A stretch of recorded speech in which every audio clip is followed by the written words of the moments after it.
It all started on the birthday of the Emperor of the Empire, Theophilus.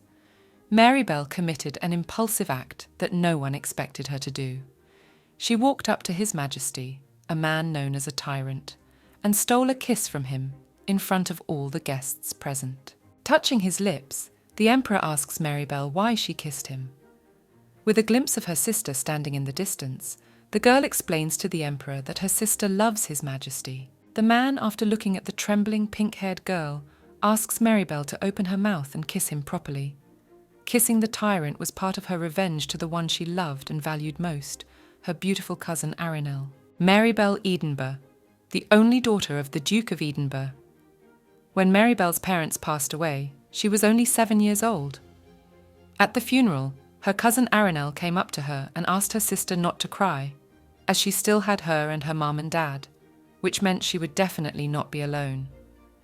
Arinel promised Maribel that she and her parents would always be there for her until she was better, and offered to live together in her family home until her coming-of-age ceremony, when she would officially receive her inheritance. All of Maribel Edinburgh's misfortunes began from that time. One day, the girl calls the nanny. Hearing this, Arinel tells her cousin that the nanny has quit. The young Duchess thought it strange that she left without saying a word. Arinel smirked and dared to suggest that the nanny had quit because she hated Maribel. The maids, the nanny, and later the butler all changed. Uncle Lorenz took over the family so quickly that even little Maribel felt it. During this time, Arinel came up to her and told her not to worry too much about having to live with someone else in her house as an adult, because they would not be living together much longer anyway, and when she came of age, they would leave the house. Arinel Edinburgh was a very sweet child, which made Maribel too trusting of her and the others. Maribel believed in her promise and stupidly waited for her adulthood. But after some time, Maribel is called to her uncle Lorenz and informed her that he, as the younger brother of the past head of the family, decided to take responsibility as he considers his niece too young for this, and it would be better if she leaves everything to him until she comes of age. Maribel realizes that if she agrees to this, her uncle Lorenz will have her father's status and his wealth. The girl asks her uncle what he means, because his proposal does not make sense since she is already an adult. Lorenz tells his niece that his daughter Arinel told him that she often complained to her about the burden she was about to take on. He suggests that Maribel find a separate house if she wants to live alone. The young Duchess explains to her uncle that she never said such a thing. He replies to Maribel that it is all for her sake, and when she is ready, he will take care of her and give her the family seal. A little later, Arinel runs up to her and tearfully tells her sister that she didn't know about her father's plans and really just wanted to live with her. Maribel asks her cousin why she told her uncle that she felt burdened by her responsibilities, to which Arinel replies that she doesn't remember saying such a thing and thought it was difficult for her sister as she often wanted to leave. Maribel hugs her cousin with thoughts of what she might have done by virtue of being an innocent child. Thinking this way, Maribel decides to stay at Uncle Lorenz's house. She is no longer a direct descendant of Duke Edinburgh and is now in a very precarious position. Sometime later, when Maribel is of age, her Uncle Lorenz approaches her and asks her to accompany him to dinner with the Minister of Finance because she is sensible and mature. Maribel and her uncle arrive for dinner. As she passes the other guests, she hears them discussing her. Someone dares to assume that Maribel is a maid, but she is corrected that she is the eldest daughter of the Edinburghs. Thanks to her faith in her family and in Arinel, the young Duchess was able to endure such treatment. Maribel decided that she must first deal with His Majesty before her Uncle Lorenz's rebellion. One day, Maribel passes by her uncle's office door and hears a conversation about how he plans to move his army to overthrow His Majesty, and the first thing they need to do is kill the Emperor just in case. When Maribel hears that her Uncle Lorenz is going to revolt, she begins to tremble with terror. A stack of written paper falls out of her hands. When she comes to her senses, Maribel gathers up all the notes and runs away from the office as fast as she can, crashing into her cousin Arinel on the way. Arinel notices her sister's unhealthy complexion and asks her what happened to her. Clenching her hands into a fist, Maribel asks Arinel if she knows what's going on, but she doesn't get an answer, only a counter-question. Maribel thinks that her cousin can't know about the uprising, because if she does, she will be shocked. Aranel suggests her sister to drink hot tea and get off the stairs. When she hears footsteps behind her, she turns around and looks at her father with a smirk. Aranel, after pouring tea, tells her cousin that their family will rebel against the emperor, and that her father has already accepted the title of head of state, and she will become the new empress, which means that they no longer need Maribel. Maribel asks her sister what it all means, and then clutching her throat begins to cough. When she looks at the tea, she realizes it was poisoned. Aranel tells her that she should die right now, because she doesn't think they will succeed if word gets out that their family is plotting treason. But she didn't want to go that far. Aranel explains her betrayal by the fact that she had no choice but to let her sister know what she should not have known. Maribel's body stops moving. She falls down from her chair, thinking that she had trusted her sister so much, protected and loved her so much, and in return she received betrayal. Aranel laughs at the fact that her cousin truly believed that they would become a family, and to remove all suspicion, she loudly asks for a doctor to help her. With tears in her eyes, she falls to her knees and asks her sister not to die and to come to her senses. Maribel mentally calls herself a stupid puppet and thinks that this death suits her just fine. But she promises herself that if she ever gets another chance, she will kill Aranel and all her beloved family.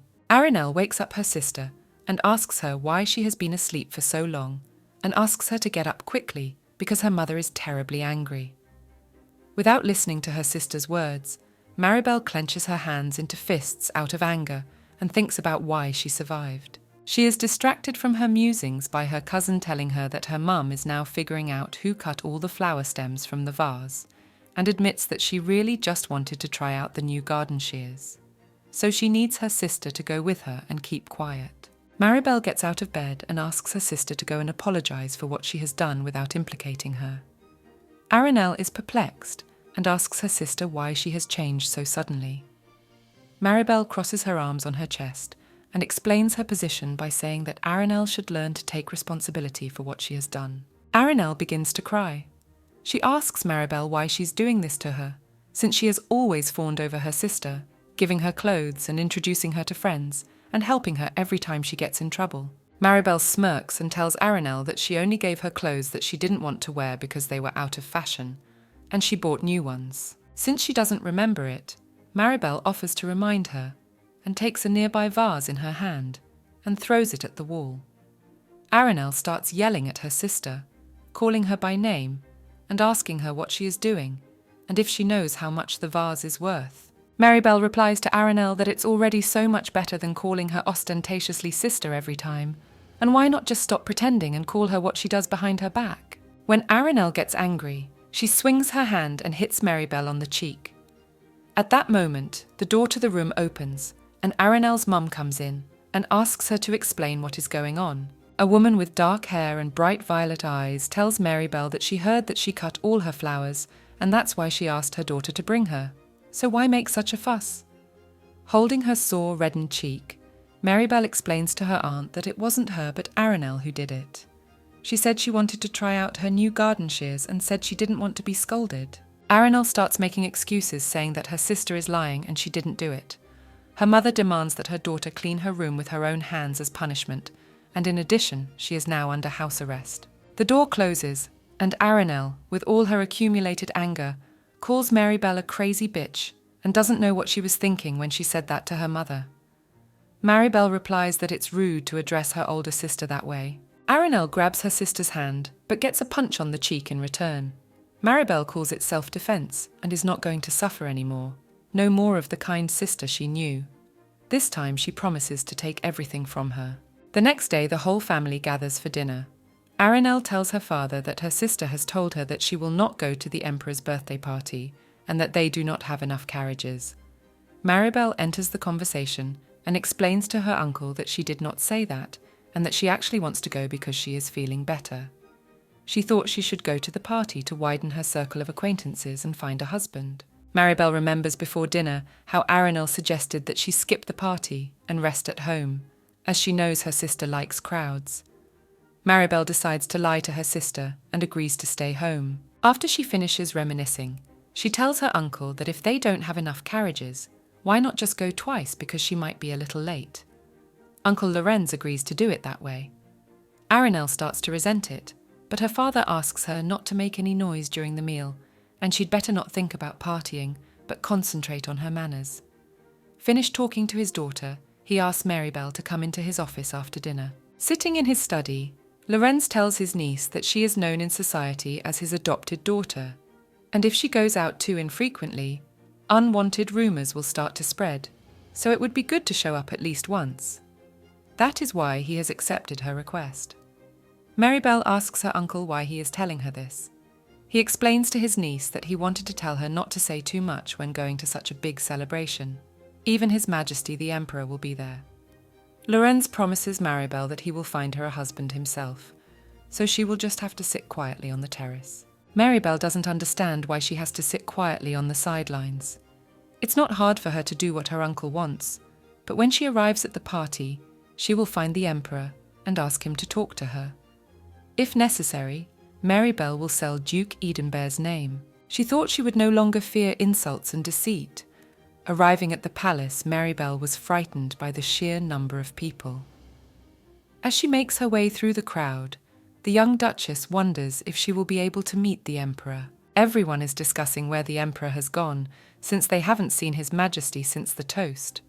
Marybelle knows that without the tiger, the fox is the master of the forest. The man she wants won't even show his nose, and it's just a party for powerful people. Looking up, Marybelle decides to go to the terrace, as there are too many people on the first floor. The first part of the revenge is already difficult, as she has to figure out how to meet the Emperor.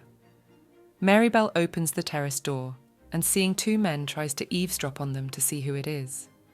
One of them asks a nearby man named Theobald if he thinks he has been given an impossible mission. Duke Theobald del Peregrine, the man who stood at the forefront when the current Emperor Eseled Theophilus murdered his brothers, including the Crown Prince and the Third Prince, to usurp the throne. Marybelle came to think that if anyone could speak so harshly to Theobald, who was strengthening his position as the Emperor's right-hand man, it was probably the Emperor himself. The Emperor tells Theobald that he did not order him to kill or arrest the prince, and that it is so difficult to simply find out his whereabouts. Theobald tilts his head and tells His Majesty that he has nothing to answer his question. Overhearing their dialogue, Marybelle tries to understand why it is about the whereabouts of the Crown Prince, since everyone said he was dead. And if you think about it, why the Duke of Edinburgh has decided to rebel. What if the Crown Prince is actually alive and secretly gathering forces to regain his seat? What if the Duke of Edinburgh is involved? With this in mind, Marybelle tries to figure out what to do, whether she should try to tell them that she knows those who have joined the rebellion. The Emperor tells Theobald that there will be no mercy a second time, and that next time he will lose his head. The Emperor is a tyrant, so Marybelle realizes that if she goes there, she will die. The Emperor and Theobald notice that someone has opened the door and overheard their conversation. Marybelle runs away from the terrace, but Theobald manages to see her silver hair and purple dress. After escaping, she decides to stop and rest, leaning against a wall.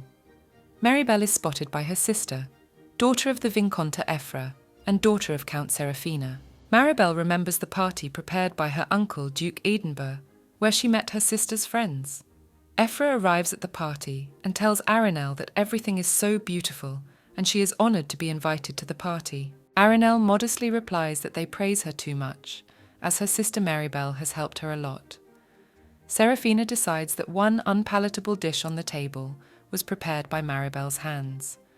Ephra tells her friends that only one person is the problem here, and that some people here don't know their place, and hopes that she won't bother other people.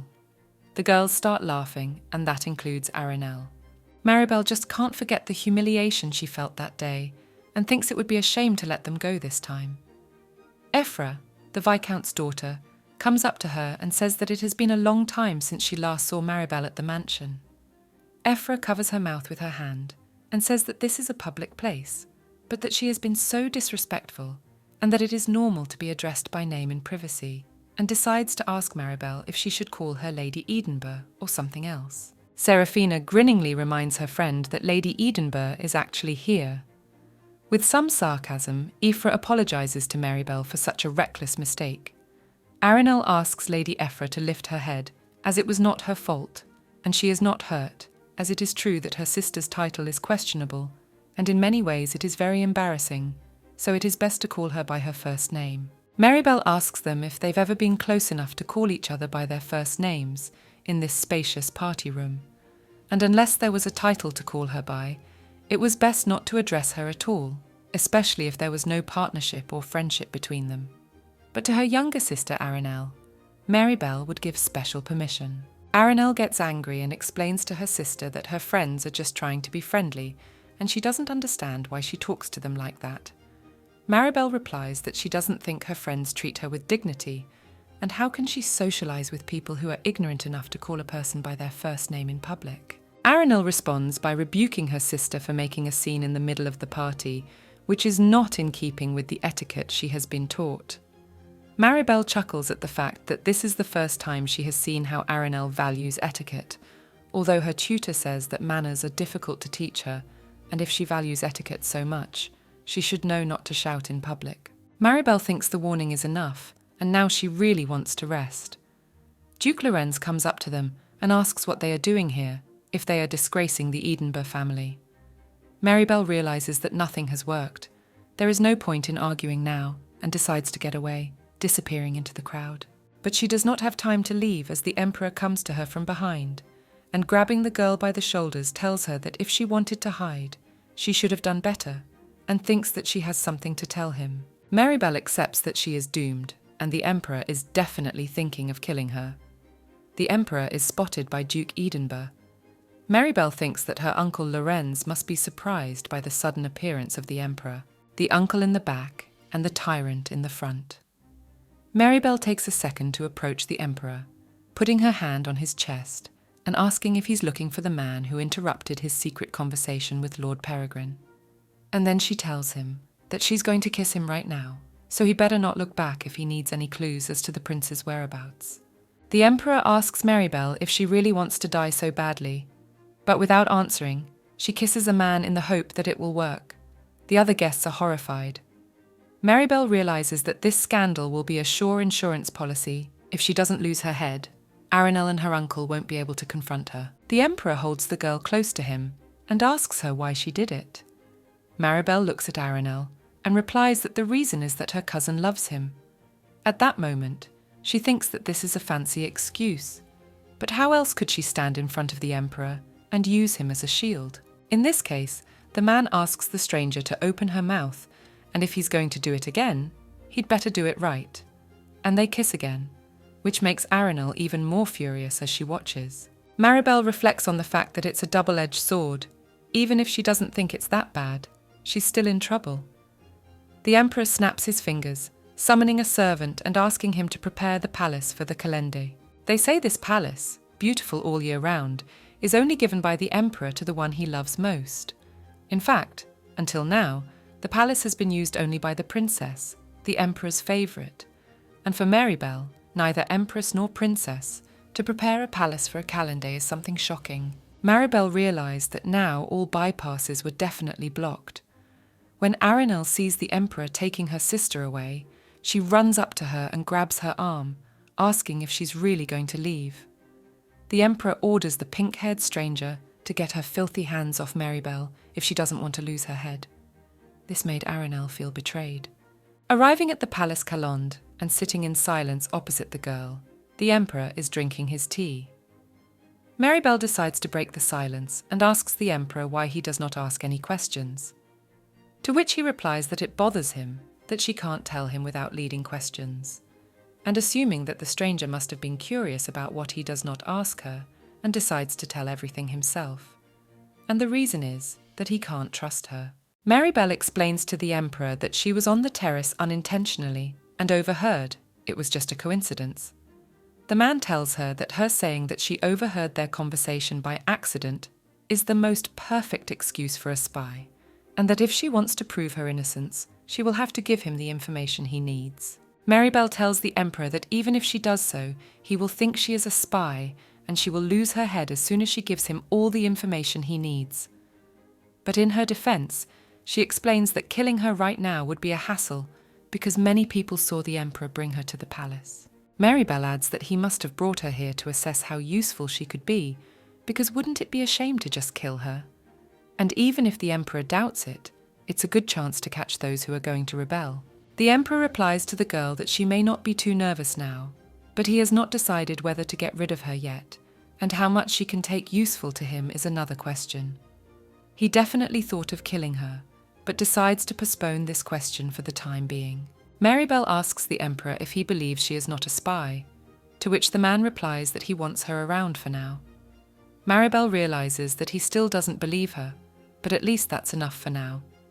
She decides to ask the emperor the next question, if he has already decided how he will use her. The man asks her to tell him what she is good at. Maribel begins to list her skills. She learned flower arranging and embroidery, also culture, knows a little about defense, can play the piano and violin, and can do chores. After listening, the emperor replies that it would be nice to add kissing to the list, as she is quite good at it. He asks Maribel if she's done it often, to which she replies it was the first time and it must be innate. The emperor gets up from the couch and reaches Maribel and takes her chin in his palm and tells her that he has decided how he will use her. The man approaches Maribel's lips, and at that moment she grabs his tie with a large red brooch. The emperor is frozen by this unexpected action and notices that Maribel is acting as if she has 10 lives. The Duchess replies that if her life depended only on her grabbing the ribbon on his shirt, the lights in the palace would never come on. Because of these words, the man calls her reckless and brave, and grasping her thin neck with his hand, adds that she is also very arrogant. Maribel explains to him that if she wasn't, she wouldn't be here. The emperor, hoping to put the impertinent lady in her place, tells her that in her position it would be better to beg for her life. Without letting go of the white tie from her hand, Maribel says that death is not the worst thing for her. She has only one task that she cannot fail. The emperor asks the girl if that's why she jumped him. The young duchess replies that he can think what he wants. But by the way, His Majesty used her once, so she can use him at least once. At this point, she removes the tie from around his neck. The emperor asks Maribel to tell him what she wants. She shows him the tie with the red brooch and tells him that he has already given it to her, a gift from his heart. At the end of the evening, the emperor sends Maribel home in a carriage. Theobald approaches His Majesty and asks him if he did not intend to kill the girl. The emperor replies that he thought she might be useful and will have to write a letter of courtship. Maribel arrives at her house. Her cousin approaches her with a lantern in her hand. She asks Aranel why she is awake. It is late, and looking at her puffy eyes, she concludes that she must have been crying. Aranel grits her teeth in anger and demands that her sister stop pretending. Maribel notices that her sister looks annoyed and that she seems threatened by her. Aranel asks her sister if she knew they had received a letter of courtship from the imperial palace. Maribel replies that she did not know about the letter and thinks it was a good move since the letter arrived before her. Aranel rebukes her sister for lying and asks her about her relationship with the emperor. This is strange to her, as it is the first time Maribel has been to a party at the imperial palace, and His Majesty is not one to socialize with anyone. Aranel asks her sister how she could do such a thing to her, knowing that she wants His Majesty. Maribel replies that the emperor wants her, and yet to comfort Aranel, so broken, she brought her a gift because she thought she would be more than pleased with it. Maribel asks her sister not to look so angry, for what else could she do if His Majesty, whom she loves so much, does not want her, and her heart aches at the thought. She asks her sister to tell her how she should have acted, not to accept His Majesty's feelings or to be angry. Placing a small box in her sister's hands, Maribel asks her if she would be satisfied if she told him to choose her dear cousin, who is madly in love with him. Aranel calls her sister crazy and demands that she let go of her hand immediately. Maribel asks her sister not to worry, as His Majesty will tell him everything she tells him. She adds that when she saw Aranel crying at the party, she thought her soul was being torn apart. Aranel demands to stop this silly show and let her go. She asks her sister what has happened to her, because she has had such a good life so far, and now she is angry with her. At that moment, the box falls to the floor, and a tie with a red brooch pokes out of it. Maribel lifts the tie off Paul and explains to her sister that she's not just angry, she's out for revenge. And how much she has lost and endured, Arenal knows better than anyone else. Maribel points to the precious tie His Majesty wore at the party, and since Arenal is in love with His Majesty, she asked for it and brought it here. As she leaves, she throws the tie and suggests that her sister take it and wipe her tears, as she has nothing more to lose. The next morning, Maribel is visited by her nanny. Hearing a familiar voice, the young Duchess runs outside and rushes into the arms of the woman who raised her. Her nanny explains that she had no free time at all and thought she would never see her young mistress again until her death. Maribel replies that there is no reason for her to die, as she can now live with her in the imperial palace. The woman wipes away her tears and says that since my lady is now empress, she must take care of her. Maribel doesn't know for sure if she's going to become empress. Her living in the imperial palace is just a neat way for Ezelith to imprison her. But that doesn't matter now, because she's able to get back together with Nanny Papo and escape from that horrible mansion. The young Duchess asks Nanny not to cry as they must go. Peppo replies to Milady that she will not cry anymore because now she must become stronger to protect her. Maribel comes to her uncle Lorenz's study and informs him that she is leaving the house with her nanny and politely asks him to call her. Lorenz replies to his niece that her nanny is no longer a member of their family and has long since left this house on her own.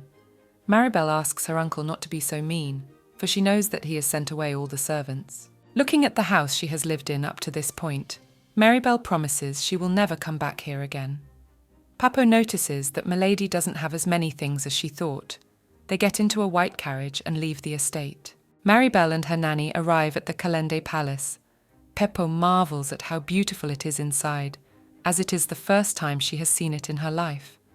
Maribel still can't believe that she will live here with Ekeland, even after the revenge, and of all the imperial palaces, this is the most beautiful. Peppo turns to her mistress and asks her about her face, if she is not feeling well. The nanny puts her hand on her forehead to make sure she has no fever, and, if she is really unwell, suggests a short walk in the garden for some fresh air. Maribel snuggled into her nanny's bosom with exhaustion. Papo is amused that their lady is all grown up, but still has that nurturing side to her.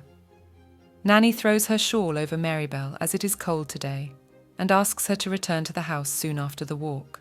Meanwhile, Theobald is talking to the Emperor in the garden. He tells him he has a question to ask, even though he knows it is not important. Theobald tells the Duke to shut up, since he knows it is not important. Theobald decides to ask His Majesty why he saved the girl. Isolde is outraged that everyone here thinks he has 10 lives and asks the Emperor to spare him. But he fails to press pity, and the Emperor stabs the man's body with his sword. Theobald asks his question again. Isolde notes that Theo is very interested in other people's lives and offers to kill him instead of the girl and points his sword at him. The Duke replies to the Emperor that his life already belongs to him, and if he orders it he will not move, but he wonders if the Emperor believes what the girl told him, or if there are other reasons why her life is so special. Isolde asks Theobald a question about whether he would be upset if he told him to die and let the girl live. The Duke reminds the Emperor that he already knows that his life is not that important. As he leaves, Isolde says that people's thoughts are easier to change than words. Maribel witnessed this conversation and the murder. She was watching from behind a wall, but the Emperor saw her. The Duchess runs away with thoughts that her chest hurts a lot, but the real revenge hasn't even started yet. Maribel's plan isn't so grand. Gather them all up and drop them from the heights to the bottom. The moment her enemies look up into the bright sky, believing they will regain their former glory and success, she will cut off their heads and do to them what they did to her in the past. Afterward, Maribel will feel only mild nausea and not at all upset. Isolde asks Theo to clean up after him and then heads over to Maribel. When he pushes the girl against the wall and notices the tears on her cheeks, he tells her that it is very strange, since she was so easy with death, and now she can hardly look at a dead body. Maribel explains that she wasn't crying at all. She was just caught in the rain, and there are many clouds in the sky. Isolde takes the girl more firmly into his arms. Maribel asks him if this embrace can be seen as a use of His Majesty. To which the emperor replies that if they count it, he will be at a loss, and adds that he will not play this time. Eseled picks up his sword from the ground and asks the girl to tell him what happened this time, since last time she didn't tell him what she needed. Maribel notices that his words sound as if His Majesty would harm her. To which the emperor replies that tolerance is a good thing when she shows it to him. Maribel responds by telling Eseled that people remember only what favours they have done for others and what damage they have done themselves, because no one does good without a reason. The emperor does not like the fact that the girl is penetrating him with her gaze, as if she saw the whole world collapse. Afterward, Eseled turns around demanding that Maribel put the jokes aside and tell him what she wants, if she doesn't want him to hurt her. Maribel asks him to forgive her for losing the brooch he gave her. Eseled asks the girl if she should smile differently if she is going to apologize. Maribel asks if he will forgive her if she doesn't smile, to which she gets the answer that she should just smile, since that expression is everywhere. The Duchess decides to smile as he needs her to smile. The Emperor hopes that next time she smiles the same way because it suits her very well. Back at the house, Pipo tells Milady that the butler wants to meet with her, and now that she has become a court lady, she needs to know more. The nanny also asks her to tell her if the butler is bothering her, in which case she can help her and take care of her. Maribel decides to meet the local butler. They sit at a small round table with 2 cups of tea and a finger in the middle. The girl comes to the conclusion that this guy definitely likes fingers. He brings a fake finger as a present, like a cat brings a dead mouse to its mistress. Maribel tells the butler that if he likes it, she can understand it. This upset the butler a little, as he thought she would like the finger too. A few hours earlier, after the Emperor had left Theobald, he had been approached by Kyr Rabane, a purple-haired butler with a burgundy beret on his head, and the steward Asil Irgal, a man with round glasses and blonde hair. The Duke asks the court subordinates what they are doing here. Kyr tells him that they have come to see the new candidate for Empress. He wants to go and say hello to her and suggests Theo to go with him. Theobald refuses the offer. Surprised that the Duke refused so quickly, he turns to the steward, Asil, but he is not eager to meet the girl either. Kyr calls them pests, and that real friends don't do that, and yet he's going to go there alone. Theobald, holding a fake finger in his hand, offers to lend it to the butler.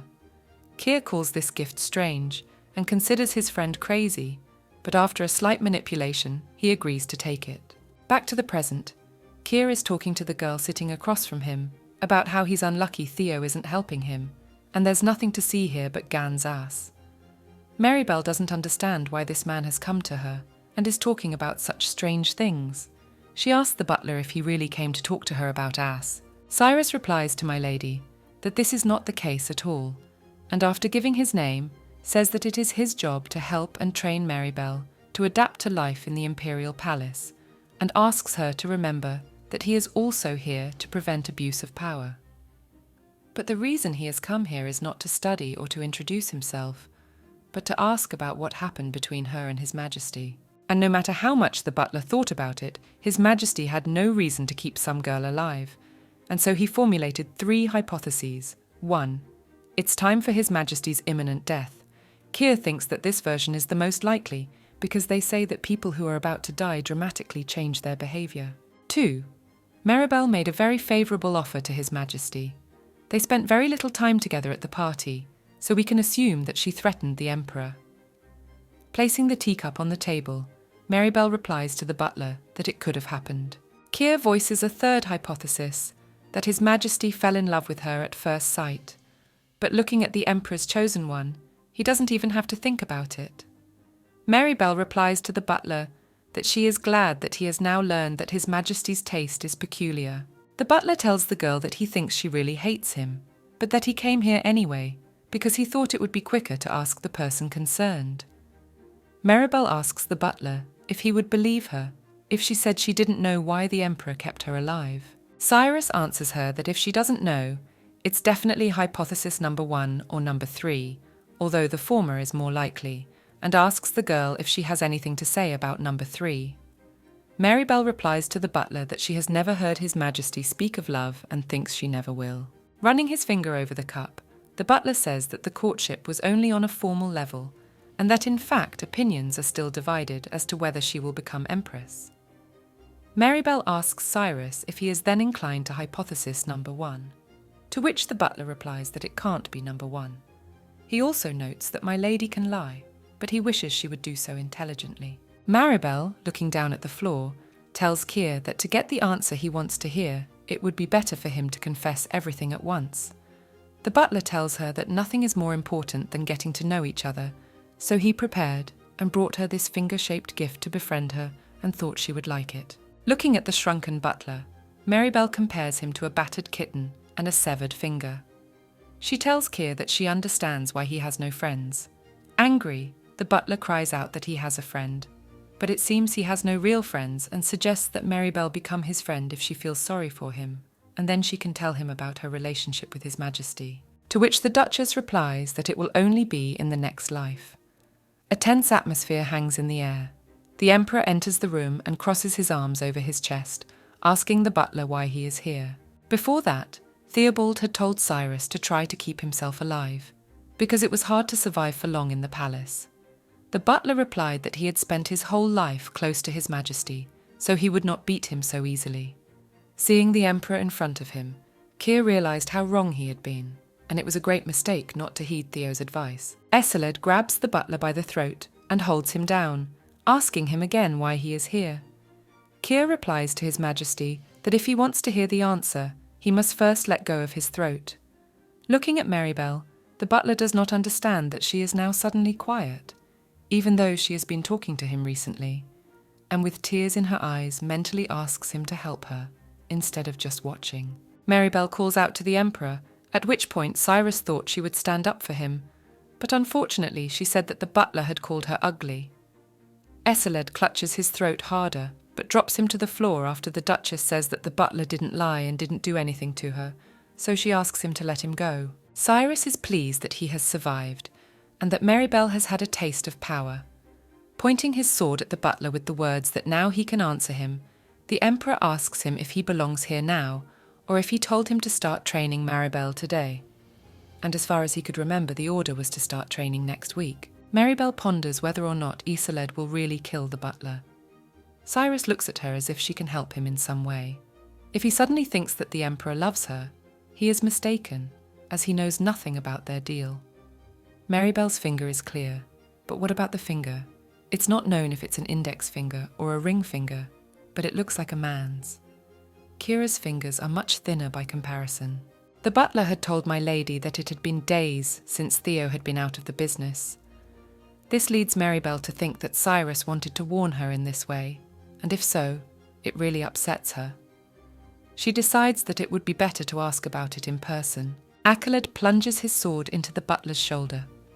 Marybelle distracts His Majesty by saying that they have something to discuss, but she is not comfortable saying it in front of the butler. The Emperor asks Marybelle to come closer to him, and with his arm around her waist, he puts the sword in her hands and asks her to grip them tighter. Plus, she will have to get used to this happening every day. Marybelle decides to ask Eseled when her head will fly from her shoulders if people are dying here every day according to him, and if she understood correctly that he gave her a sword to order her to stab herself later. She asks His Majesty to choose another way if he wants to scare her, since it's not even fun and not at all impressive, and to keep Lord Keir alive. Marybelle explains her request by saying that she can't stand the smell of blood and is nauseous, so she doesn't want to see a dead body. Eseled throws his sword to the floor and silently leaves the room, slamming the door behind him. A worried servant girl runs up to Mr. Cyrus and asks if he is all right. Mr. Keir replies that he is not all right, as he almost died. The maid tells the butler that she thought he was already dead and loudly asks for a doctor. Keir asks Lord Peregrine to call him instead of the physician. The maid replies to the lord that he needs medical attention because he has a serious wound. The butler reproaches the maid for talking too much and sees nothing wrong with calling Theobald. The maid agrees to call Lord Peregrine and runs away in a panic. Keir realises that he and Theo were wrong after all. Left alone, Eseled asks Marybelle why she's not afraid to do whatever she wants. The Duchess tells him that she thought it was pointless to kill Lord Cyrus. Putting his hand to his face, the Emperor explains to her that people are of no value to him, and that they are only a loss. He asks her not to do anything in his palace that he does not approve of. Maribel is outraged that Eseled does not kill for profit, but simply because there is no value in the lives of others, and says that killing does not give him anything. Stepping closer to the Emperor and stepping over his sword, she tells him that if he keeps her alive, he will suffer a loss even greater than Lord Cyrus's life. And so Maribel thinks that one day Eseled will wish he had killed her sooner, for she is using his majesty as an instrument of death. The Emperor thinks it's very ambitious to use him so brazenly. Kissing Eseled, Maribel reminds him that he needs her too, so he can't kill her. And pulling away from the Emperor's cheek, she tells him that she has to go, and they will see each other next time anyway, since she hasn't had time to introduce herself properly. Eseled notices that she's changed the subject, and decides to play along just this once, and tells Maribel that he hasn't even thanked her for accepting his proposal. The Duchess asks Eseled if he thinks the greeting is a little late. Once again merging with the Emperor in a kiss, Maribel thinks about siding with His Majesty for her revenge. And finding Eseled too attractive, she would be sorry to throw him away after she has all the information she needs. So she decides to take whatever he can give her if she needs it for revenge, and may even love him. Meanwhile, the maid has already called for Lord Peregrine. When Theobald arrives, he notices that Kira looks very bad. The butler tells his friend that he is in great pain. Theobald sees that only his shoulder is hurt and asks him what has happened, but first he needs to go and heal. Theo tells Keir to get up, to which he replies that he can't do it and asks to be carried. This puzzles Theobald a bit, and yet he lifts the butler up and puts him on his shoulder. Keir asks his friend if he is really going to carry him like that, because it makes him uncomfortable. Theo replies that he's embarrassed too, so he'd better keep quiet, or he'll throw him into the water. The servants standing behind are very surprised, and start discussing it among themselves. After Cyrus's shoulder is bandaged, he talks to Theo. Sitting on the stairs, he tells his friend that he seems to understand why His Majesty has brought this girl to the palace. Theobald asks the butler if that's why he called him in the first place. Keir confirms this, and adds that he has heard that Theo has again failed to find the Crown Prince, but perhaps this girl knows where to find him. At least he thinks so. It had only been 2 months since the Theophilus Empire had been quiet. Before that, the air in the capital was soaked with blood. Iseld Theophilus had become emperor by slitting the throats of his 5 brothers, so he was known as a tyrant, the object of people's fear. In fact, however, his older brother Baldwin Theophilus, who was to become emperor, survived and went missing. Keir is sure that he is somewhere building up a military force and preparing for a rebellion, and tells Theo that the girl is still alive after overhearing their conversation with His Majesty, which is probably the only possible reason. Theobald puts forward the theory that perhaps Maribel could be Baldwin's spy. Keir tells his friend that they will never know, but he is sure she has an ace up her sleeve. Theobald realizes that this girl is more dangerous than they thought. Cyrus agrees, and for this reason asks his friend to go to her next time. Theobald asks the butler why he should do so, to which Cyrus replies that he is his friend, and that is the reason. But in any case, Maribel is much stronger than he thought at first, and too bold, as if there is no tomorrow for her. Tilting his head back, Keir continues to talk about how he doesn't want to bond with this girl anymore, and the thought occurs to him to ask to change her school schedule. He thought so, but the next day the Emperor appoints Cyrus Prime Minister, but then the Empress needs someone to run the palace, and naturally the Empress should be in charge, so Eseled orders Cyrus to start training Maribel today.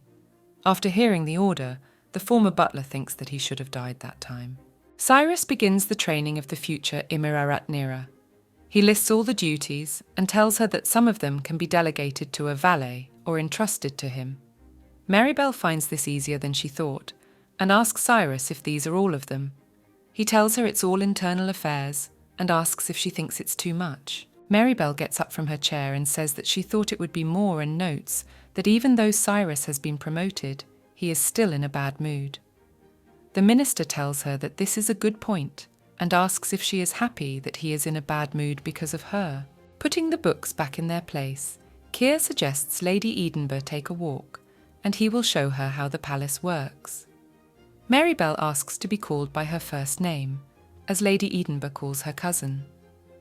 Keir is a little surprised by this request and tells Miss Marybelle that she is really hard to understand, and this is one of the reasons for his bad mood. The girl asks Keir if he really cares that much. He confirms it and says that if he just looks at her, his shoulder starts to hurt.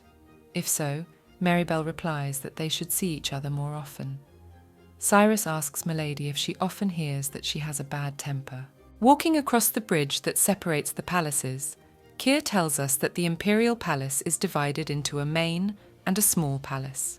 The small one is for living, the main one for working, but the emperor and empress live in the main palace. And then he asks Marybelle if she knows that Calonde is the small palace. Marybelle remarks that Cyrus is worried about her living in the main palace, to which the former butler replies that he's not worried, he just doesn't like it. There's no reason why he'd be happy about her becoming empress. Marybelle reminds Cyrus that if it were not for her, he would have lost his head long ago, and reproaches the minister for not being grateful. Opening the door, Cyrus replies to the girl that if it were not for her, such a dangerous situation would not even have arisen. And at that moment he thinks that he should check how perceptive she is. Marybelle says that she never thought the butler didn't even know how to say thank you. Keir suggests to end the pointless dialogue and continue the training. Opening the door to a room filled with weapons, he tells us that this is where the military training takes place, more specifically, the training of knights. The management of military affairs takes place here, with a training area inside. Marybelle notices that everything is perfectly organised and asks the Lord if the knights' weapons really look very expensive, because this is an imperial palace. Keir turns around and warns the girl that she is not allowed to come here whenever she wants. At this moment, Marybelle looks at one of the swords and notices that the condition of this sword is very good for a weapon used in training. She takes it out and, pointing it at Lord Cyrus, demands to tell the whole truth. The minister does not understand what she is up to again and asks her to put the sword down, as it is not a training sword, but a real one. Marybelle notices that there is not a trace of dust on the equipment and that it looks too expensive to be used for training. She decides to ask again if this is really the knight's training ground. Keir answers her that it is a training ground and decides that she can't hurt him anyway, so she asks him to take it easy and put the sword down. Marybelle leans the sword against her palm and leaves a deep bleeding scar, saying that the imperial knights are really good at using such high-end equipment. Cyrus is horrified and takes the sword away, saying that she has gone mad. The girl drops the rest of her gear, making noise with the thoughts that the minister is right, in that she can't hurt him, and tell him that if you make so much noise, anyone can come here. At that moment, the emperor enters the room, asking why it is so noisy. Keir realizes he made a huge mistake bringing this girl here. Marybelle unobtrusively shows her bloody palm, while the sword itself is in Keir's hand. Eseled tells Lord Rebane that if he doesn't properly explain what happened here, his head will fly off his shoulders. 10 minutes before, in the Emperor's office in the main palace of Ixentium, Theobald brings information related to the Edinburghs and tells Eselad that after the change of the head of the family, most of the information was lost. The Emperor comes to believe that it was all done on purpose and recalls Marybelle's words that she is using him as a tool for revenge. Eseled asks Theobald to find out everything about Duke Edinburgh and not to leave out any details. He also asks Lord Peregrine if they still have any vacancies. Theobald replies that most positions are filled, except for stewards, and reminds the Emperor that Cyrus has all the duties of a steward. Theobald reflects on the fact that he recognises that Cyrus is the best at what he does, and His Majesty knows that if it weren't for him, things would not have gone so smoothly at the palace, and yet he somehow wounded Cyrus, even though he kept him alive. Theobald then suggests that perhaps His Majesty is testing them. Eseled asks Lord Peregrine for a message, but he is interrupted by a noise coming from somewhere in the palace. He is outraged that someone has allowed himself to make noise in the imperial palace in front of his office, and what fool thinks he has 2 lives? Upon reaching the room where the military training takes place, the Emperor asks Theobald to open the door. After Eseled questions what is going on here, Cyrus throws down his sword and begins to make excuses, telling His Majesty that it is not what he thought it was. Marybelle approaches Eseled and when asked about her hand, Lord Keir says Lord Keir was showing her the place, and she hurt herself by mistake. It wasn't his fault.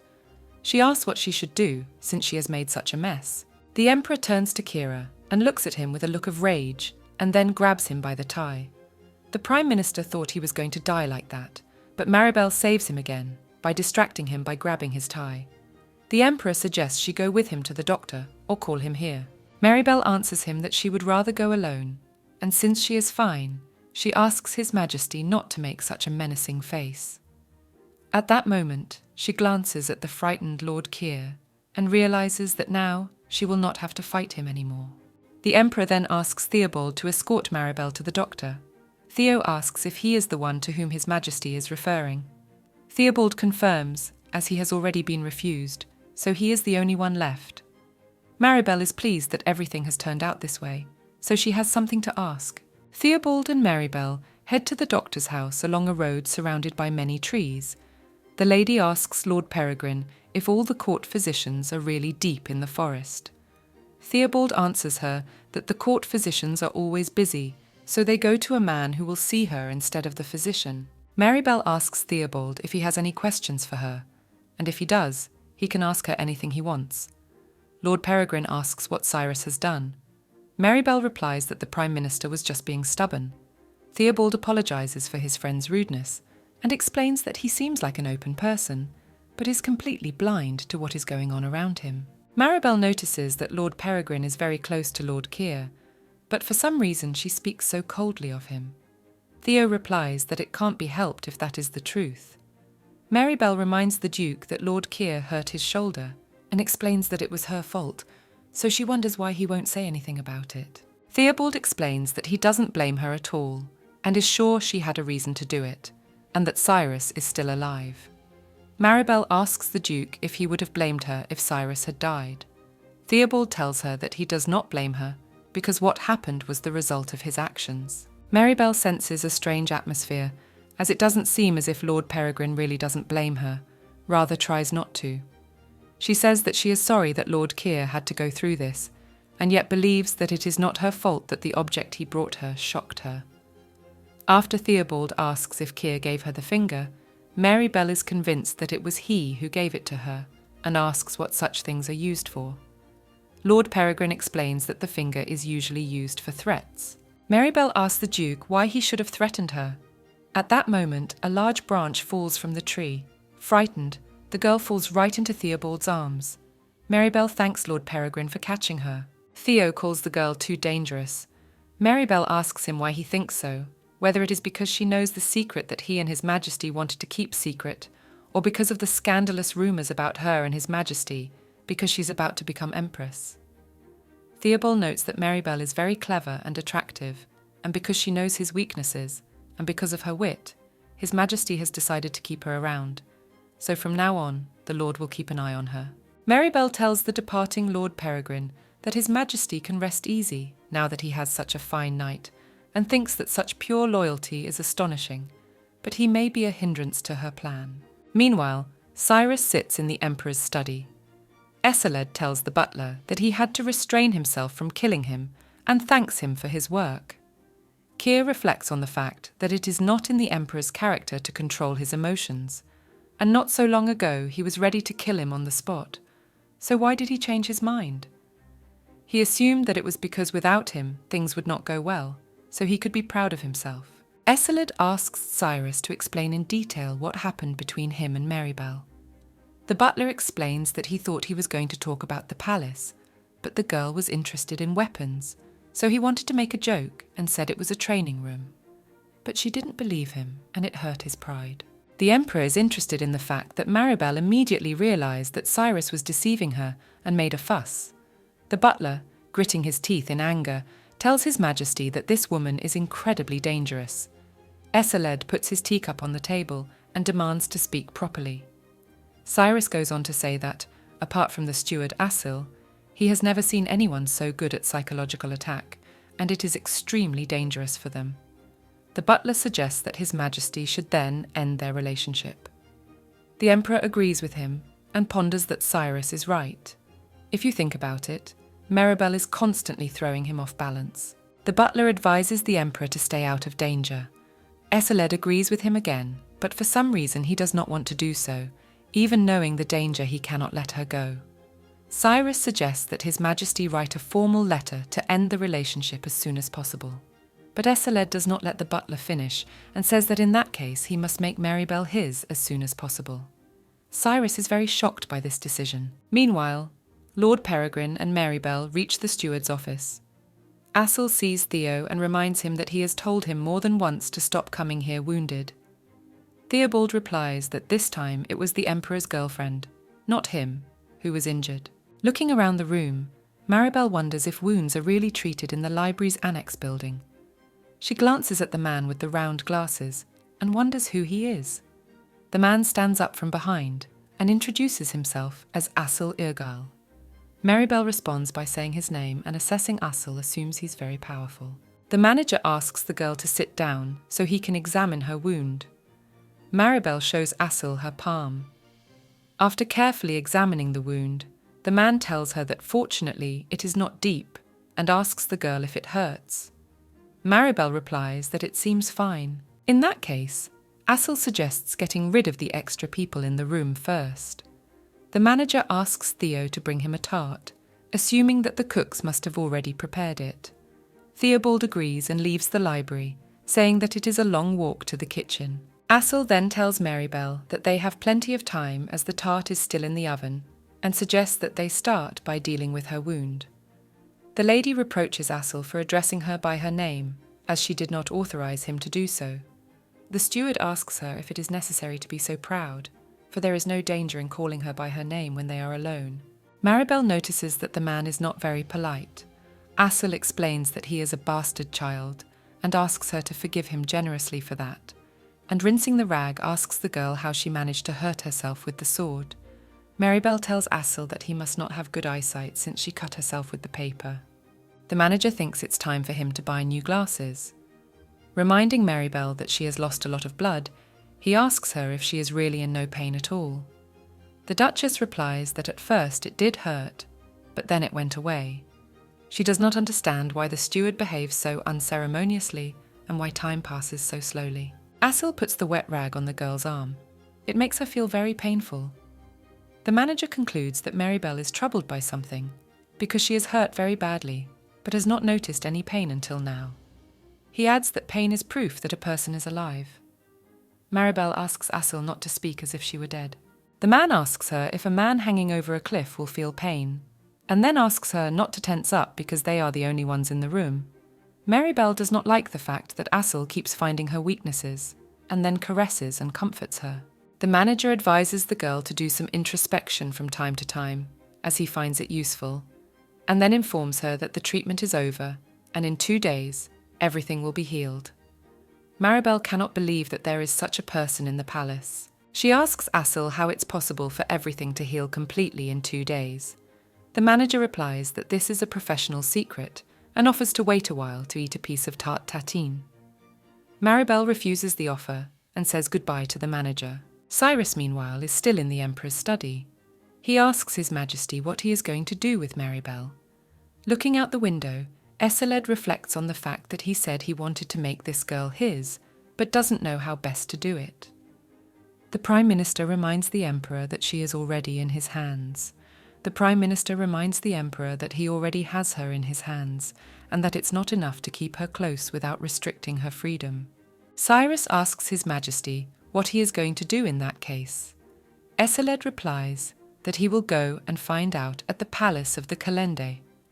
The minister is surprised that the Emperor won't even tell him to call her himself. The Emperor leaves the room, ignoring Cyrus. Maribel has a dream where she is lying on the floor, poisoned with poison, and her sister calls her stupid and says that she survived because she constantly deceived her. Hate is always with Maribel because she dies again and again in the dream. But if you close your eyes once again, it is morning. The Emperor enters Maribel's room and touches her cheek, waking her from sleep. When she opens her eyes and sees His Majesty in front of her, she asks him what time it is. Eseled replies that it is just getting light and she can go back to sleep. Maribel asks His Majesty how she can sleep when he is here, in which case she is going to tell the servants to turn on the light. Looking at her palm with the bloody bandage, she realizes that her wound has opened. Eseled puts his palm on Maribel's cheek and tells her not to turn on the light, and reminds her that she told him she needs him. The Duchess asks the Emperor if he really woke her at dawn, because he wanted to know what she meant. Eseled replies that he thought his mind would clear when he saw her face. Maribel says she doesn't quite understand what the Emperor is telling her, but she really needs him and would do anything for him to let her do her own thing. Eseled asks about what if he lies to her and uses her. Maribel asks if he really needs her enough that he's willing to resort to subterfuge. The Emperor replies that he can just get rid of her after he uses her. Maribel sits on the Emperor's lap and asks him if he really thinks she is useless enough to use and discard, and mentions that a man told her that she knows His Majesty's weak spot, holds a high position in society, is intelligent and beautiful. So what kind of a fool would have to be to get rid of her? Eseled pulls Maribel closer to him, and grinning at her, calling him a fool, thinks that this girl knows her own worth and has achieved her current position, so he just can't help but give in and believe. The Emperor lays Maribel on her back and bends over her and says that he will let her do as he wishes, and in return, everything she does and says will belong to him. And even if Maribel decides to betray him, that betrayal will be his too, and she must be in his hands. Maribel asks Eseled if he wants to tell her that he is taking everything she has. The Emperor confirms this and asks her if she likes it. The Duchess replies to His Majesty that he does not mean that much to her. In the morning, Maribel comes out of her room, dressed in a bright pink suit, and her nanny comes in to see her. Pippo asks the mistress how she is feeling. The girl tells her that she is not very well, and thinks about the fact that she hasn't been able to sleep at all because of Eseled. The nurse notices Maribel's depressed state and tells her that she knew it because she heard that His Majesty was in her room all night until dawn. Maribel pretends not to understand what is being said. Maribel smiles and asks her why she should swear on her nanny's life. Maribel smiles and asks her why she should swear on her life. Pappo observes that my lady is not at all good at lying, and believes that it is natural between a man and a woman, so she has no reason to hide it. Maribel blushes at such words and asks the nanny to stop, as she is not hiding anything, but she has misunderstood everything. Peppo styles mistress's hair and says she has grown so much and is still like a child. She offers to fix her tea, which helps her sleep well. Maribel thanks the nanny for her concern. At this moment, the Prime Minister enters the room saying that he has never met students who keep their teacher waiting. The lady welcomes Cyrus and explains that she was not informed of his visit, in which case she does not understand what the maids are doing in the palace. She also notes that Lord Cyrus has come too early. The minister replies to the lady that she is late, as she has not left yet, and asks what she has been doing all this time. Maribel is a little surprised that Lord Keir calls her lady. Keir asks what this reaction is about, if she doesn't like it too. Looking at the frightened Keir, the lady notices that he has tempered his fervour after her palm was hurt, since he no longer addresses her by her name. Keir apologises for yesterday and explains that it was just a welcoming joke. Maribel graciously accepts his apology. Once outside, Keir says that today he will tell her about the remaining parts of the Exentium, and then they will study the history of the Empire in the library. He asks Maribel how much she knows about the history of the Empire and hopes that she knows nothing at all. Maribel is already tired of listening to Lord Cyrus, as suddenly their study is interrupted by Duke Lorenz and asks his niece how she is doing. The girl asks her uncle why he called her and asks him to go where he was going. Lorenz doesn't like the way his niece talks to him, but is glad they met anyway, as he wanted to ask her something. Maribel senses that today will be something interesting, as the atmosphere in the air is hot. She asks her uncle not to worry about her, and asks him if he wants to know if there's a way to bring Arinel to the palace. And if there is, he asks her to face the truth, and tells the Duke that she's a little busy right now, so she'll leave him to it. Duke Lorenz asks her niece how she met His Majesty. Maribel thinks about how to answer her uncle about how she met Eseled, whether to tell him the truth that it is because he betrayed her and is planning a rebellion against the Emperor, thus taking revenge. She realizes she can't say that, and yet she wonders when her uncle is planning the rebellion, since if she knew the exact time it would help His Majesty. Maribel replies to her uncle that she first met the Emperor at that reception. Lorenz asks his niece not to lie, because it was his first reception, which means that the time they had was not enough for you to get close. The girl does not understand why she should ask if she is not going to believe, and asks Lord Cyrus how many people His Majesty kills a day. He answers that the Emperor kills always differently, sometimes 10 and sometimes 1.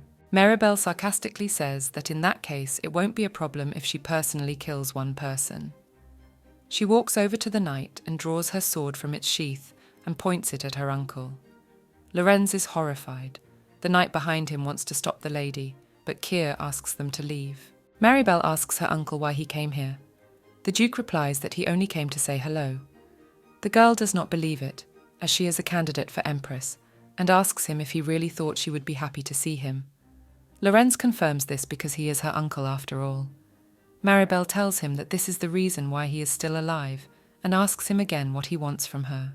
Duke Lorenz asks to speak to His Majesty for the sake of the family.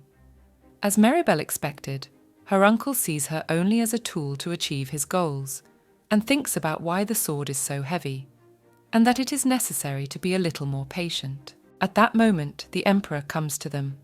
Approaching Maribel, he puts his arm around her shoulders and tells her that it would be good if she herself would bloom the palace with blood. Helping to hold the girl's sword, he swings it at the Duke. He falls to the ground, startled. Eseled explains to her that he wanted to cut off one of the Duke's hands because he can live with one.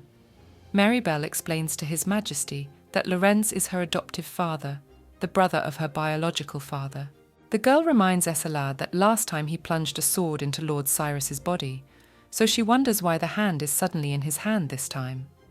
The Emperor replies that he has hired Duke Lorenz to manage the servants, so if he is killed, it will be difficult to find a replacement. Maribel is not happy with this and tells His Majesty that she would prefer to do it herself. Eseled asks her if that means she wants to kill the man. Maribel replies that it would be better if he decided to do it himself. Suddenly, at this moment, Cyrus begins to laugh. The Emperor asks the Prime Minister what he saw as funny and asks him to come to his senses. Keir apologizes and calls the lady incredible. Eseled replies that it is time to get used to it, as she will soon become Empress, so they will see each other often. Not believing this, Maribel questions His Majesty about what he has just said. The Emperor asks the girl why she is so surprised, because if she is a candidate for Empress, she will eventually become one, and asks if she wants him to bring another woman. The lady denies it. Maribel reflects on the fact that she is only a candidate and is sure that there must be ladies willing to take the place of the Empress. Picturing Eseled with another woman makes her stomach uncomfortable for some reason, but somehow he sets her apart from the others. Upon reflection, Maribel replies to the Emperor that there is no need for another woman. Keir decides to make a joke and asks His Majesty if he is thinking of bringing a man instead of a woman. The Emperor asks Cyrus to shut up, and with a glance at Duke Lorenz, says that this man may soon become part of the imperial family. Lorenz asks the Emperor if he really intends to make his niece Empress.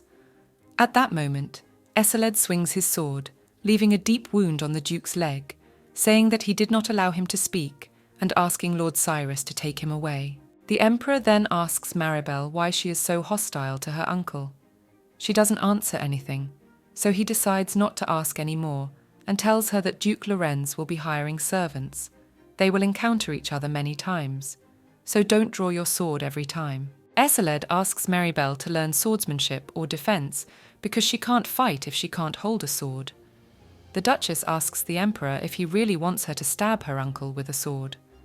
Eseled stops and tells her that there are no such things in his palace that she cannot do, and therefore she can do whatever she wants. Maribel asks His Majesty if he wants to say that he is giving her the throne of Empress. Eseled replies that if she does not want it, then he can call another woman to take it. Maribel realizes that she was wrong to ask for it, and would have been halfway there if she had behaved more calmly. He says she meant it. The Emperor explains that he only wanted to give her what she wants, namely the place of Empress, and apologizes if she doesn't like it. Maribel advises His Majesty not to give her too much. Eseled is frustrated that he can't give her what she wants. Maribel tells him that she can't live long with someone. The Emperor asks the girl what she really wants.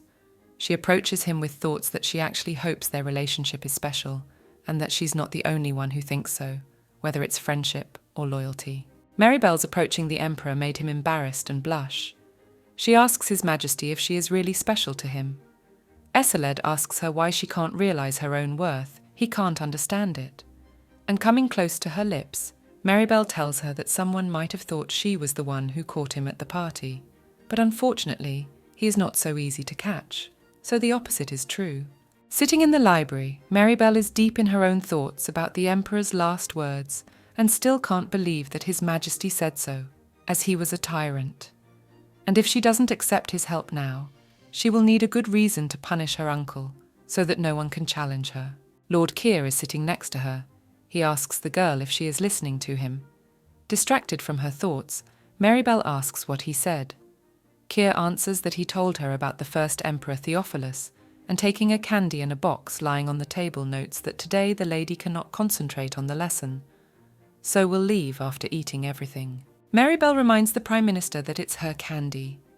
Keir asks her to give in to the teacher, and in return he tells her something interesting, and asks her if she remembers the ring with the big blue stone that His Majesty wears every day. After Maribel replies that she remembers it, Cyrus goes on to say that it is the ring of the first deceased emperor. Legend has it that the gemstone in it has magic. The best part is that the gem was mined in the Edinburgh mine, a place her family owned. Maribel thanks Kira for the useful information and lets him eat the candy. Meanwhile, the manager's subordinate Leah comes to him with a basket of grass and loudly announces her arrival. Assel asks her to be quiet. Leah tells him that she brought the herb Sanacho asked for, but it was very hard to find. After thanking him, she tells the Lord that she has seen His Majesty's woman and notes that she is very beautiful indeed, and that she looks like His Majesty because she frowns the same way. At that moment, Maribel comes into the manager's office, saying that she has cut her hand again, and seeing Leah asks her who she is. Without introducing herself, the girl tells her how beautiful she is, and that she will leave now to get out of the way. Maribel notices that she's very energetic. Assel begins to treat the lady's arm. Behind him, Maribel notices the Sanacho herb. The steward is surprised that the girl knows about this herb. Maribel wonders what the poisonous herb is doing here and asks Assel who he is going to feed it to. The man tells her that His Majesty has enemies everywhere in the palace and that the Emperor nevertheless trusts her. Maribel thinks that in the palace they deal with people so that not a single soul will know about it. Besides, Assel is the manager, so he has a lot of influence. But if you think about it, the new steward is her uncle Lorenz. Until now, Assel was His Majesty's closest supporter. So why would her uncle suddenly be appointed to that position? Could it be to win her favour? So the Emperor is backing her uncle. Assel notices that the lady seems to be in a bad mood, and kissing her hand, suggests that it is because of the pain. Maribel blushes at the gesture and replies that it is not at all. When she goes outside, Maribel decides to take a short walk as the sun is about to disappear. Turning her head, she sees her cousin in front of her. Arinel greets her sister and asks if she is surprised to see her. Maribel answers her not really, since her uncle was here too. Arinel tells her sister that if it were not for His Majesty, she would probably have no one to rely on, noting that she seems to like the palace, as her face has freshened up in the meantime. Maribel doesn't like the fact that 2 uninvited guests have come here all day and it's so tiring. And she's already having a hard time because His Majesty came to see her last night and she didn't sleep all night, so she asks her sister to leave. Arinel resents her sister calling them uninvited guests. Maribel rebukes her for coming here and calls her sister, even though she recently called her crazy. Arinel tells her sister that in any case this is a political marriage and advises her to be careful not to become a laughingstock like the Empress. Maribel sarcastically thanks her cousin for worrying about her and will try not to embarrass herself. Arinel crosses her arms across her chest and reminds her that she was originally supposed to be by His Majesty's side. Maribel replies that there is nothing to be done because Duke Lorenz and His Majesty wanted it that way, and asks Arinel to relax, because when her sister is tense, she too becomes anxious. Maribel's head starts to hurt badly. She sees an episode where she walks down the aisle in a white dress, holding a bouquet of flowers.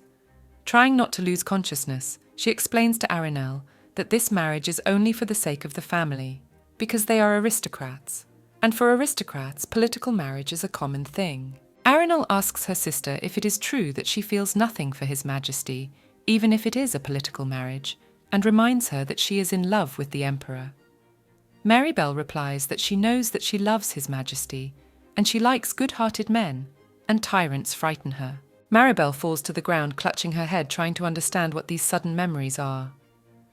Arenal asks her sister if she can hear her, but Marybelle responds by chasing her away. Arenal explains that she just wants to help her because she looks very unwell, not because she likes her sister. Marybelle chases her cousin away again. Arenal warns her that if she continues like this, she will be very sorry one day. Marybelle replies in a harsh tone that she does not care about her sister's worries, as they are not close enough to worry about each other, and at this moment she thinks that she should not lose heart in front of her. Arenal asks her cousin that it is not natural to take care of someone who is sick in front of her eyes. Marybelle, approaching her sister, replies that she does not need an ounce of kindness from someone who intends to fool her. Standing very close to the edge of the bridge, Arenal tries to get as far away from her cousin as possible and flies straight into the water, but Marybelle manages to catch her. She then reminds Arenal that she once told her to know her place and pushes her to the ground, saying that she wishes she had already realized her position. She leaves her sister and leaves her alone. Marybelle can't understand why this memory pops up in her mind and comes to the conclusion that she's not really strong, because even knowing about her sister's weaknesses, she can't use them. Even just seeing Arenal exhausts her. However, this memory does not let her rest. Marybelle assumes that because she has gone back in time, she has a gap in her memory. She is found by Eseled. After he approaches her, Marybelle leans her head against his chest in exhaustion. The Emperor asks the girl what happened to her. At night, Eseled comes to Marybelle's room again. Lying on the same bed with His Majesty, she tells him that she seems to trust him more than she thought. Placing his palm on her cheek, Eseled tells her that earning her trust is more pleasant than he thought. With a sad look, Marybelle tells the Emperor that perhaps it is not he who needs to worry about betrayal, but she. The Duchess tells His Majesty that in the distant past, a man she loved very much betrayed her. She loved him very much, so she did everything he asked and was willing to do anything to protect that smile. But in the end, she was cruelly betrayed. Since long ago, Marybelle believed that they would always be together. Eseled presses the girl closer to him and asks her if she hates the man. She answers His Majesty that she does hate the traitor, but she has forgotten that they were close. The Emperor decides to ask Marybelle if she still loves this man, to which she replies that she does not know. Eseled tells her that he doesn't know if this man is worthy of all the feelings she has, and kissing Marybelle on the forehead, he adds that he is sure of something. A smart man would not betray her. In the morning, the Emperor gathers a council of Theobald, Cyrus, and Asil into his study. He asks them if any of them have ever been unrequitedly in love. Lord Cyrus tells His Majesty that he wondered why he had summoned them, but that he could not have guessed. Theobald asks his friend to be quiet. Eseled explains to them that his acquaintance was betrayed by the man he was unrequitedly in love with, and would like their opinion. Cyrus asks His Majesty if this is about Lady Marybelle. The Emperor replies that it is about another person, but this did not prevent the chaos that began in the cabinet. Asil asks if the lady had an unrequited love, and Cyrus says that Marybelle doesn't look like someone who was unrequitedly in love. Eseled confirms that Marybelle was betrayed by the man she was unrequitedly in love with. Cyrus asks His Majesty what he is going to do about it. The delusion that Marybelle was in love with a man grows stronger. The Emperor says he must kill whoever betrayed Marybelle. Theobald asks His Majesty if that is really the only reason he called them. Accoled confirms this and says he just wondered if they knew something. Asil tells the Emperor that even if the lady was unrequitedly in love, she has no reason to tell them. Cyrus asks His Majesty if he is really going to make Lady Marybelle Empress. Eseled reminds them that he never took it back. Keir tells him that he's just worried since it's only been half a month since she's been living in the palace. Theobald enters the dialogue and says he thinks it's a little dangerous too. Asil, for her part, smiles sweetly and says she doesn't mind. Theobald asks Lord Argyle if he's serious and why he thinks Marybelle is not dangerous. Asil explains that the girl is in a desperate situation and desperate people don't notice anyone around them, so she doesn't have time to think about betrayal. Aceled is glad he's not the only one who thinks so. In the evening, Asel, Lord Keir and Marybelle are sitting in the greenhouse drinking tea. Keir asks the lady why she is so anxious since they are in such a beautiful garden. Marybelle asks what Lord Asel is doing here. The steward explains that from now on he will be teaching her classes instead of Keir. Marybelle asks what Lord Keir is doing here. Asel tells her that perhaps he is just having trouble adjusting to the change in classes, so he has come to help and politely asks her to be understanding, because Keir likes her much more than he might think. Angry, Keir asks the manager what the hell he's talking about. Marybelle says she didn't know Lord Asel likes to joke and ponders the fact that she has so many thoughts in her head that she is confused. Arenal, memory loss empress, that if she marries Aceled and dies by her sister's hand, it is her destiny. Clenching her hands into fists, Marybelle wonders if she can avoid this fate if she refuses the seat of empress. Asel reminds Keir that he has taken over as prime minister, and things have doubled, so he asks him if he needs to go to work. Keir asks his friend not to start talking about it, as he was only able to get away from work by using Lady Marybelle as an excuse. And if he continues at this pace, he will work himself to death. Putting the cup of tea on the table, Asel tells Keir that the main thing is that His Majesty should not find out about it. Otherwise, if he catches him, he will wring his neck. The minister irritably asks the steward not to say such things even in jest, as he almost died recently. Asel advises Cyrus to do his job properly, and reminding him that Lady Marybelle is about to become empress, he asks him what he will do if something goes wrong at the reception. Keir tells the steward that he is right, and that since he is here, he should ask her about the reception. The Prime Minister calls Marybelle and tells her that they are preparing a festive reception to announce that she will become empress, and so he has decided to organise everything according to her preferences. Marybelle replies to Cyrus that she has no intention of becoming empress. The Prime Minister and the Governor are shocked by this unexpected statement. The lady asks Lord Keir to calm down and explains to him that she misspoke. Keir asks the lady what she meant by saying that she is not going to become empress. Marybelle realises that she misspoke very badly because she has a headache. At that moment, Aceled comes into the garden and, having overheard part of the conversation, asks his subordinates that he didn't hear what they were saying about the empress. Theobald, standing behind His Majesty's back, tries to understand what nonsense Asel and Keir are discussing here. Since the emperor did not hear the entire dialogue, he is outraged that his subordinates are allegedly daring to challenge the identity of the emperor's wife and reminds them that his decision is final. Marybelle realises that His Majesty seems to think that she is being forced to give up her position as empress and hopes that he will not swing his sword again.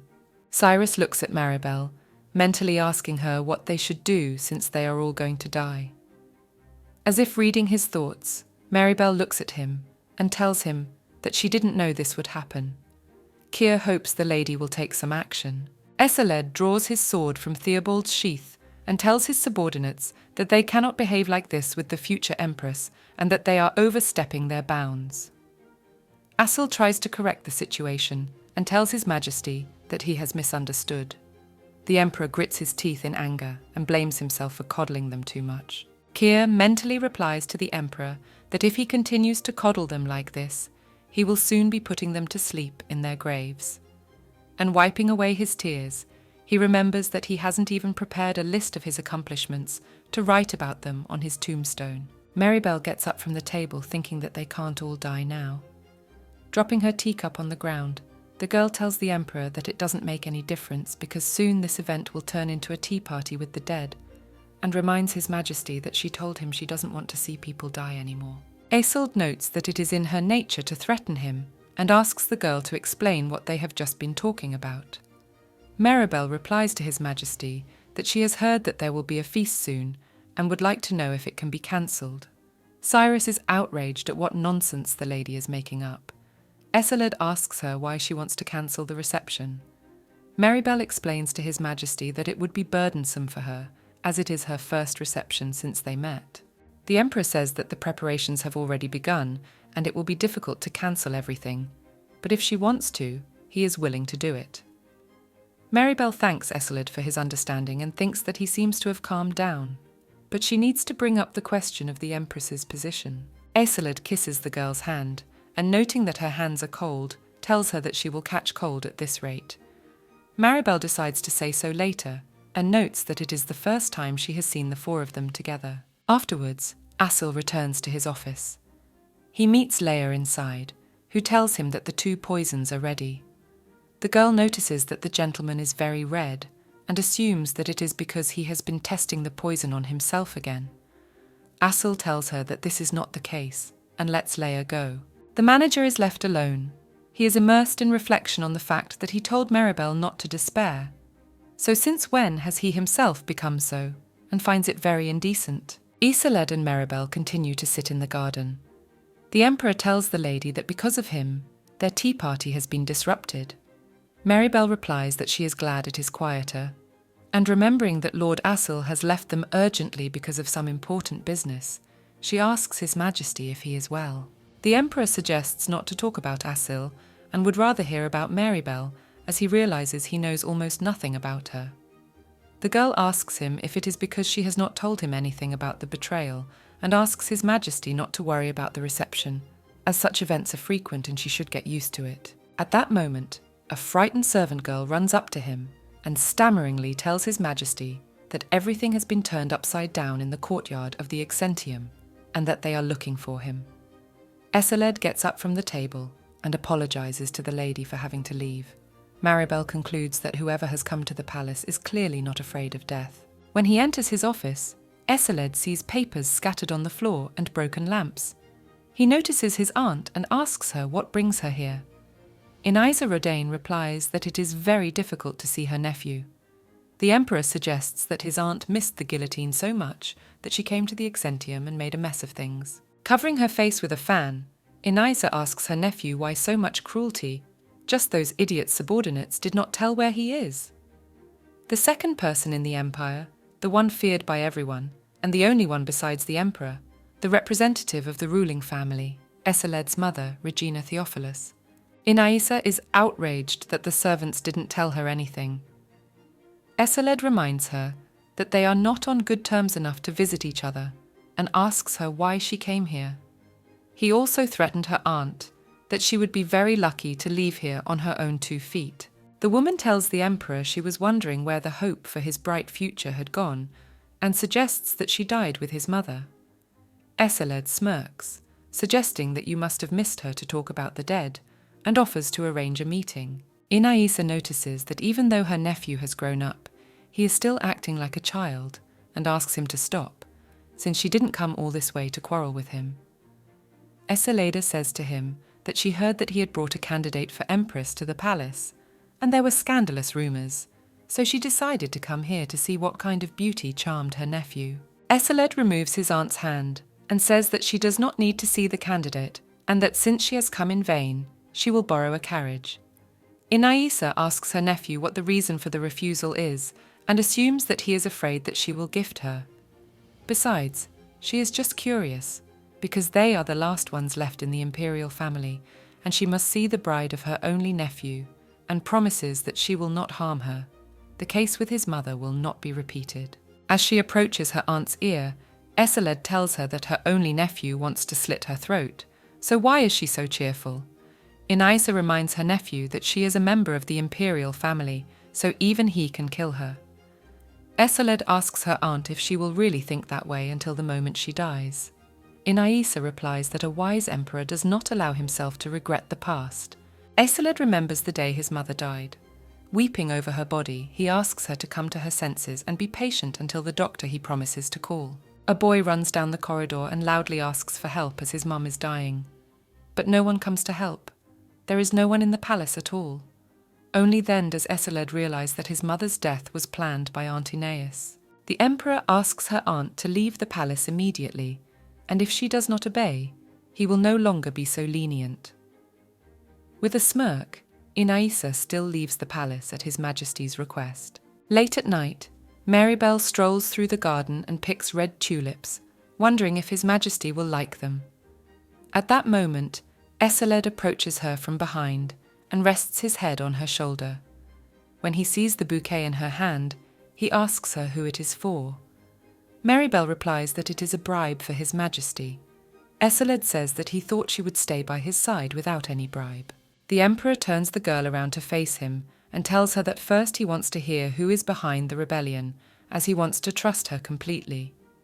Maribel realizes that the time has come, and though it is cruel, she has already gone too far, and she will not be able to stand it if she is just some woman to him. Maribel asks His Majesty if he remembers her adoptive father, whom they met last time, and tells him that his family plans to overthrow him. She doesn't know the details, but she has heard that they plan to do it within a year. Esseled asks the lady if her revenge has anything to do with it. Maribel confirms his speculation and says that she sleeps and sees her uncle and sister take their last breaths. The Emperor knows that Crown Prince Baldwin Theophilus is alive, in which case it's no wonder a rebellion is being prepared at such an opportune time. In addition, Maribel's uncle's nephew, Aeneas's husband, the Marquis of Edinburgh. Esseled decides to investigate and thanks the girl for the information. Maribel replies that she should have told him, because that was the deal. She decides that the time has come, and hoping for luck asks His Majesty if she can make her request if he has already heard everything he wants to hear. The Emperor agrees to hear her out.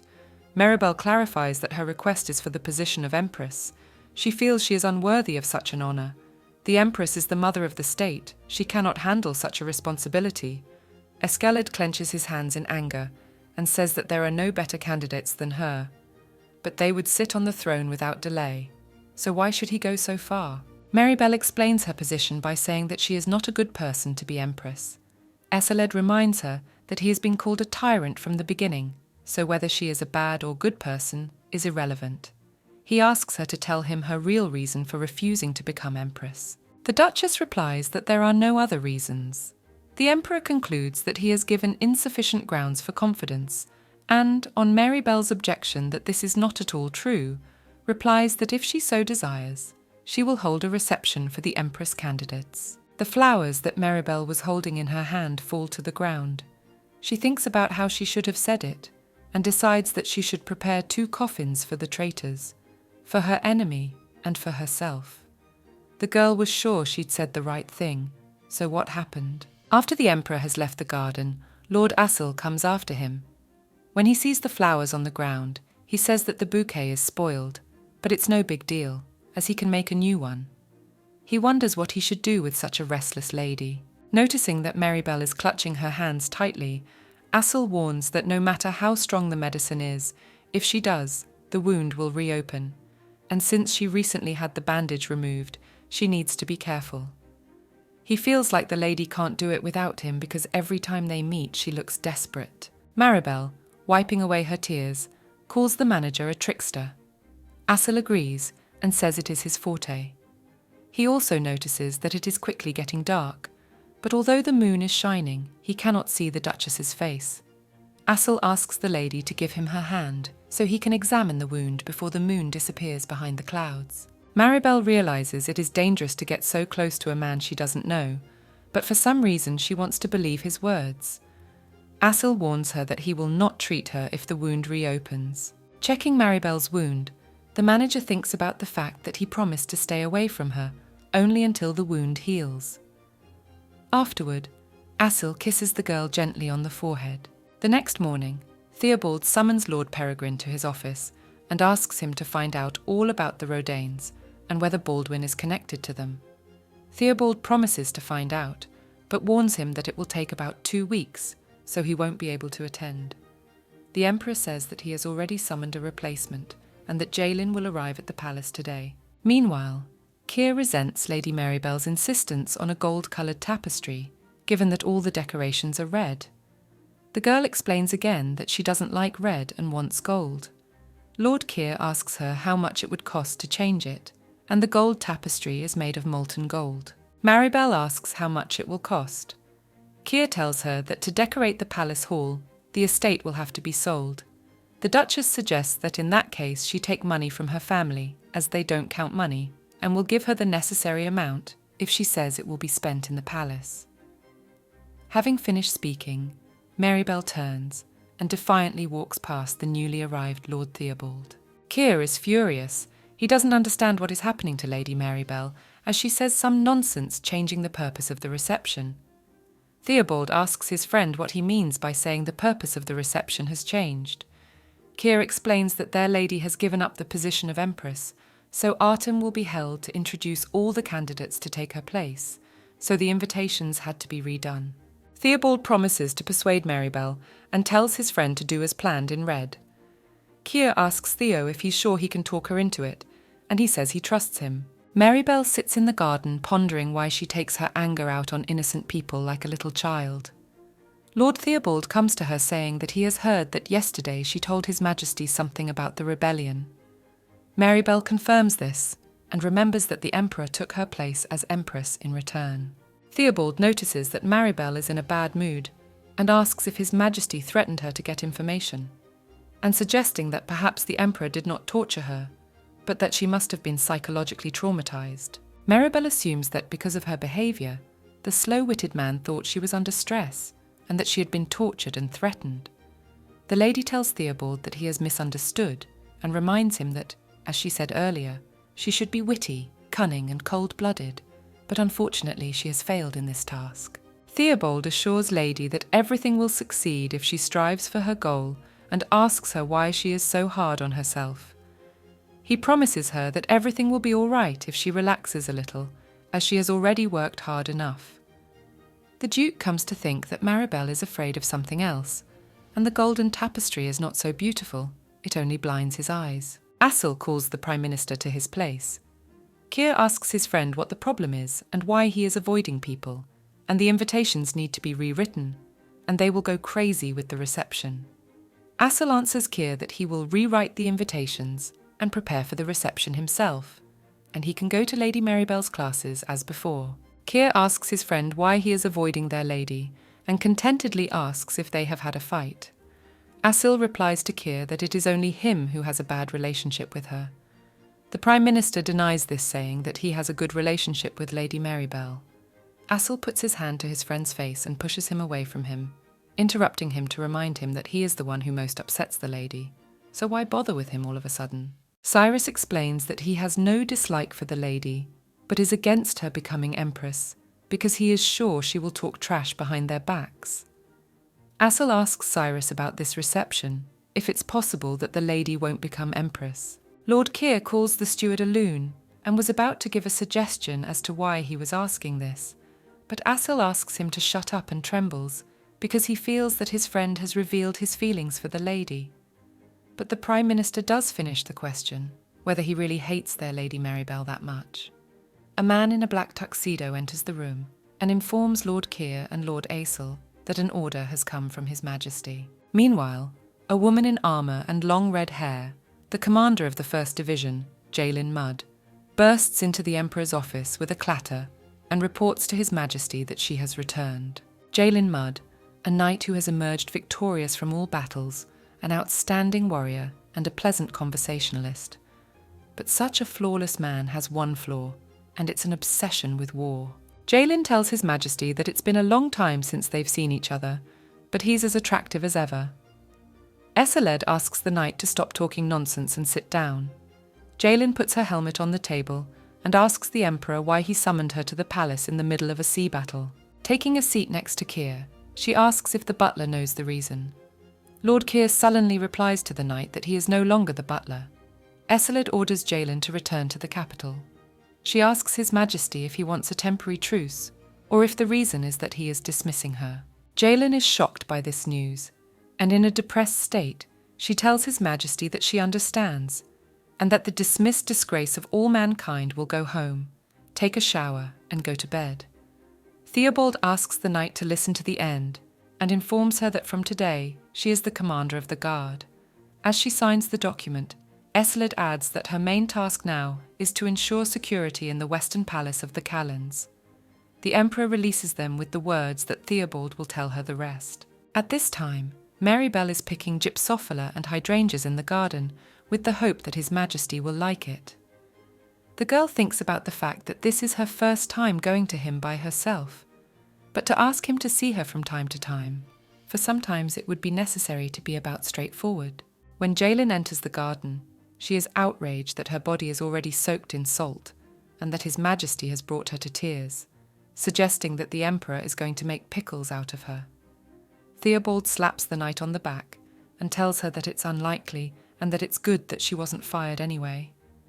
Jaelin is thrown forward by this blow and asks Theo indignantly if he can control his power at all. The Duke asks Jaelin if the sea has worn out her bones and slaps her on the back, saying that she is getting sand off her back. The girl grabs Theobald by the arm and asks him why she has been summoned here, if it is because of that woman with the difficult character. Theobald is surprised at how quickly the rumour spreads and corrects the knight that it is not just that woman, but Lady Maribel Edenborough. Touching her forehead, Jaelin asks the Duke if the lady is beautiful. Noticing that Maribel is heading towards them, he replies to the girl that she can see for herself. Maribel greets Lord Peregrine holding a bouquet gathered in the garden and asks him who is next to him.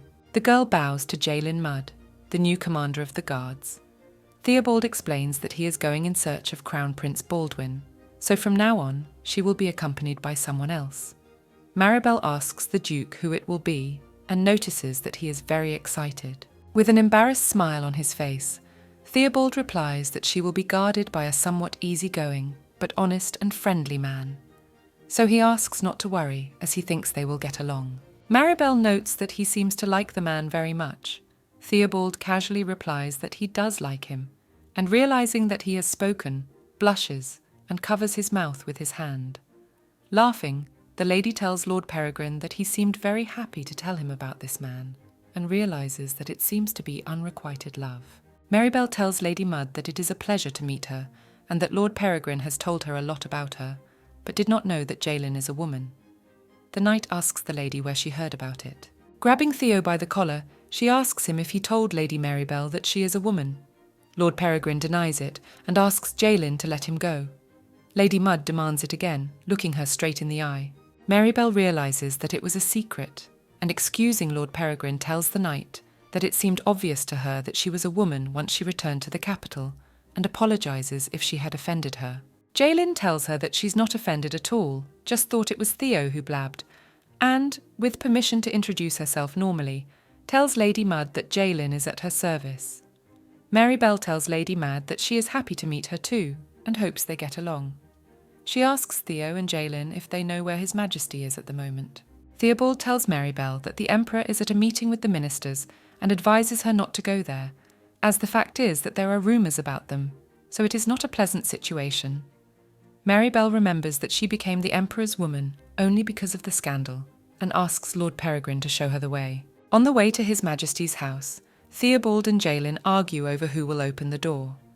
The knight explains that she has bad bones, so she can't open the door, but Lord Peregrine resists and throws it over to Lady Mudd. Jaelin tells Theo that she has a lot of energy, so he can use it to open the door. Tired of listening to the silly argument, Maribel says that if the two of them don't open the door, she will do it herself.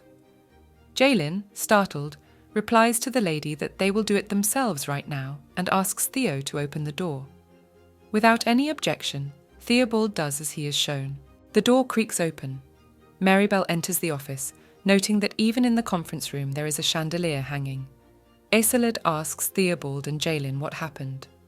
Theobald wants to answer His Majesty, but Maribel interrupts him and thanks Lord Peregrine and Lady Mudd for seeing them off and asks them to step aside, as she can't see anything behind them. Aicelid is a little tense at this unexpected visit. Maribel approaches His Majesty with a bouquet of flowers and says with a smile that she has brought him a bribe. The Emperor rises abruptly from his cross and, grabbing Maribel's hand, leads her to his chambers. Meanwhile, in his office, Assel stamps the document. Cyrus tells him that the Emperor and Maribel must be appeased if they are to live in peace. The steward replies that he agrees with him. Leia enters the room, holding a box in her hands. She says that she has brought what Mr. Assel asked for. The girl notices the Prime Minister and greets him. Leia finds an open box with a weapon inside. Seeing the contents, Keir says that these weapons are forbidden in the Empire and asks his friend where he dug them up. Assel tells him that he took them from Count Alpha's house when he was executed 3 months ago. The steward assumes they are prototypes made for sale.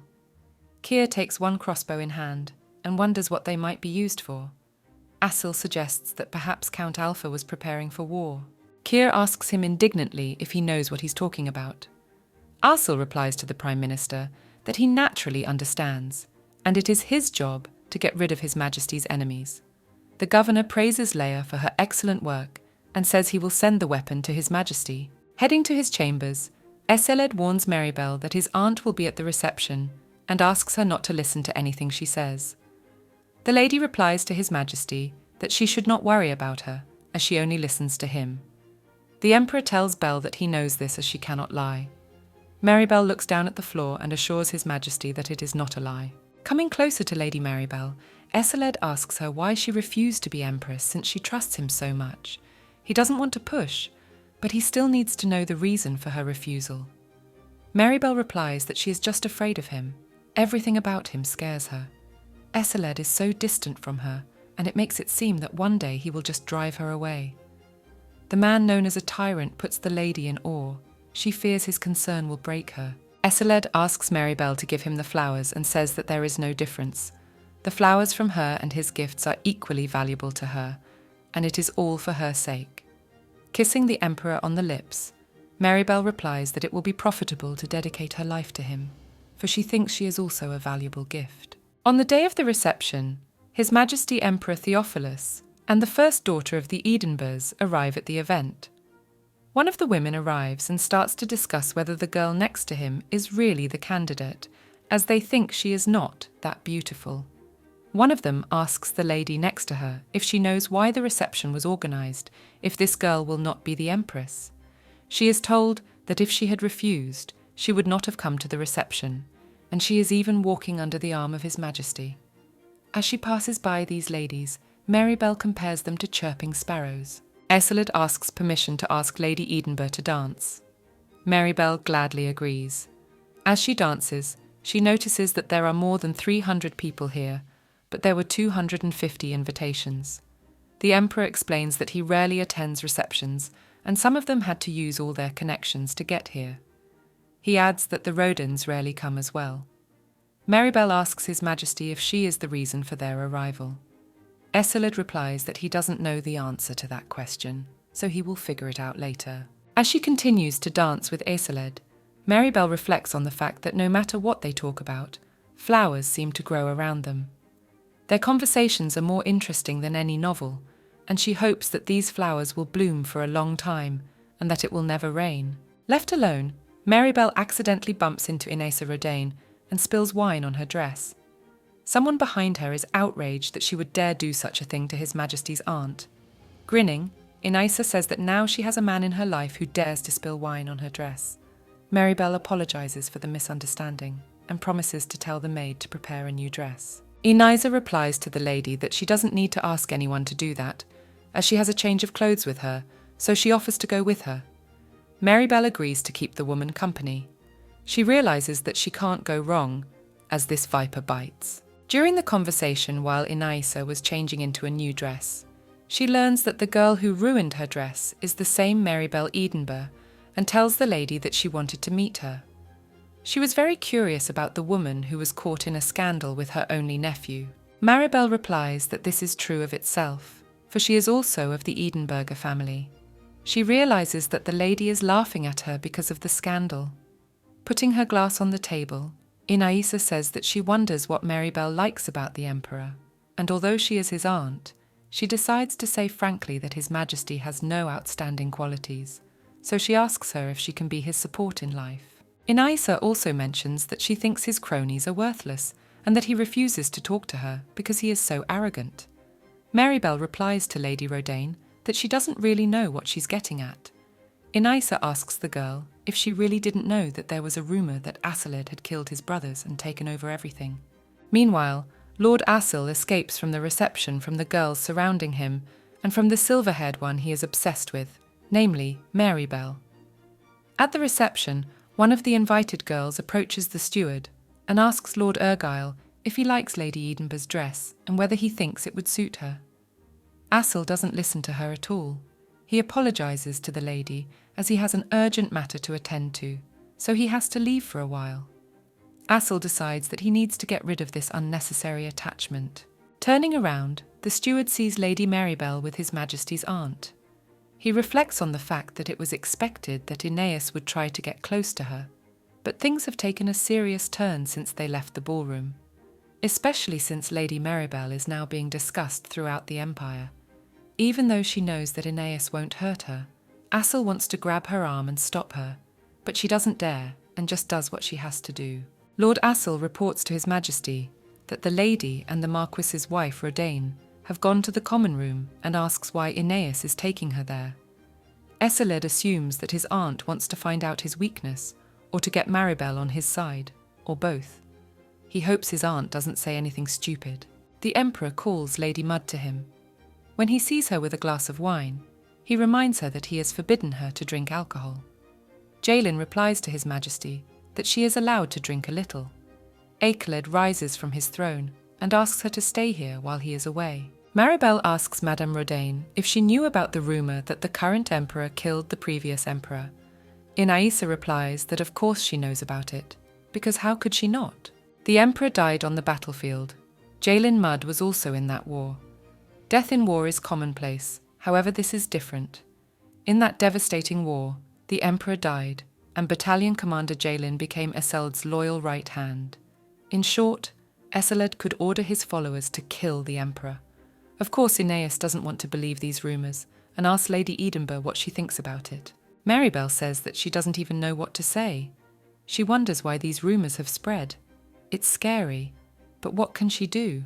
Because her strength is not enough. Inaisa suggests to finally get down to business and says that she wants to introduce a candidate for the position of Empress coming from the south, and she will be fine if Marybelle helps her. This girl is the daughter of the Count of Erua. Inaisa thinks she is a very nice girl and thinks it will be great if she and Esseled get along. Marybelle is surprised that this woman is being so blunt about it and asks her if she can leave the palace if she helps her. Madame Rodaine replies that she will not be able to do so unless Esseled decides to send her away. Marybelle clarifies what she wants to do then. Aeneas explains that in 2 weeks there will be a hunting convention in the forest of Mirion, organised by her son, Marquis Rodaine, and she is going to introduce the daughter of the Earl of Erua. But something Aeneas didn't tell her earlier. She doesn't know if it's true that His Majesty killed the previous emperor, but bloodshed in the struggle for the throne is common. Lady Edinburgh wonders what would happen if the already heavy scales were weighed down further. Aeneas explains her motives by saying that she is simply worried about being used. Marybelle advises the Marquise not to overreact, and jumping up from her chair, asks her if she thinks that she is not being used and that it is the other way around. And reminding Lady Rodaine that she has many other things to worry about, she thanks her for her concern. It seems to Madame Aeneas that Marybelle Edinburgh speaks to her as if she had decided to refuse her. Marybelle asks the Marquise if she intends to take advantage of her. Aeneas is outraged that Lady Edinburgh has allowed herself to be so insolent with her. The door opens abruptly and Javier Rodaine enters the guest room. Seeing that they have a guest, the silver-haired man bows and introduces himself as Inaisa Rodaine's son. He seemed very familiar to Marybelle. She had been friends with the silver-haired girl as a child. Javi tells the lady that she has been delayed a lot and it is time for her to come back. Inaisa tells her son that she is fine and will be back later. Javier clarifies that he was not asking his mother, but Lady Edinburgh. Marybelle leaves the guest room saying that it has been a long time and she has to go. The man offers to escort her as he has to go to the ballroom. Marybelle realizes that he wants to talk to her face to face. Javier is not what she imagined, but it would be nice to know what's on his mind. Outside, the girl asks the Marquis why he needed to be alone with her. Javier replies that he is sad that she draws the line between them so bluntly. Marybelle explains that it would be foolish of her not to keep strangers at a distance. Javier puts his hand on his chest and says that he was eager to see Lady Edinburgh. She is so charming in his opinion that he even made up non-existent affairs for himself. During the conversation, he notices that the girl's face is very red. As she leaves, Marybelle replies that she always blushes when she receives unexpected compliments. Javier follows her and says that modesty is a trait of shallow people. He can't even express his interest properly. Although they are of the same social status, they have never crossed paths and are therefore very happy to have met. Maribel replies that she was glad to talk too.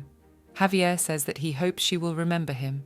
She stares at his face and wonders if it is possible that her childhood friend V is really Javi. Thinking of His Majesty, Maribel says she must go now. Marquis Rodaine lets her go, saying that he would be happy to see her again. After Lady Edinburgh has gone in search of Eseled, a cloaked Baldwin Theophilus, the former crown prince, approaches Javier and asks him what he is doing here. The Marquis replies that he was simply attracted by the smell of the flowers. Baldwin says he smells it too, and the phantom pain in his ring finger, which he does not have, is extremely unpleasant. Javier asks Baldwin if he shouldn't get over it already. The prince replies that of course he should, as he will have to see this every day, and at one point remembers that he heard that the crossbows have been delivered and wants to check them out. Javier asks Baldwin to follow him. Meanwhile, the emperor is walking through the garden, followed by a short-cropped girl in a bright pink dress. She tells His Majesty that the moon is very bright tonight, making it not even scary to go out at night. Eseled doesn't realize how long this girl will haunt him. He can still understand the pretense with the Empress candidate, but the whole thing annoys him. The stranger notices that His Majesty is not keeping up the dialogue and asks him if he is worried about someone. Eseled replies to her that he is, because it is late. The girl asks the Emperor if he is angry that she has blocked his way. Without waiting for an answer, she explains that she knows where he is going, and therefore cannot stand idly by. Eseled asks what she means. The girl introduces herself as Larinette Erua and begs His Majesty to beware of Maribel Edinburgh. A few days before the reception, Arinelle has tea with Lady Erua in her home. Larinette asks her friend what has happened and why she is sighing so deeply. Arinelle explains that she is very worried that His Majesty will marry Maribel, as her sister is treacherous. Lorraine asks her friend if she is serious and if her sister is really deceiving His Majesty. Arinelle confirms this, and is sure that the Emperor will be angry when he learns the truth, but fears that His Majesty will then massacre her entire family. Arinelle then suggests to her friend that she tell the Emperor that he should protect her sister. When Lorraine meets His Majesty, she warns him that Maribel is going to use his position. Eseled does not reply and ponders over what he has said, turning away from the girl. Larineth does not like the fact that he does not listen to her at this moment, and since today is the reception in honour of the Empress candidates, so she thinks that she should be with His Majesty. Eseled turns to Lady Erua and says with anger in his eyes that this is the first time he has heard such outrageous advice and thinks she has overstepped her bounds. Now he must go, but next time he promises that she will pay for her mistake. Lorraine begins to tremble with a stiffening fear. She realised she had made a huge mistake, no matter what kind of man Maribel was. He loved her. Maribel walks through the garden and calls out to His Majesty. She definitely heard his voice. Eseled sees his beloved and walks over to her and hugs her tightly. The lady asks His Majesty what happened. The Emperor replies that as expected he was very tired. Those girls kept flashing before his eyes, and she left with her aunt, even though she knew she was going to the tiger's den. Maribel, a little distant from the Emperor, tells him that she has learned something after all. A hunting convention is being organised in the forest of Mirion. Eseled says that he should have realised that she was only standing there because her aunt had decided to let her go, but she was still in great danger. Maribel tells him that she will be more careful from now on. Although she was reprimanded for going into the tiger's den, she deserves praise for coming back with the loot. Eseled asks the lady not to make him worry so much. He can't find a place for himself when they are apart. Touching his finger to Maribel's lips, he asks her what she will do if one day she kills everyone who is close to her and banned deep in the palace. The girl replies to His Majesty that he is the closest person to her, so it seems he will have to deal with himself. The next day, Lord Keir asks Lady Edinburgh if she has learned anything during her time with Aeneas Rodaine. Maribel tells him that she has learned that the Marquis of Rodaine is organising a hunting convention in Mirion Forest in 2 weeks. Asil explains to the lady that hunting conventions are mandatory before spring arrives, and this perfectly ordinary event is extremely convenient for conversation. Maribel says she thinks so too, so she plans to go there. Keir replies that that's out of the question.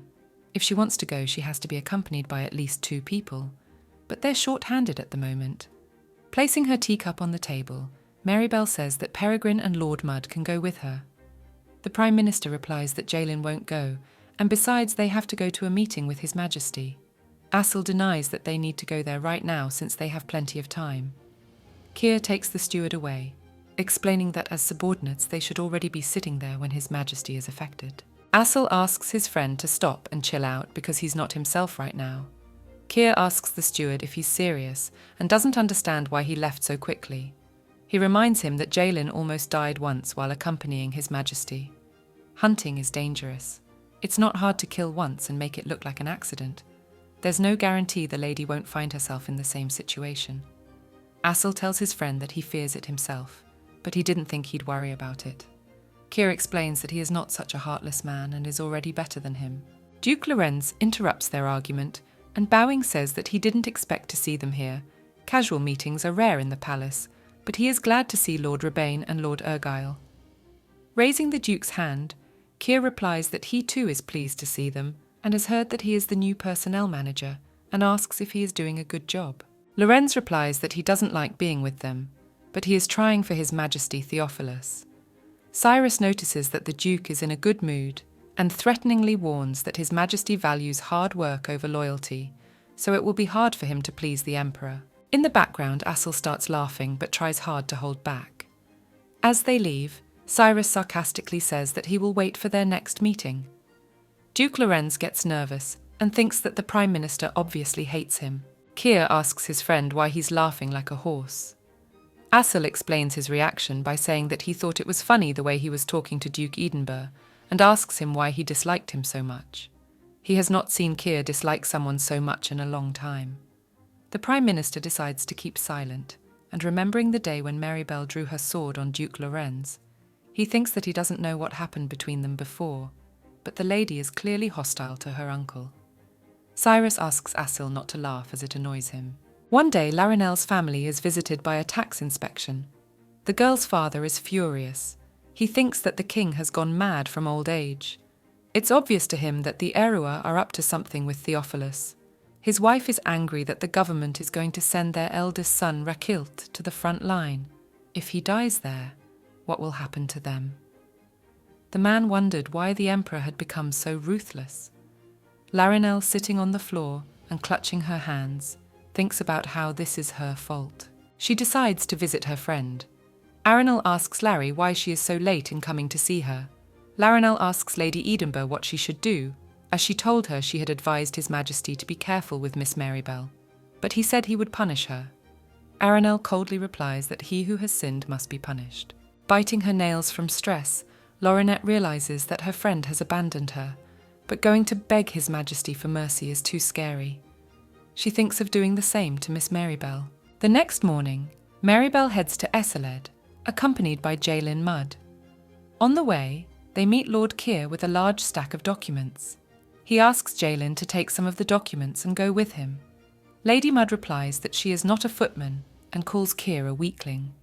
Maribel intervenes in their argument and says that His Majesty's office is not far away, so it's all right if she helps Lord Rebane.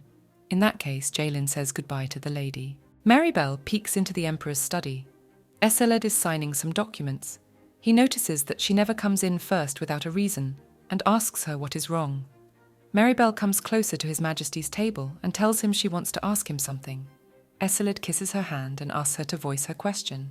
The lady says she was suspicious of what Lord Keir and Lord Assel were saying, and asks why Lord Mudd can't go hunting. Axeled explains that Jaelin almost died on the hunt at his father's hands. Maribel sits on the Emperor's lap and says that now she understands why Lord Keir is so dissipated. The Emperor offers the lady to tell more about the situation, but she refuses as she thinks that such stories are better to hear from the participants of the events and asks His Majesty if he is going to let her go.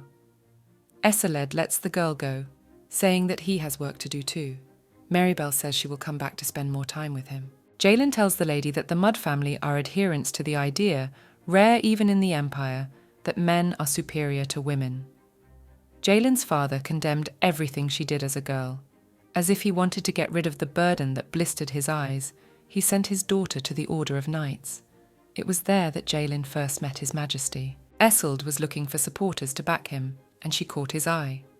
Just then, Peregrine and Keir swore allegiance to His Majesty, and of course Jaelin joined them. Back home, however, Peregrine and Mud found this unacceptable. They planned His Majesty's assassination at a hunting convention, and Mud's clan, of course, targeted Jaelin. They were annoyed by the fact that she and the prince were getting along. Luckily, the plan failed, and she was estranged from them after that. Ever since Theo became head of the Peregrine family, she's been in his debt. Maribel thanks Lady Mud for telling her about it, even though it was hard for her. Jaelin replies with a chuckle that it's no big deal. The other guys have at least one story from the past too. That's why they are loyal to His Majesty, and in fact Lord Keir told her to laugh it off if she asked about anything. She did not listen to him and did not hide anything, as she wanted Lady Edinburgh to hear the story from her, as she sympathises with her. Maribel replies that she sympathises with her too, and reflects that saying that everyone has a story sounds like a deathbed speech. Though for someone who has no one to rely on, maybe only the grave will be a comfort. When Lady Mud arrives in His Majesty's office, she asks His Majesty to send her to a hunting convention. Keir is surprised by this request. He tells Jaelin that she must be mad, and reminds her that she trembles even just being in the hunting grounds. The girl replies to her friend that it has been many years and that hunting is much safer than war. Cyrus speaks to His Majesty and warns that although he says so now, there may be difficulties in reality. Axelid asks Jaelin why she now suddenly wants to take part in the hunt, since she hated it before. Lady Mud explains that she doesn't understand how a defenceless lady can be sent to such a dangerous place. Of course their guards are strong, of course that won't solve the problem. But rather than tossing around all night worrying, she thought it would be better to personally guard Lady Maribel. Isolde approves of her decision and asks her to make sure Belle will be safe on the hunt. The Emperor finds a letter on his desk and asks the Prime Minister what it is. Cyrus explains to His Majesty that Rachel Erua, eldest son of the House of Erua, went to the front lines yesterday, and a written protest has come from his family about it. In brief, it says the following: the Erua clan has been loyal to the Empire for so long, so he can't do this to them. That's how they ruined relations with the family of a potential Empress candidate. Well, one enemy more, one less. No difference. Eseled reflects on the fact that Theophilus has had a peaceful time only because the blood of many aristocrats has been spilled. In addition, he has more support among the people than previous emperors. Even if the Erua are hostile, they can't do anything alone. On the day of departure for the hunting convention, Keir asks the attendants to remember that they can't kill everyone and advises them to avoid conflict as much as possible and not to change their daily routine. Esela is sick of listening to the Prime Minister, so he doesn't let him finish and covers his mouth with his hand. The Emperor asks to send Cyrus away from here as he is too noisy. Lord Rebane asks His Majesty where else he can find such a loyal assistant as him. While the Emperor, Theobald and Cyrus argue among themselves, Maribel approaches Lord Assel and asks him why he is staying with Lord Cyrus and has decided to go with them. Assel replies to the lady that staying in the palace is too unsettling for him, and they can only hope that nothing will happen at the hunting convention. Eselid approaches Maribel from behind and, putting his arm around her shoulders, suggests they go. The lady asks His Majesty if they will ride in the same carriage. The Emperor asks if she wanted to travel separately. Maribel replies that on the contrary, she would have cried. As Maribel sits in the carriage, she can't understand why she can't stop thinking about what happened in the garden on the day of the reception. Eseled notices that Lady Edinburgh is admiring him so openly.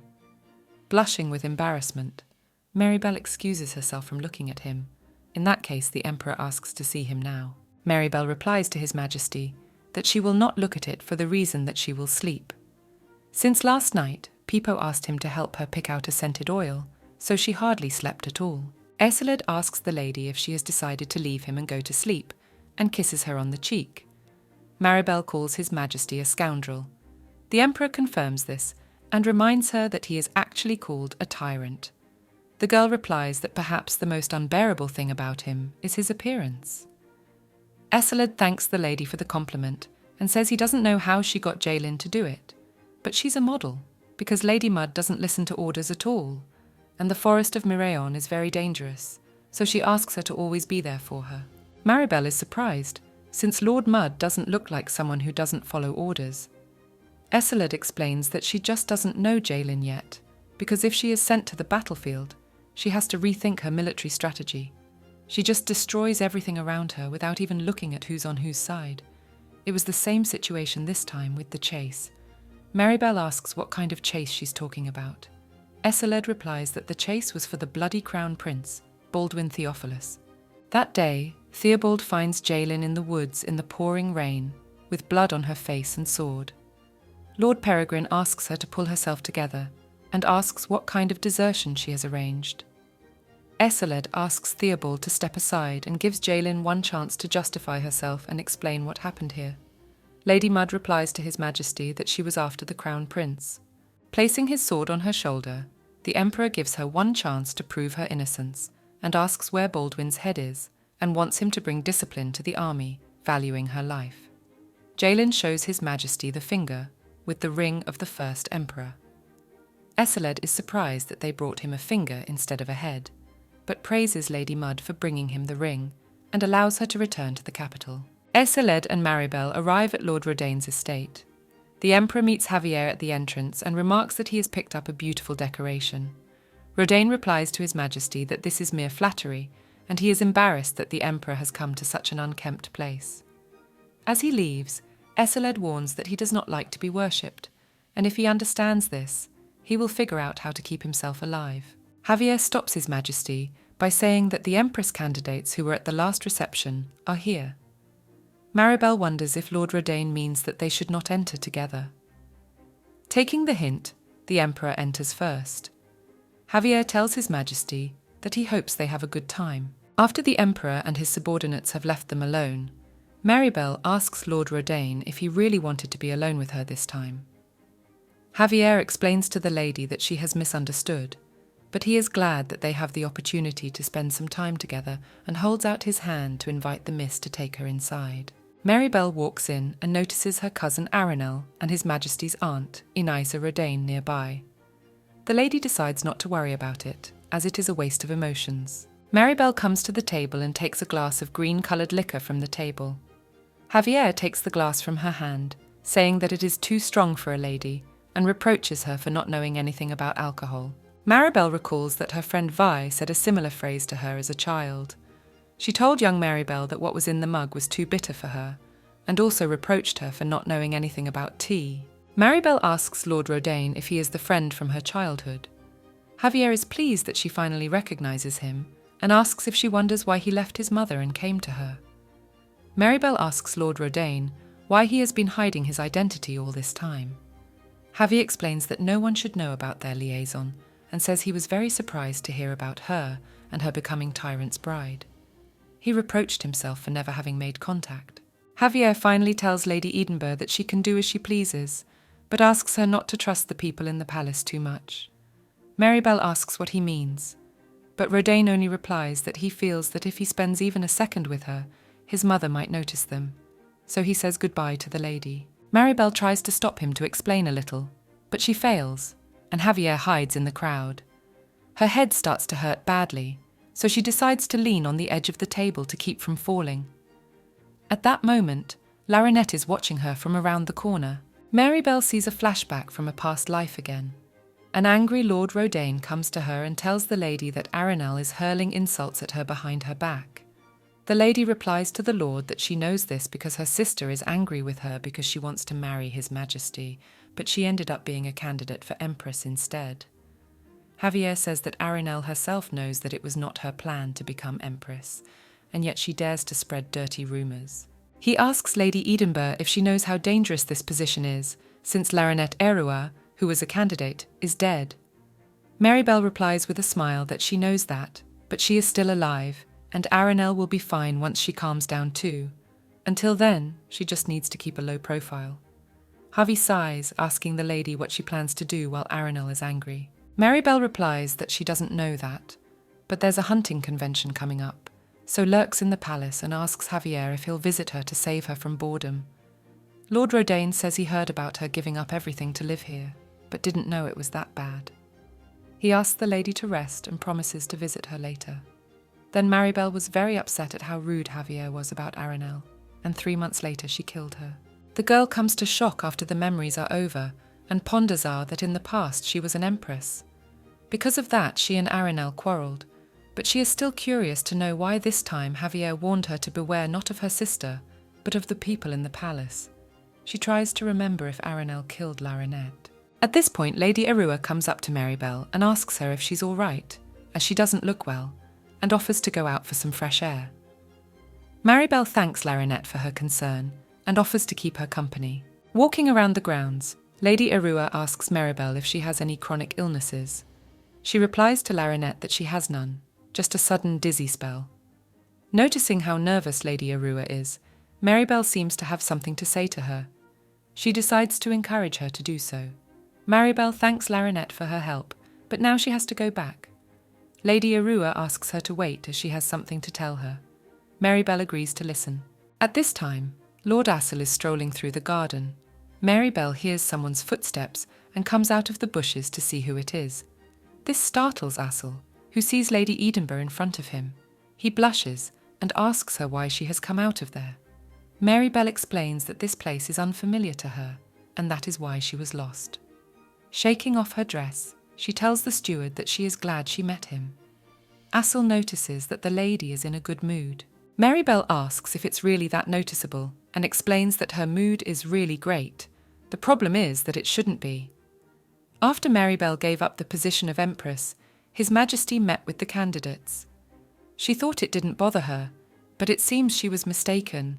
Earlier, Larinette had told Marielle that Arenelle had asked her to tell His Majesty that Lady Edinburgh was a dangerous woman and that she should be watched out for. Larinette apologizes to the lady with the excuse that she thought that Lady Arenelle ate the truth. For the sake of the Empire, she went to this desperate act. With her arms crossed over her chest, Maribel asks Lady Arua to leave these pointless conversations and talk business. Larinette explains that she passed these words to His Majesty, and he responded by saying that she would be punished. Her family is then investigated for tax evasion, and her older brother is poisoned on the battlefield. Larinette realizes that at this rate her family will be destroyed, and so she asks Lady Maribel to save the Arua family. Maribel continues her walk with Lord Astle and tells him that it seems to her that His Majesty is not going to leave her because he does not like other ladies, so she is happy. Astle asks the lady if she feels guilty about this. Maribel replies that she does not always have to be a good lady and hopes that he will not judge her for it. Astle asks the lady how she will act if he commits an act that everyone will condemn him for. Maribel replies that of course she would be disappointed, but would do her best to understand him. Astle clenches his hands into a fist, thinking that he should stop this and get rid of this feeling of attachment, as the lady always throws him off balance. Late at night, Esseled finds a note on his desk from Belle, asking him to find her. The Emperor goes out into the hallway and asks the lady about where she is hiding. She gave him a message to come, so she thinks there is no reason to hide in such a confusing place. Esseled does find the girl after seeing the hem of her blue dress around the corner. Maribel goes up the stairs. The Emperor is a little exhausted and decides that this time he will not follow. The lady approaches His Majesty from behind and hugs him, asking why he has not caught up with her. Esseled explains that he had a feeling she was trying to trap him and asks the lady not to be angry. Maribel agrees, and while Esseled kisses her neck, explains that she probably just wanted to be naughty. A little earlier, Maribel had been approached by Arenelle. She tells her that she knows that she was just with Larinette and already knows that she is the one who spread the rumours about her. Maribel reminds her sister that this isn't the first time she's done this sort of thing, so she doesn't find it surprising. And when she spoke to Lady Arua, she agreed that she was a terrible person. But today she is sticking by her because she assumes she is playing a double game. Arenelle asks her sister to face the truth because there is no one in high society who sympathises with her. Maribel asks her with a chuckle that she is really saying all this because of nerves, and whether she is worried that people are more interested in her than in her. She also notes that her sister has not changed a bit, and still looks enviously at what others have.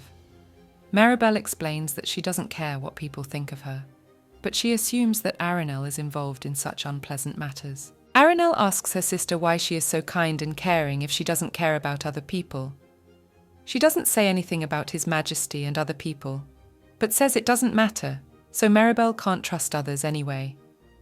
She gives her sister advice that if she receives love, she should give it in return, but suggests that apparently she has been hurt and will not be able to give back as much as she receives, and if she were in her place, she would treat people much better. Finished recalling this unpleasant encounter with Aranel, Maribel thinks that the sister is right. Because of her betrayal, she feels more confident in others. That's why she clings to Eseled so much. The Emperor asks the lady what she is thinking about. The day of the hunt is coming. Maribel escorts His Majesty out. Escaled tells her that the forest of Mirion is very dangerous, so ask her not to go near it as no one has a map of the forest, and if she gets lost, they won't be able to find her. Lady Edinburgh notices that Escaled worries so much that he doesn't even know how many times he said it, and tells him that she's heard that the nature around the central lake changes every 15 days. Theobald tells His Majesty that it is time for them to leave, and Escaled confirms this, adding that for this reason, it is impossible to map the forest. Letting go of the Emperor's hand, Maribel asks him to be careful as he is going to such a dangerous place. After a while, Maribel decides to sit down behind one of the tents out of exhaustion. Lady Arua finds her and asks her if she has fallen asleep. Maribel wipes her eyes and tells her that she is not.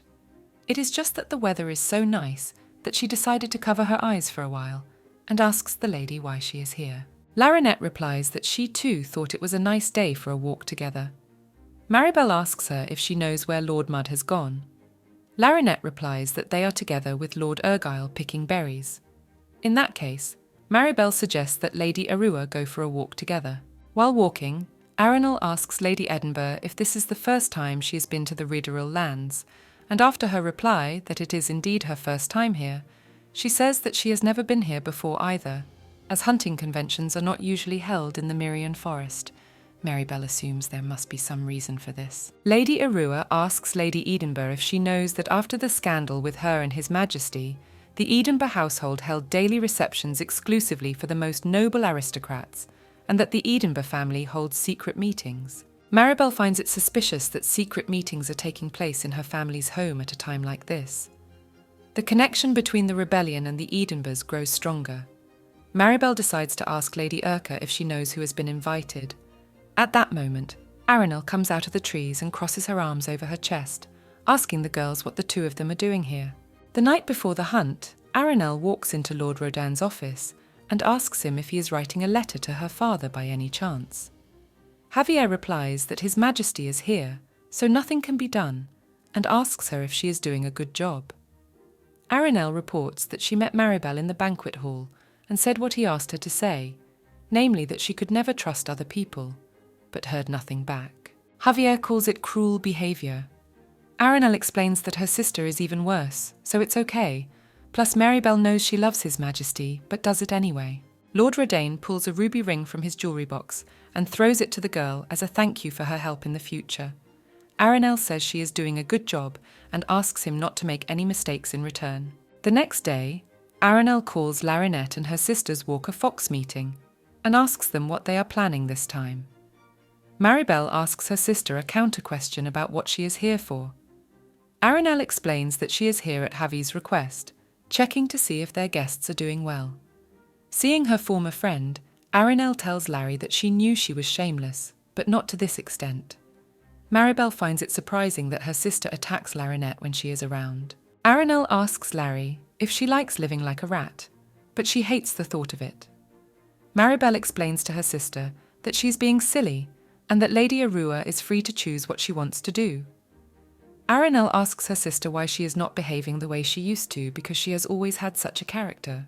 She used to like her, so why has she suddenly become so cold? Maribel replies to her sister that her ego is amazing, because she should have continued to tolerate her because she had kept silent all this time. All people are selfish, and if you look closely, Aranel in particular, because now she is scolded even for good behaviour. Ariel laughingly asks her sister to stop, because even if she lives like that, she won't get stabbed in the back. Maribel wants to ask her sister something about what she means, but she is not allowed to say anything, as Larinette shoves her sharply into the water. Aranel smugly watches her sister drown and thinks that she will never be able to trust other people again. And she has done her best for this. In those days, when the sisters were still living together, Aranel asked her sister why she liked her. Maribel explained that she was always there for her when it was hard. In answering this question, she doubted, and now she seemed to know the reason. Her heart, accustomed to her parents' love after their death, was suddenly empty. Maribel needed something to fill that void, and Aranel was the salvation. It used to be love, but now her heart is filled with hate. Even after killing her, Aranel tries to do it again. It's almost dark in the forest. Theobald tells His Majesty that he thought he would see at least some horse tracks, but he found none. Even tying a broom to them won't get rid of the tracks. Isolde notes that the tracks have disappeared too cleanly to say that they were erased on purpose, and it will be hard for them to find them just by searching the forest, and thinks at this point that he should have taken Kira, but doesn't want him to use his ability. He asks Theobald how much glowing grass they have left. Lord Peregrine replies that they have already emptied one bag, and if they are more economical, they can explore one small area. Isolde says that they know how to get to the lake, so they should continue their search. Theobald glances at the water and tells His Majesty that he has noticed something in the water. The ribbon looks very familiar. Isolde remembers seeing one around Maribel's neck. Following the ribbon, the girl's body floats up. The Emperor is horrified at what he sees and runs into the water, thinking that it should not have been like that, because there is no way she could have ended up in the lake. After dragging Maribel's body to the shore, Isolde waits for her to wake up. Luckily for him, after a short time, she does open her eyes. Maribel wants to say something to His Majesty, but she can't. Isolde tells her that enough talking for today, as she needs to rest properly, and suggests that the lady must be in shock. She and Theo were very frightened. He hopes that Lady will explain everything to him later. Theobald hands the girl a flask of water. Maribel thanks Lord Peregrine and asks His Majesty where they are now. Isolde replies that they are now in the centre of the Myrian forest, and it is his question as to how she ended up here. Maribel replies that she fell at the entrance to the forest and suggests that the lake at the entrance to the forest must be connected somehow. Isolde tells her that this is possible, as the forest of Mirion has always been a mysterious place, but in any case, the most important thing now is that she is unharmed. Maribel thanks them for their concern. Riding his horse, Isolde asks Theobald if there has always been one tree here, as he is sure it was further away.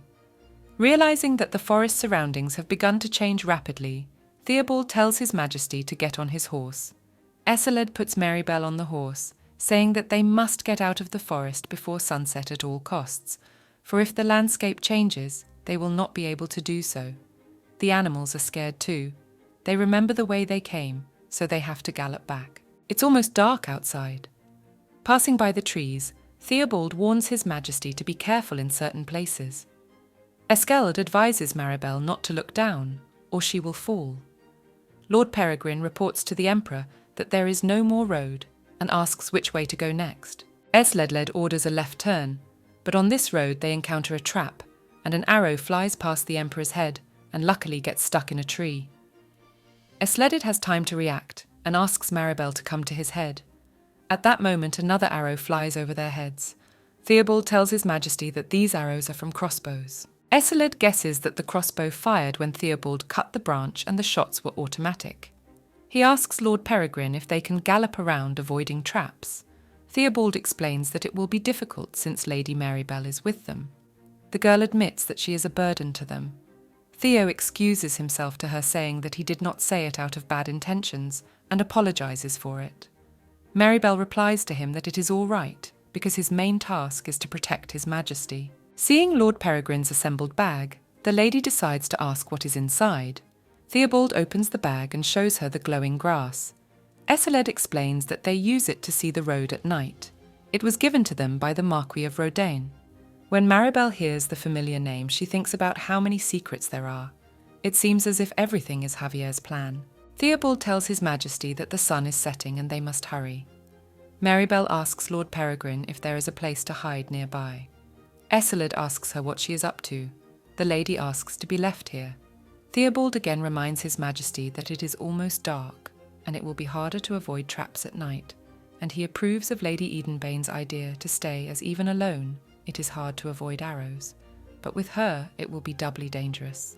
Maribel explains that she did not mean to leave her here for good, and she wants to check something and pretend to be dead for a day. Larinette and Arnel decide that she is dead, but what will Javier do? The girl asks His Majesty to pretend not to know about her fall into the lake and leave the hunting territory. Esseled asks the lady if she really thinks this is a good idea, since anything can happen at night. Maribel strokes His Majesty's hand and reassures him that she is fine, and asks him to face the truth, as she too understands. Esseled agrees to leave the girl in the forest and promises to bring her a blanket at night. Theobald says he will take her to the nearest cave. After Theo and the Emperor drop Maribel off at the cave, she again asks them to pretend not to know her whereabouts until the end, and not to say anything to Lord Mudd and Lord Argyle. She also asks them to keep a close eye on the actions of the Marquis of Rodaine, as the man is incredibly cunning. Esseled replies to the lady that he does not know what she is thinking, but will do as she says. Maribel remembers what Javier said about not trusting the people in the palace, so she can find out if what he said was true or false. All she has to do is wait for her chance. Meanwhile, at Rodaine Manor, Jaelene begins to worry about His Majesty, as everyone who was on the hunt has returned. Only His Majesty and Theo are still missing, and the lady has disappeared without leaving a trace. Before the sun goes down, she decides to go to the forest to look for His Majesty. Assel says he will go with her, but at that moment he sees Theobald and the Emperor approaching, but he wonders why they are alone. Jaelene rushes to His Majesty. Esseled gets off his horse and says he wants to see Maribel and asks where she is. Lord Mudd bows and replies that the lady is not here. While she slept, he went to gather healing herbs near the forest, but when he returned, she was gone. Esseled doesn't like these silly excuses.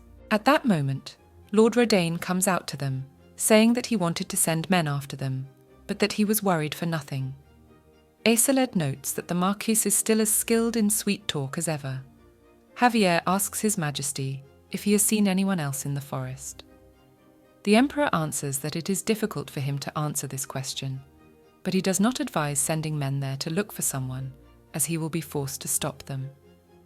Lord Rodaine asks if he can find out the reason. Esseled is surprised that he doesn't know the reason, and explains that the forest has changed again, and he thought that they couldn't get out. Besides, the crossbows were automatically attached to the trees. Javier replies that this is impossible, as the forest territory should not have changed. The Emperor reiterates to the Marquis that the forest on his territory has changed, and a crossbow was fired at him, and asks him what he is going to do. In that case, he has every reason to cut off his head. Javier defends himself that what is happening in the forest is a supernatural phenomenon beyond his control, but finds out who has secured the crossbows before the hunting party is over. Esseled warns Lord Rodaine that if he fails to meet the deadline, the Rodaine estate will be confiscated by the Empire. Javier insists on checking if he's left in the forest. The Emperor reminds him that he has already said that the territory has changed. Lord Rodaine replies to His Majesty that they can't be sure if someone is left behind. Esseled pins Jaelene and Asilu to follow him as he wants to hear what happened to Maribel. After speaking with the Emperor, Lord Assel comes to Lord Rodaine's office and reminds him that they seem to have agreed that he would ensure the safety of His Majesty and Lady Maribel. Javier explains that there seems to have been a misunderstanding, as he could not have predicted that the forest would change. Assel then asks for an explanation about the crossbows. Lord Rodaine replies that if he had set them up, His Majesty and Lady Maribel would have been devastated. He believes that his plan is flawless, starting with his foolish cousin pushing Maribel into the lake and going so far as to lure His Majesty and Lord Peregrine to the lake shore with the help of the glowing grass. So Aranel Edenborough must be the culprit. His Majesty should have gone to see and rescue Maribel, but she did not return. Assel clenches his hands into fists in anger and asks the Marquis what they should do about the lady's disappearance. Javier replies that in any case, he must find at least her dead body, and then asks Lord Argyle to leave his office.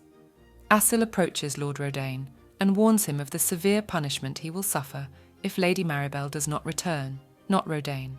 The Marquis replies that he will be grateful, but that he will not be happy with his own life. As Assel leaves the room, He realizes that the decision to cooperate with him was clearly wrong. He calls Javier a trickster, because even if it helps him deal with the Edinburghs, he did the wrong thing. Aranel meets him in the corridor. The girl assumes that Lord Ergyle has just met with Javier as she is on her way to see him.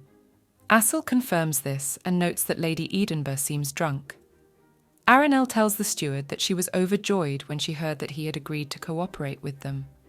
Her father tells her that the line is difficult to place a spy near His Majesty. Smiling sinisterly, Assel mentally replies that the truth is that she and her cousin planned the whole thing to get rid of the Edinburghs. Aranel unobtrusively brags about her new ring and says that she helped her sister rest in peace today and asks her cousin to praise her. Assel sees the ring and says he hasn't seen it on her. Lady Edinburgh explains that the ring was given to her by her cousin. Lord Erdgale sees the detailed work in it and asks the lady if she knows that it used to be popular among noble ladies to commit suicide by swallowing such a ring with a large stone and sharp stones. But what do they care about these old-fashioned tendencies? The main thing is that the ring is beautiful.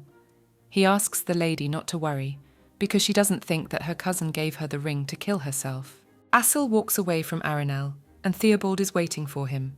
He comes around the corner and puts a knife to his friend's neck, demanding a good explanation of what he has just heard. Meanwhile, Maribel sits alone in a dark cave and thinks that the fact that Aranel used Larinette can be considered as a great progress for her, and can even be praised, and tries to understand whether Aranel knows Larinette's weakness, or she decided to help her. Eseled arrives at Maribel's house. The girl runs joyfully into his arms. The Emperor strokes the lady on her back and asks her if she was scared. Maribel replies that it was not that, she was just cold. Eseled asks if that's why she decided to use it as a heater and touches her forehead to check the temperature. The Emperor explains that just because she doesn't feel symptoms doesn't mean she isn't sick. He removes his jacket from the lady. Maribel's heart begins to pound rapidly, and she tells His Majesty that now is not a good time. Eseled wraps a plaid around the girl and asks when would be a good time. He picks her up and sits her on his lap and gives her hot tea to keep her warm. Maribel notices that His Majesty seems to be used to taking care of others. Eseled tells her that his mother has been ill, and Maribel is saddened by this news. The Emperor asks her not to be sad, as his mother has been dead for a long time. She tells him that no matter how much time passes, such things are always remembered. Eseled thinks that even though she is right, it is no reason to shed tears. Besides, his mother did not die of illness. She was poisoned. The poison caused internal bleeding. But such deaths are not uncommon in the palace. Maribel asks His Majesty if the same thing awaits her. The Emperor informs the lady that, as she told him, he has been keeping a close eye on the Marquis of Rodaine. He is now searching the forest for her, which is why it is so noisy. Eseled believes that Javier has something to do with this incident. He has put her in danger, so he will find out every detail. Maribel asks His Majesty if he has found out anything about Aranel. Eseled replies that he has not seen her, and can only say that she speaks often with Lady Erua. The lady mumbles something about Larineth, Javier, and the Rodaines. The Emperor notices that she is thinking too much, and asks her if she is tired because she has done so much. Theobald continues to question Assel, and asks him if there is any reason why he would not kill him right now. He wants to hear the reason for his betrayal. Lord Ergyle explains that there was a misunderstanding, and he is actually a double agent here. Theo asks if it was an order from His Majesty. Assel tells him that it was his own decision, since His Majesty allows him to act on his own, as long as it is not against himself. Lord Peregrine tells his friend that in that case he has no reason to trust him, and that last night the Marquis of Rodaine tried to kill His Majesty and the lady. Assel reports that he questioned the Marquis, and he told him that if he had set the crossbows, they would have turned into sieves. Theobald asks Lord Ergyle what he offered the Marquis in return. Assel says he offered some poison, but as a last resort, he can testify as a witness, and asks him not to tell anyone about it. Javier needs a tasteless poison that no one else can make but him. Theobald does not agree to keep it a secret, and says he will report to His Majesty anyway. Assel allows Theo to do as he sees fit, and yet he does not know how he will apologise for the incident with the lady. Forgetting that Lady Maribel had asked not to be told that she was alive, Theo tells his friend that Lady is fine. She asked to be left in the woods for the day, and it seems to be the best solution to the situation, and His Majesty has gone to look after her, so there is nothing to worry about. At this point, Theo realizes he's blabbed. Asil, recognizing that the lady is fine, falls to her knees in tears. Theo asks his friend why he has such a reaction to the news. Maribel has a dream from a past life. She sits on His Majesty's lap and tells him that the tea has gone cold. Eseled replies to the lady that as long as she cares for him, tea is not important, and notes that she seems confused since becoming Empress.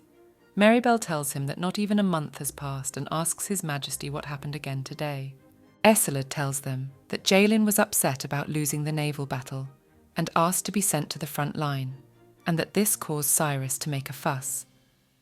Maribel tells the Emperor that naturally he will be worried, as what will he do if his knight is seriously wounded?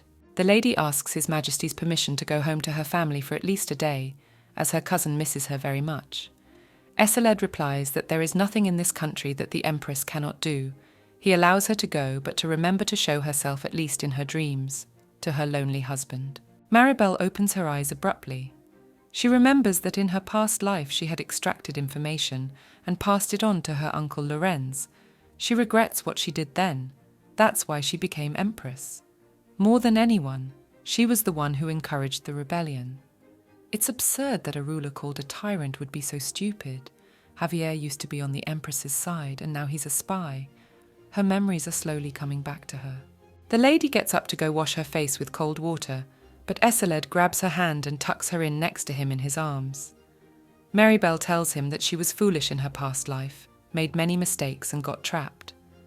Still, she is glad she has a second chance and won't let it go. She stands up again, and kissing His Majesty promises him that when it is over, this time she wants to love him. Eseled wakes up abruptly to Maribel saying she wants to love him. She seems so sweet to him that it drives him crazy. He is glad that Maribel will not betray him this time. That same night, Eseled has a dream with a memory from a past life. The Emperor is captured by Baldwin Theophilus.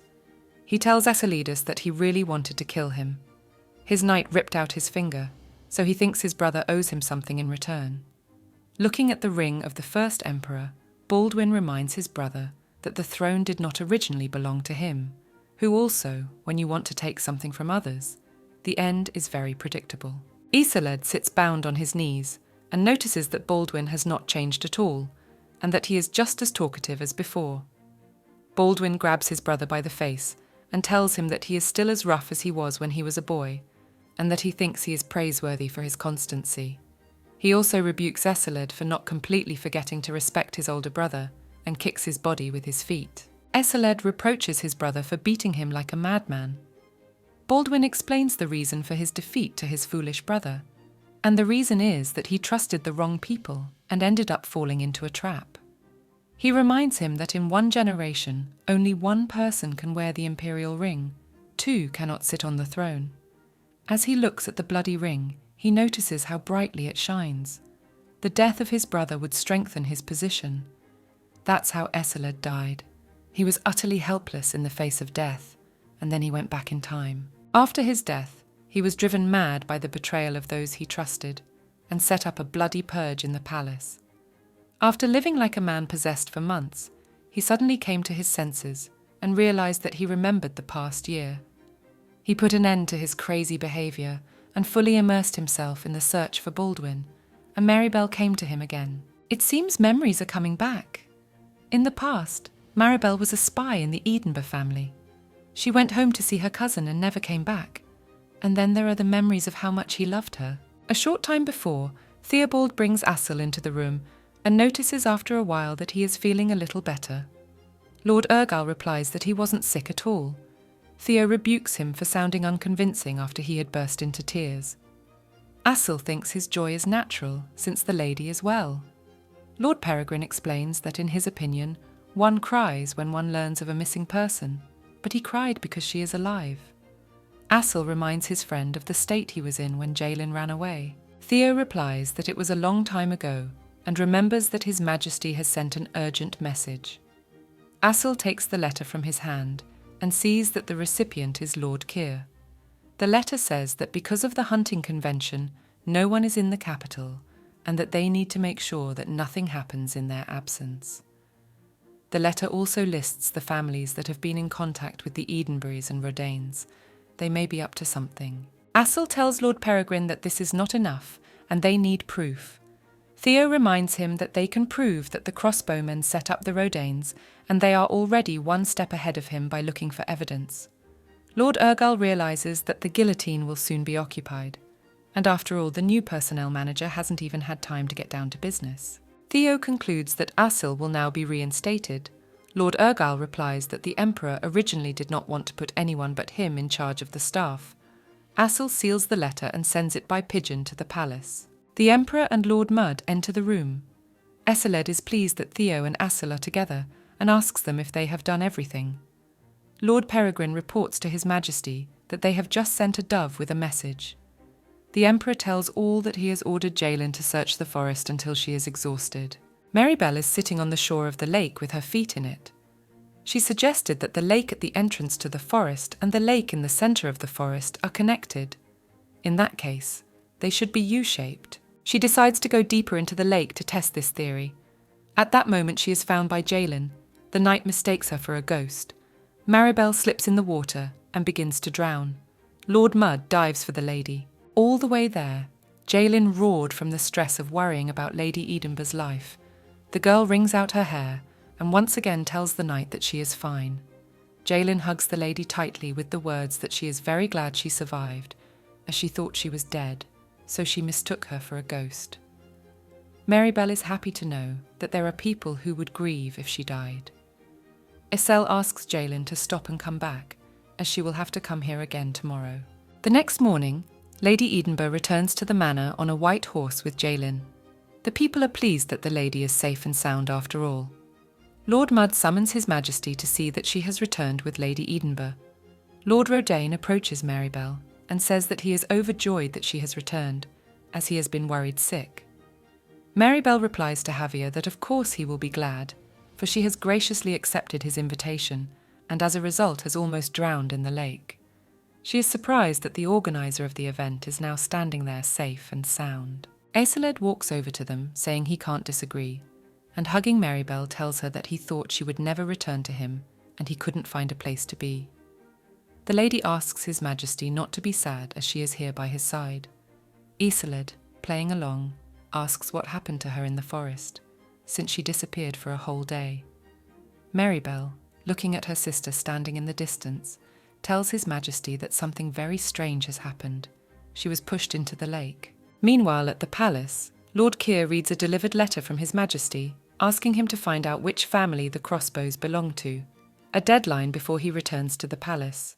With the unexpected message, the crossbows and Lady Maribel's disappearance, Keir realises there is nothing he can do. Even though the gift of clairvoyance and clairvoyance will shorten his life, he is forced to use it, so this month he must double his salary. Using the gift has shortened his life by 3 years, but in any case it seems the guillotine will be occupied. The Emperor summons all the people who have arrived at Redderil Manor to the throne room. Maribel tells the Emperor that she fell asleep last night wearing a shawl. Lord Mudd, who was guarding her, had gone out to gather herbs, and she was left unattended. She rested peacefully in solitude. Arenal was horrified that her sister had survived and that she would kill her. Maribel goes on to say that at some point everything went quiet, and suddenly 3 strong men jumped out and dragged her somewhere.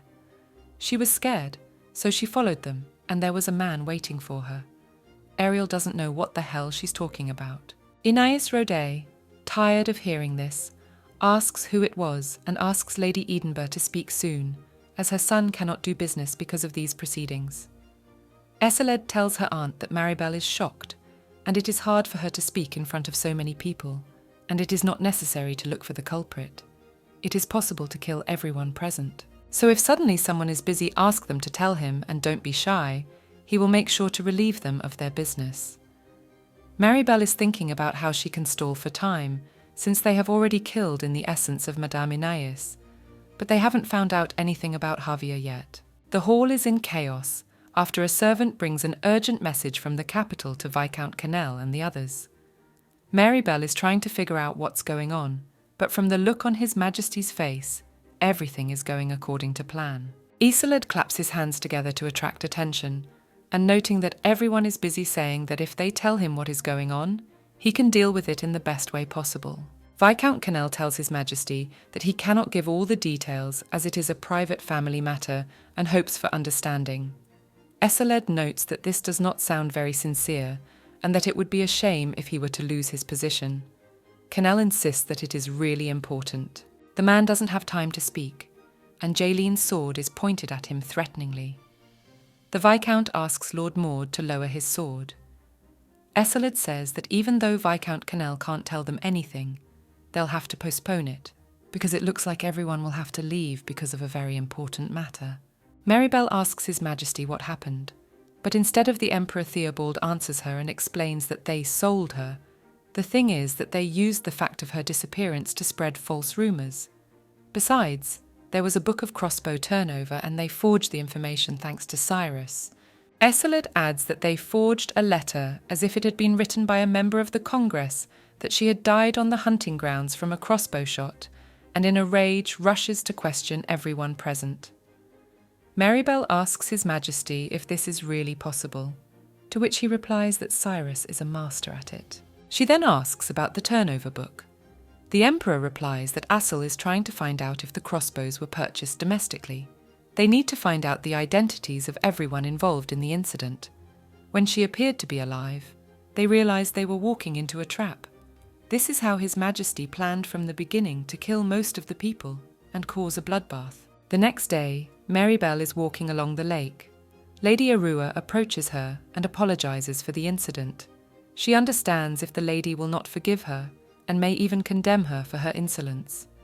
Maribel asks Larinette if she really only wants to apologize and still believes that she has prepared her excuses perfectly, and asks her why she didn't come to the hall earlier, since she hadn't heard the news that she had returned. Lady Arua replies that she heard the news, but she was scared. Maribel asks her why she tried to kill her if she was scared. Larinette explains to the lady that it's not like she just wanted to save her. If she hadn't, Arenelle could have seriously harmed her. Lady Edinburgh asks if that's what her sister told her. Larinette denies it, saying it was the Marquis Rodaine who said it. He told her that if she told Lady Edinburgh honestly, she would understand. Larinette again reassures the lady that she really did try her best to save her. Maribel asks her if Arenelle threatened her.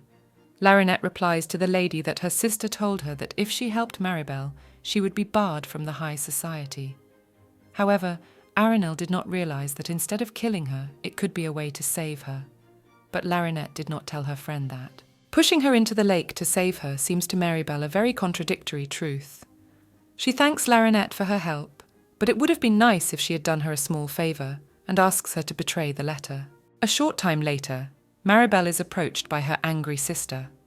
Maribel notices that Arenelle was in no hurry, and if she were busy, she would not have had time to answer her letter. Arenelle replies to her sister that she doesn't know what she wanted to say with her letter, but she wasn't busy.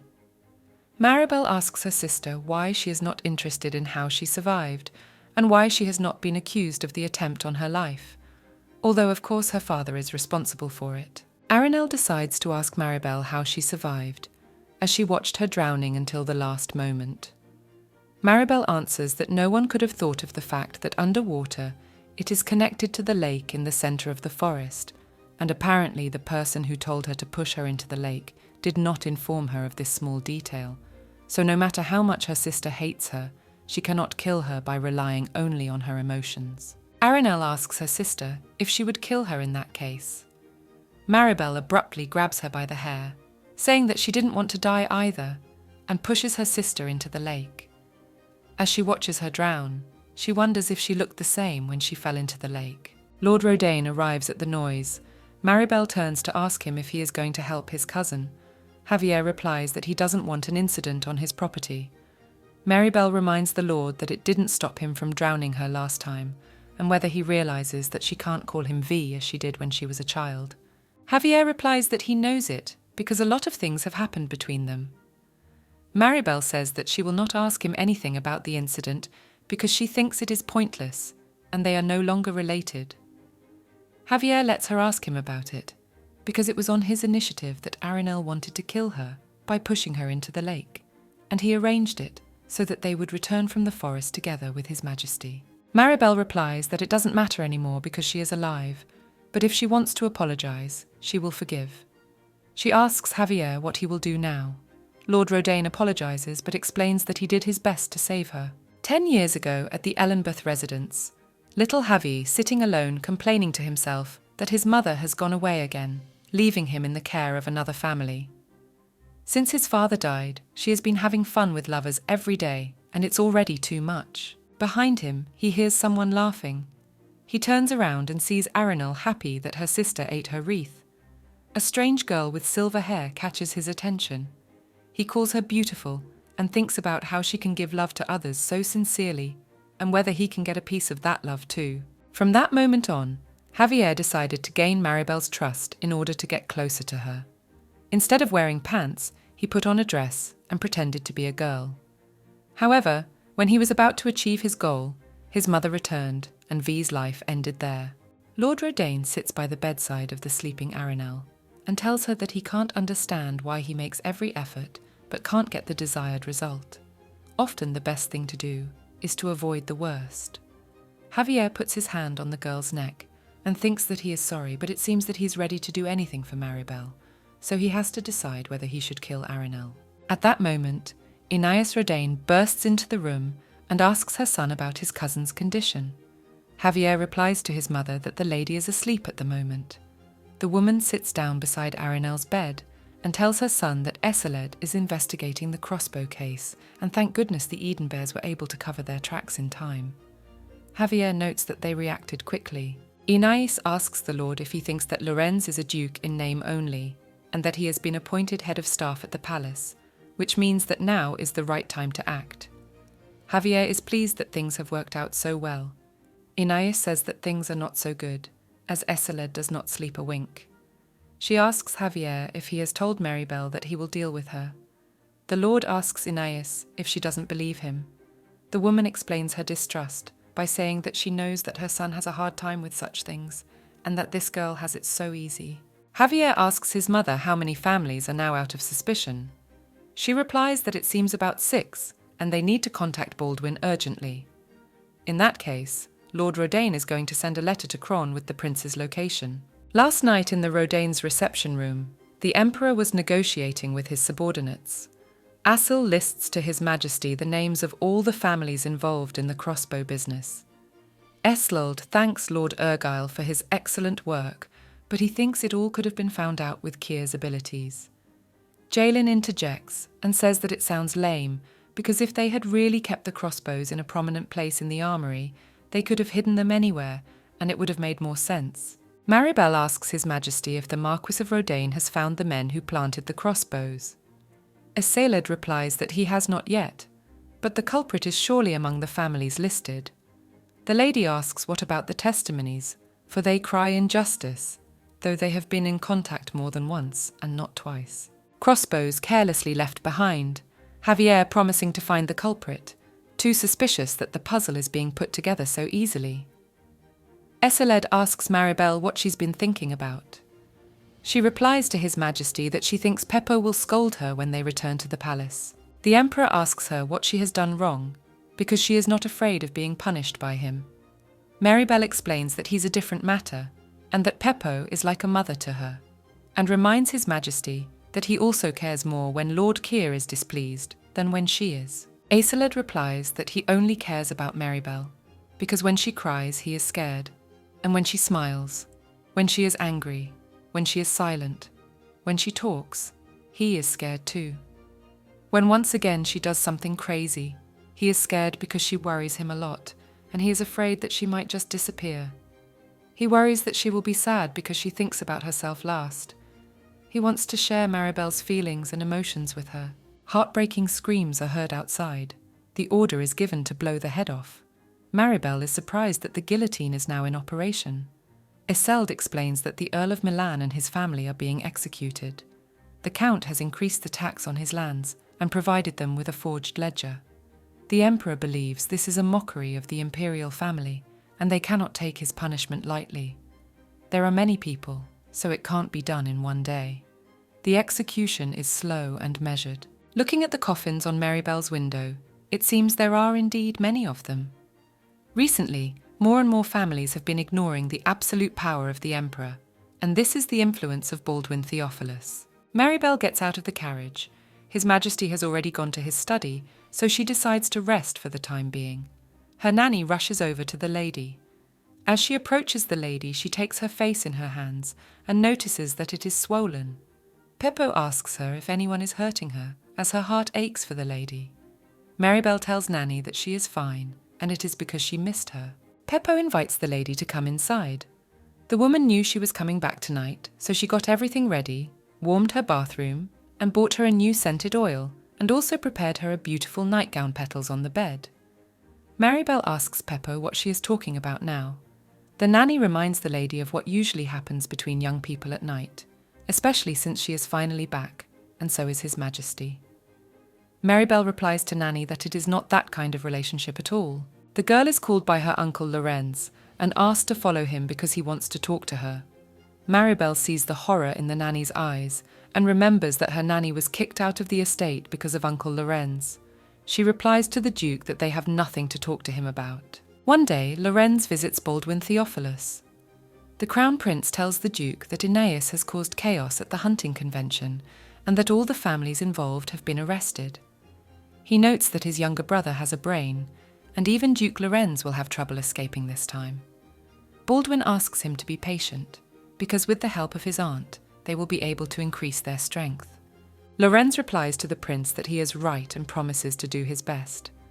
Clenching his hands into fists, he thinks that of course Baldwin is calm. Aeneas is in good health. She has many men, but if he makes a mistake, he will be disposed of without a second thought, and Arenelle is still at Riddell Manor, and Aeneas may take her hostage. When the emperor arrives at the palace, the first thing he does is summon Duke Lorenz.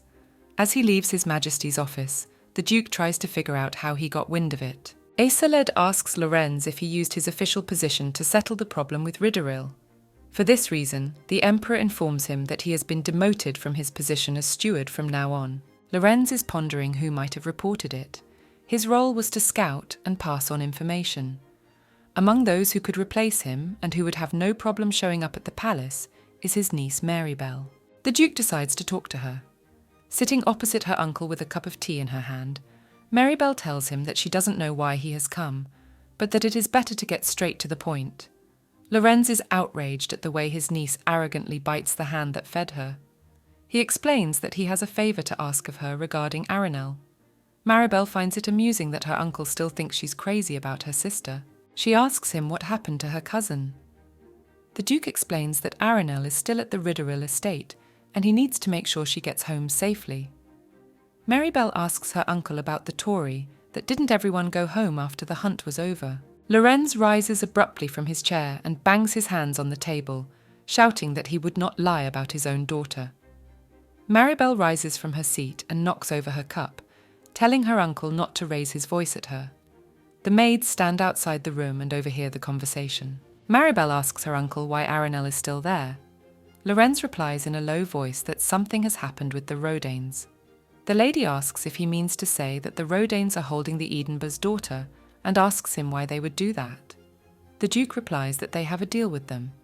The Rodans are distant relatives. They helped each other out of friendship, and they worked together on this case.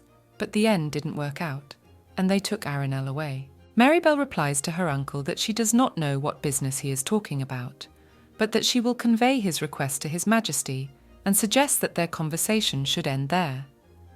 As he leaves, Lorenz tells his niece that he hopes she will help him and closes the door behind him. Left alone, Marybelle reflects on the fact that all the families involved in the crossbow conspiracy have been uncovered and are all close to the Edinburghs.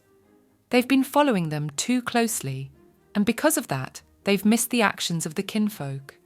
Now they're holding Arenelle, so why did the Rodanes abandon the Edinburghs? Marybelle went straight to the Emperor's office.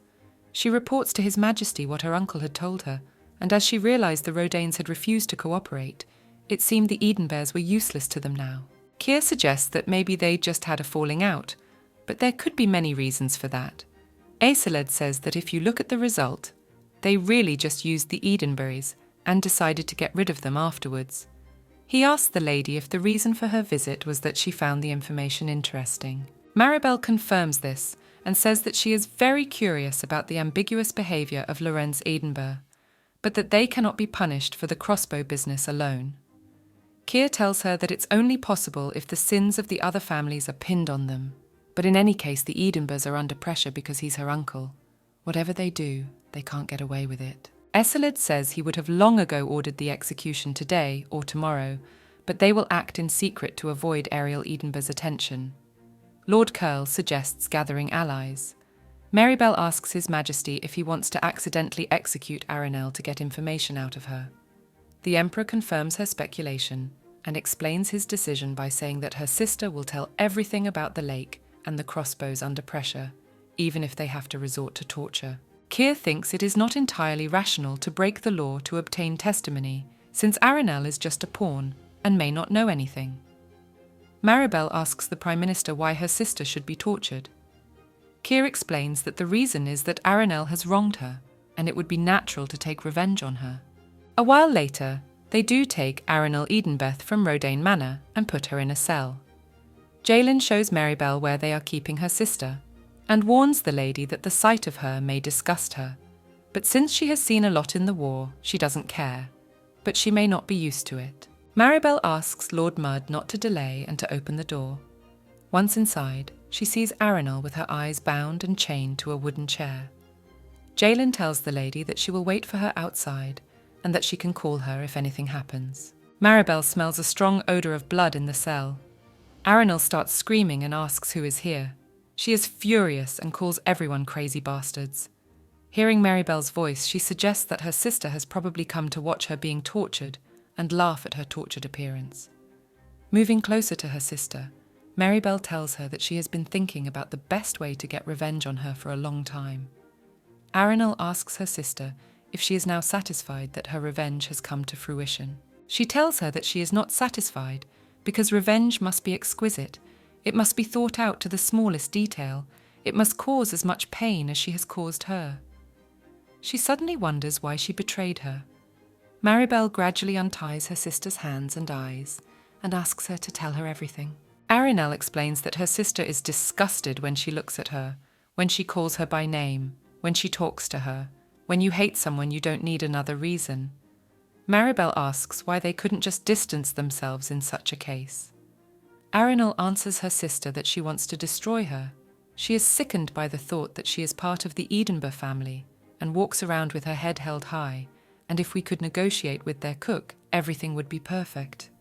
She resents the fact that His Majesty follows her around and she can't get away with it. Maribel asks Aranel not to cry because she has spent her whole life trying to get rid of her. Aranel calls her crazy, and if she had drowned in the lake, she would have had an easier life. Maribel holds a bottle of poison in her hand and calls her sister stupid since she thinks that her suit is to suffer longer and that she wrongly attributes too much mercy to her. Aranel demands that she get out of here, as she is not going to die here. Maribel tells her cousin that she doesn't seem to realise she was destined to die as soon as she got here. Aranel admits that she behaved horribly, but still thinks that it is not enough to kill her, and she knows well that killing is not in her nature. The lady replies to her that she will definitely be sorry, however better the torment of conscience, than if she will be torn with hatred for her. She gives her sister a choice: drink the poison now, or die of torture. Aranel takes the poison from her sister's hand. Maribel leaves the cell. She walks around the cell, thinking that she can't believe her cousin thinks she's going to die so easily, and then smashes the bottle on the floor. She decides that she just needs to deliver a note to her father, and agrees to be tortured in the hope that she can negotiate with the one who will torture her. Isoled enters the cell and tells Aranel that she's not looking too bad, and he heard that Maribel offered her a choice: die now or be tortured. He explains that Lady has such a soft heart and that she's grown very attached to her, so she's worried. Maribel falls to her knees and begs His Majesty to hear her slander. Isoled interrupts Aranel, saying that he understands how frightened she is, and that at the moment it seems to her that everything that is supposed to belong to her has been taken away. The girl replies to His Majesty that he is right, as everyone is looking at her sister, She hates it and is scared. She doesn't understand if she is really destined to die like this. Eseled tells Arinel that he didn't know they had such a bad relationship, since she is ready to push her sister into the lake. This fact alone is enough to execute her. The Emperor explains that Bel has a very kind soul, and if he were in her place, he would hurry up and deprive her of one part of her body for each deed. Arinel glances at the Emperor's ring and thinks about why it is glowing and why she is sleepy. There is something wrong. Eseled tells her that when she wakes up, she will beg for death. Arinel has a dream. Javier comes to her on the balcony and asks her why she killed Maribel. The girl is surprised that he liked her sister too. Lord Rodaine demands an immediate answer, for they promised Duke Edinburgh to protect her. Arinel explains that they had no choice, so she overheard their plan. Javier replies that if that was the only thing they could do, they could poach her. Arinel tells him that makes no sense, since it's obviously quicker to get rid of a man than to lure him to their side. Lord Rodaine assures the lady that Maribel would do whatever she told her to do. Arinel rises abruptly from the table and explains to him that if the rebellion is successful, the first thing to be executed is the Emperor and Empress, so her sister would not have believed her. Javier clutches his head and reproaches the lady for not knowing anything. Maribel loved her very much, and if she had known, she would not have done so, and wiping away his tears says he would have given anything to get even a small part of the love she gave her. He's disappointed in Arinel. She took all of her sister's attention and did such an absurd thing. The Lord is sure that one day she will regret it. Arinel is lying on her bed, reading a letter of condolence from the Marquis Rodin. She thinks that of course he left her and ran after his sister and forgot about her, but he left her a ring with a red ruby. It's too big, so she decides to wear it on a chain. Shortly before, Javier warns Maribel that she will only get hurt around her sister. Arinel tries to understand if this is a dream or Javier's memories. The lady answers the Marquis knows it is just that now her sister is angry with her because she wanted to marry His Majesty, but she became Empress. Ariel thinks she sees her sister's strange side in the dream, but remembers that she was just angry when she saw her, and it was all because of her too personal behaviours. Maribel tells Javier that she hasn't been able to do it yet, and thinks that Arinel will stop being mad at her someday, and things will get better. But for now she'll be careful. Lodaine asks the lady what she will do until her sister stops being angry. Maribel doesn't know the answer to that question yet, but there's a hunting convention coming up, and she asks the Lord to visit her. Ariel is trying to understand why His Majesty is showing her this. She doesn't want to be sorry. She doesn't want to know, so she just asks him not to show it to her. Maribel walks with the Emperor around the grounds. Eseled asks her if she has to go, because even thinking about being separated from her already makes him long for her, and assumes that she will not miss her at all. Arinel is still trying to figure out whose memory it is, since this time His Majesty is with his sister. The Emperor tells Maribel that even though it's not the right time, he is very happy, and every time she goes away he misses her terribly.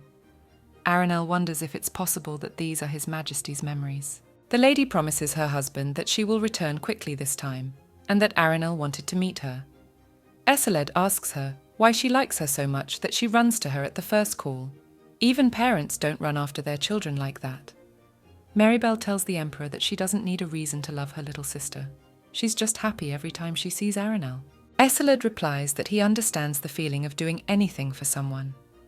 Arinel says through her sleep that she doesn't want to know anymore and begs her to stop it, as her sister is just a woman she hates and doesn't want to regret what she has done.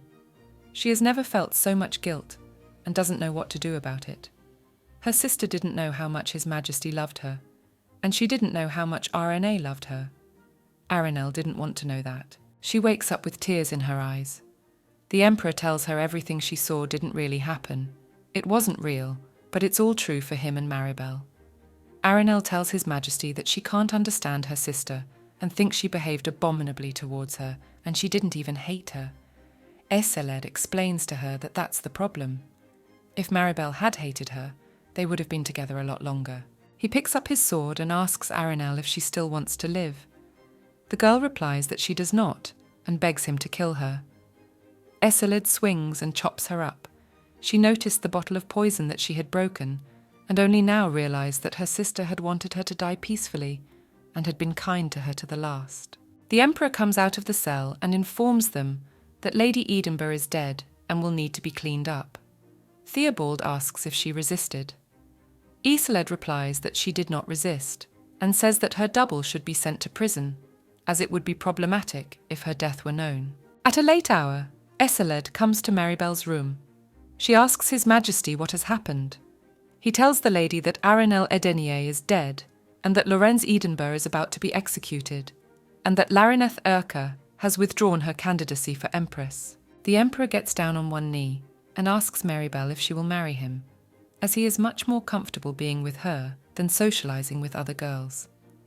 The lady tells His Majesty that if he had a ring and flowers with him, his proposal would have been more impressive. Isolde apologizes for not thinking of it. Maribel asks for permission to cry a little.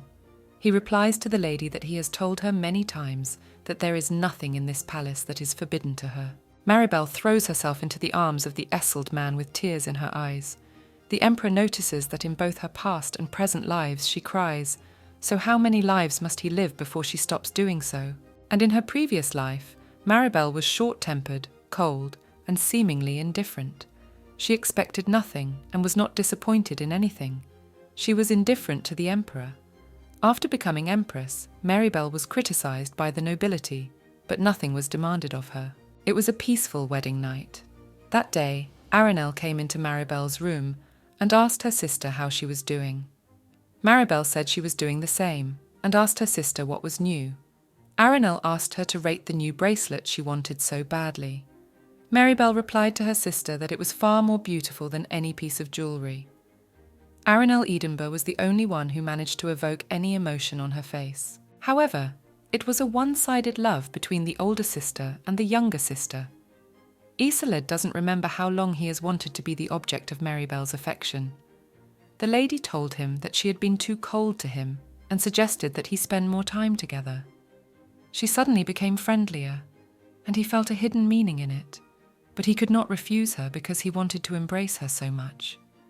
The Emperor loved Maribel and paid for it with his life. Isolde wakes up in pitch darkness and wonders where he is, since the last thing he remembers is being in the palace. A small cloud flies up to him and resents the fact that a descendant of Regan has arrived again. It asks him to stop dying so frivolously. He already thinks they're disturbing him on purpose. The cloud explains to him that if the first Emperor of Regina had not made the first treaty with him, he would already be in paradise instead of here. The Emperor notices that the place is very deserted. Cloud offers to make him a chair. Isolde refuses the chair as he wants to see one person. Cloud tells him that they always cry when they get here, but it is understandable. As the chair takes the shape of a chair, it asks Isolde if his memories have changed a bit, and explains that memories are closely tied to emotions, so that when they disappear, there is sadness. Isolde says that he was killed, so he should be angry, but feels only a kind of emptiness inside, and asks if this is always the case. Cloud replies that of course he only remembers the moment of death itself, but does not remember under what circumstances he died, but with his power, he can rewind his time. Isolde concludes that he is not the first person to be here and asks what the people before him chose. Cloud replies that everyone chose death because they were too tired and didn't want to go back. The Emperor agrees that this would be the best solution, as he does not even feel anger. Eternal rest sounds so tempting. Eternal. It was unbearably hard, but he could understand why they saw death as rest. Cloud reminds him that every single one of them chose death, and asks the essayist if he wants to rest too. He replies that if he can go back, he will. Cloud tries to persuade him to choose death, as such calmness is very rare and suggests a little rest. Isolde agrees that it is indeed rare and life is very exhausting. Cloud asks him if the reason for his return is revenge. The Emperor denies this and says that the reason for his return is that he has something to remember and asks if he will remember everything when he comes back to life. Cloud tells him that he will not and that he will forget this place, but that something closely related to the reason for his death will change. He points to a large door through which he can exit, and then tells him that he hopes that he will live a new life as he wishes. After hearing this story, Maribel finds this surprising and asks the Emperor if he should have forgotten all about it. Eseled clarifies that he soon died again from overwork. The spirit was hurt that the man he had just brought back to life had died again. Pointing to the ring on his finger, Eseled says that it can show past life memories to other people too, but only 3 times. He used it to show them to Marybelle, and she repented before she died, no fear on her face. Marybelle begins to cry because she found out how her sister left this world. Eseled says he doesn't know what to do when she cries. The lady apologizes for shedding tears again after his marriage proposal. The Emperor explains that he had to do it because he thought she would just disappear if Arenelle died. Marybelle agrees to marry His Majesty, but still wonders if he loves her. Assel brings Keir the documents the Marquis of Rodaine gave him. Cyrus realizes that it all adds up to the Eden Bears bribing people to install crossbows. But why such a powerful family? Assel replies that it's really inconvenient since it only took them a couple days to change their minds. The Prime Minister tells his friend that this is not the problem. It feels as if the Rodaines intend to trample the Eden Bears. Lord Urgyle assures his friend that if nothing like this had happened, it would have been easy to stop the riot, and so asks him to think positively. Keir tells him he's right, but he feels like they're playing games with them. He prints out a letter on the table, in which the author of the letter anonymously defends the Eden Bears. At that moment, a servant bursts into the room and reports to Lord Keir and Lord Assel that the door to the prison cell has been opened and there has been an escape. Jaelin and Theobald walk down the corridor past the prison cells. Lord Mudd asks Theo if Duke Edinburgh knows about his daughter's death. Lord Peregrine replies that the Duke does not know about it, since Arenelle was executed without due process, and if he finds out about it, they will not be in trouble. Now Jaelin understands why His Majesty is looking for a double. Lord Mudd hears some noises coming from around the corner and realises they must have uninvited guests. Jaelin tells Theo that they need to cordon off the area and beef up the guards, and while she and the guards search the place, she asks him to go to His Majesty.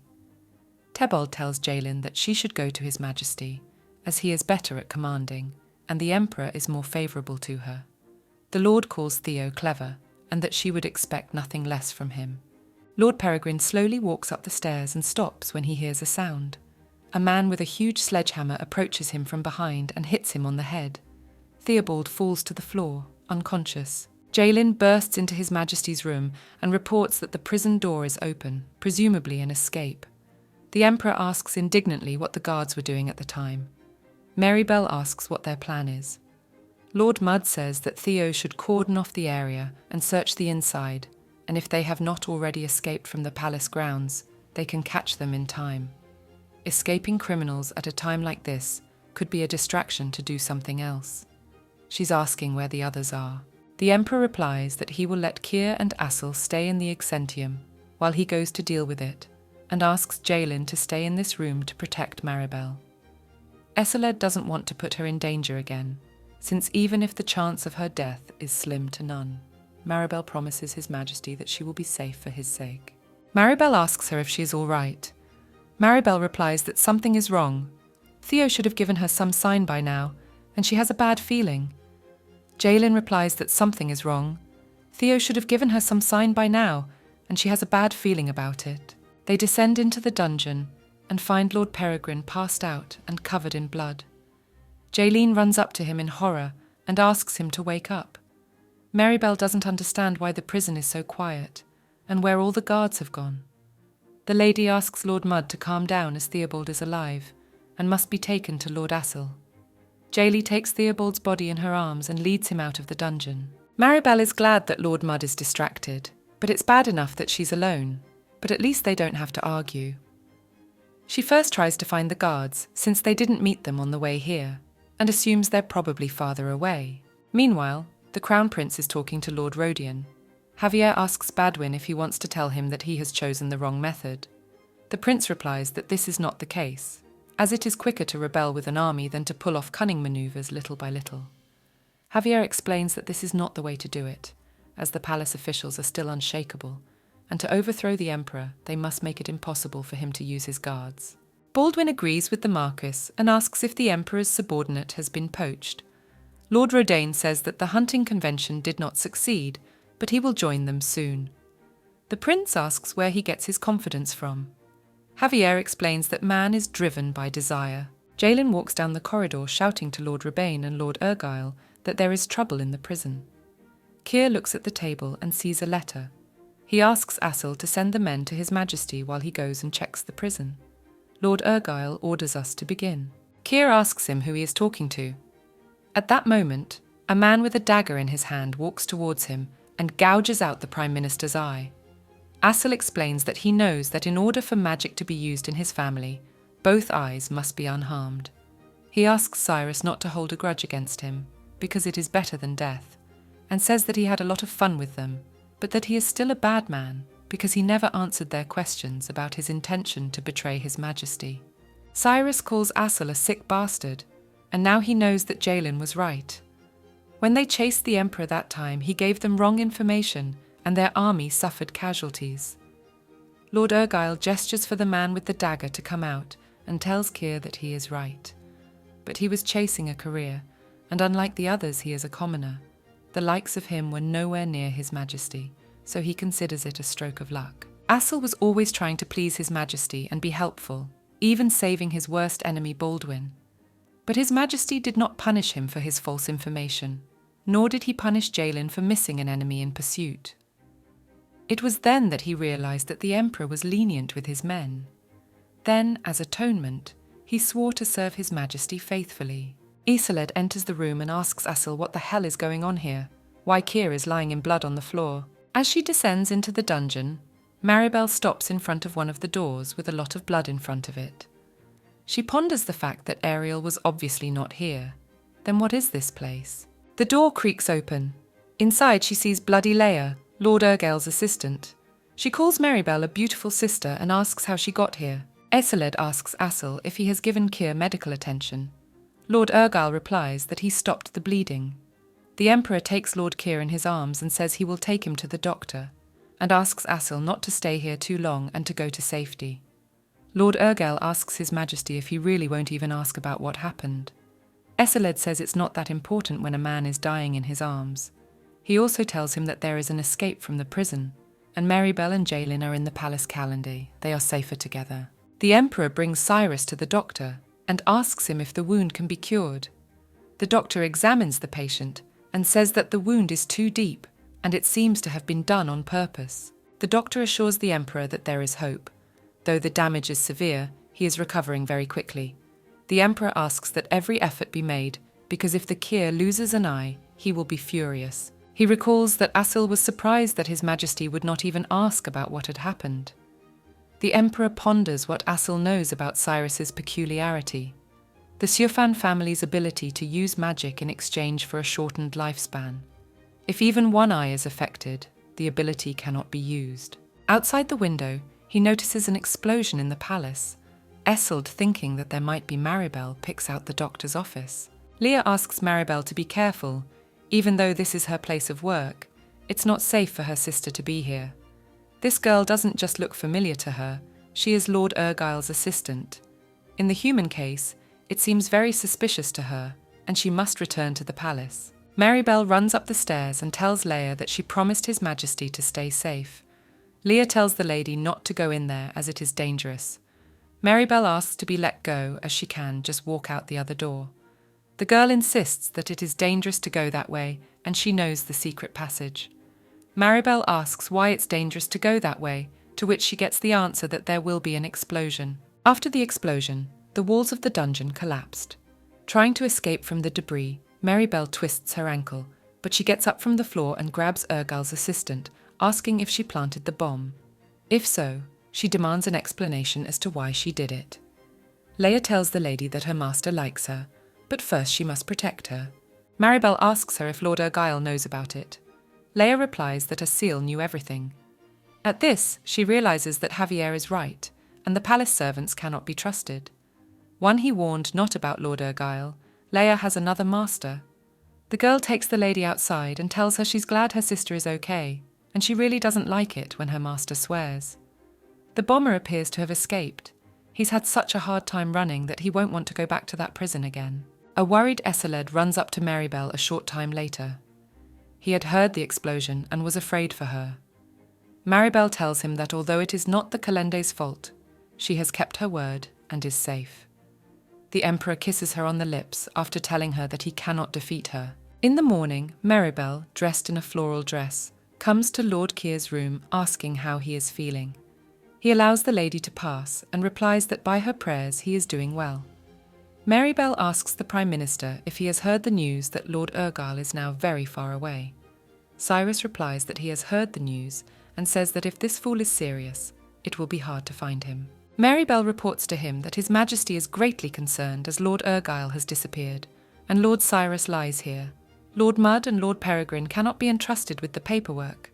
They seem doomed. The lady notices that Cyrus is not responding to the jokes. She asks him if he wants revenge. She secretly tells that she originally got close to His Majesty to take revenge on her cousin and relatives, and recently His Majesty personally sent her to the next world. Now her body is hidden somewhere. Revenge becomes the meaning of life, and rather than draw a meaningless existence, it seems better to devote oneself to it. Keir thanks the lady for telling him this, and now he must tell her his secret. Cyrus tells us that he is the last descendant of the Siofan clan, who can use magic in exchange for years of life. He was left alone because the previous emperor exterminated all his ancestors. At first, Keir even wanted to take revenge, but then His Majesty appeared, and everyone dedicated their lives to him. Asil is a smart kid, which means he's been thinking about betrayal for a long time, perhaps from the moment His Majesty ascended the throne. Maribel thinks this is cruel, and asks Keir why he thinks so. The Prime Minister replies that there are some things to check first, and asks her to get Jaelin. The lady says that will be difficult to accomplish because Lord Mal has been suspended. Lord Peregrine sees Jaelin off and asks her if she is all right. Lord Mudd replies that he understands his concern, but that she left her post and left the man she was supposed to be guarding unprotected, a serious offence. It is only because of His Majesty's mercy that she was only suspended and not executed. She asks Theo not to cry, for he would be ashamed for the servants to see his sulks. Lord Peregrine says he does not weep at all, and asks her to be careful, as she has not been to Peregrine Manor for a long time. Jaelin mentally apologises to Theo as she has lied. Last night, the Emperor informs Lord Maud that she has been removed from the case. Jaelin replies to His Majesty that he is being generous, since he is suspending her rather than executing her. Eseled says that when she leaves the palace, no one will be watching her. Of course they may attack her, but if she dies, that is her problem. Jaelin reminds His Majesty that he is talking to a less intelligent man. Eslald notices that the Lord's pot is small and the truth is not brewing, and explains that this suspension is only for show. She will have to check something out. The Emperor asks Jaelin to spread the news that she is suspended, and naturally she will receive various job offers, but only one person is important, namely the Marquis of Rodaine. Eseled gives the order to leave tomorrow, and Tel will take over her job duties, so there is no need to worry about that. Lord Maud remembers that Lord Peregrine is always fussing, to which the Emperor replies that Theo is just worried about her. Leaving Jaelin thinks that she should try to complete the task and return at least for Theo's sake, and she wonders what is on the mind of the Marquis of Rodaine. That is what she will find out. The Prime Minister and Lady Edinburgh are going through documents. Keir apologises to the lady for this, as they are in a severe labour shortage, so there was nothing left to do but ask for her help. Maribel replies to him that it's no big deal, and it's even better to have something to focus on. The lady is thinking about the fact that the palace is in disorder again, waiting for the moment when peace will come, and perhaps only after Baldwin Theophilus dies. Cyrus asks the lady what she is thinking about so firmly that she doesn't even put a seal on it, and if she is suddenly tired, he lets her go. Furniture replies that there are too many papers to handle alone, and his health has not yet recovered. Keir, that if she collapses from fatigue, he will only suffer a painful death at the hands of His Majesty. In that case, Maribel goes away thinking she misses His Majesty. The Emperor has received a letter from Lord Mudd that a man without a left index finger, black hair and red eyes, has been seen at Rodaine Manor, suspected to be Baldwin Theophilus in disguise. Eseled is pleased that Jaelin is doing well. All that remains is to learn of Asil's movements. He suspects he is likely to have allied himself with the Marquis of Rodaine. Aeseled missed Maribel.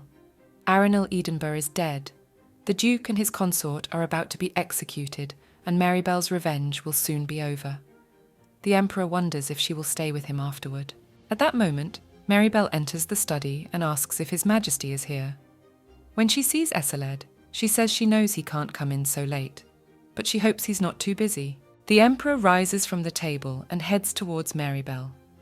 The Emperor gets up from the table and walks towards Maribel. The lady about takes him to the wall, with the words that it looks like he really is the god's favourite, because he gives him gifts so often. Continuing to kiss Lady, he carries her over and lays her on the table. Maribel asks to wait with this, and still does not pull away. Aeseled reminds her that this is already wrong once, so she should not worry. Maribel remembers the Emperor not to joke like that, because this will end up being their first time. Kissing the lady's neck, he tells her that in that case, she will go. I'll get used to it again. The next morning, lying in bed, Maribel thinks about the fact that her lower back hurts after yesterday. And this night she was convinced that not for nothing Aeseled is considered the strongest knight. His stamina is terrifying, and his body is what he needs. The Emperor wakes up and sits Maribel down, and tells the lady that if she got up, she should have woken him up too. Laying her head on Aeseled's chest, she notices that he has such a low voice, probably because it is morning. The Emperor replies that everyone has such a voice in the morning, and asks the lady why she is laughing.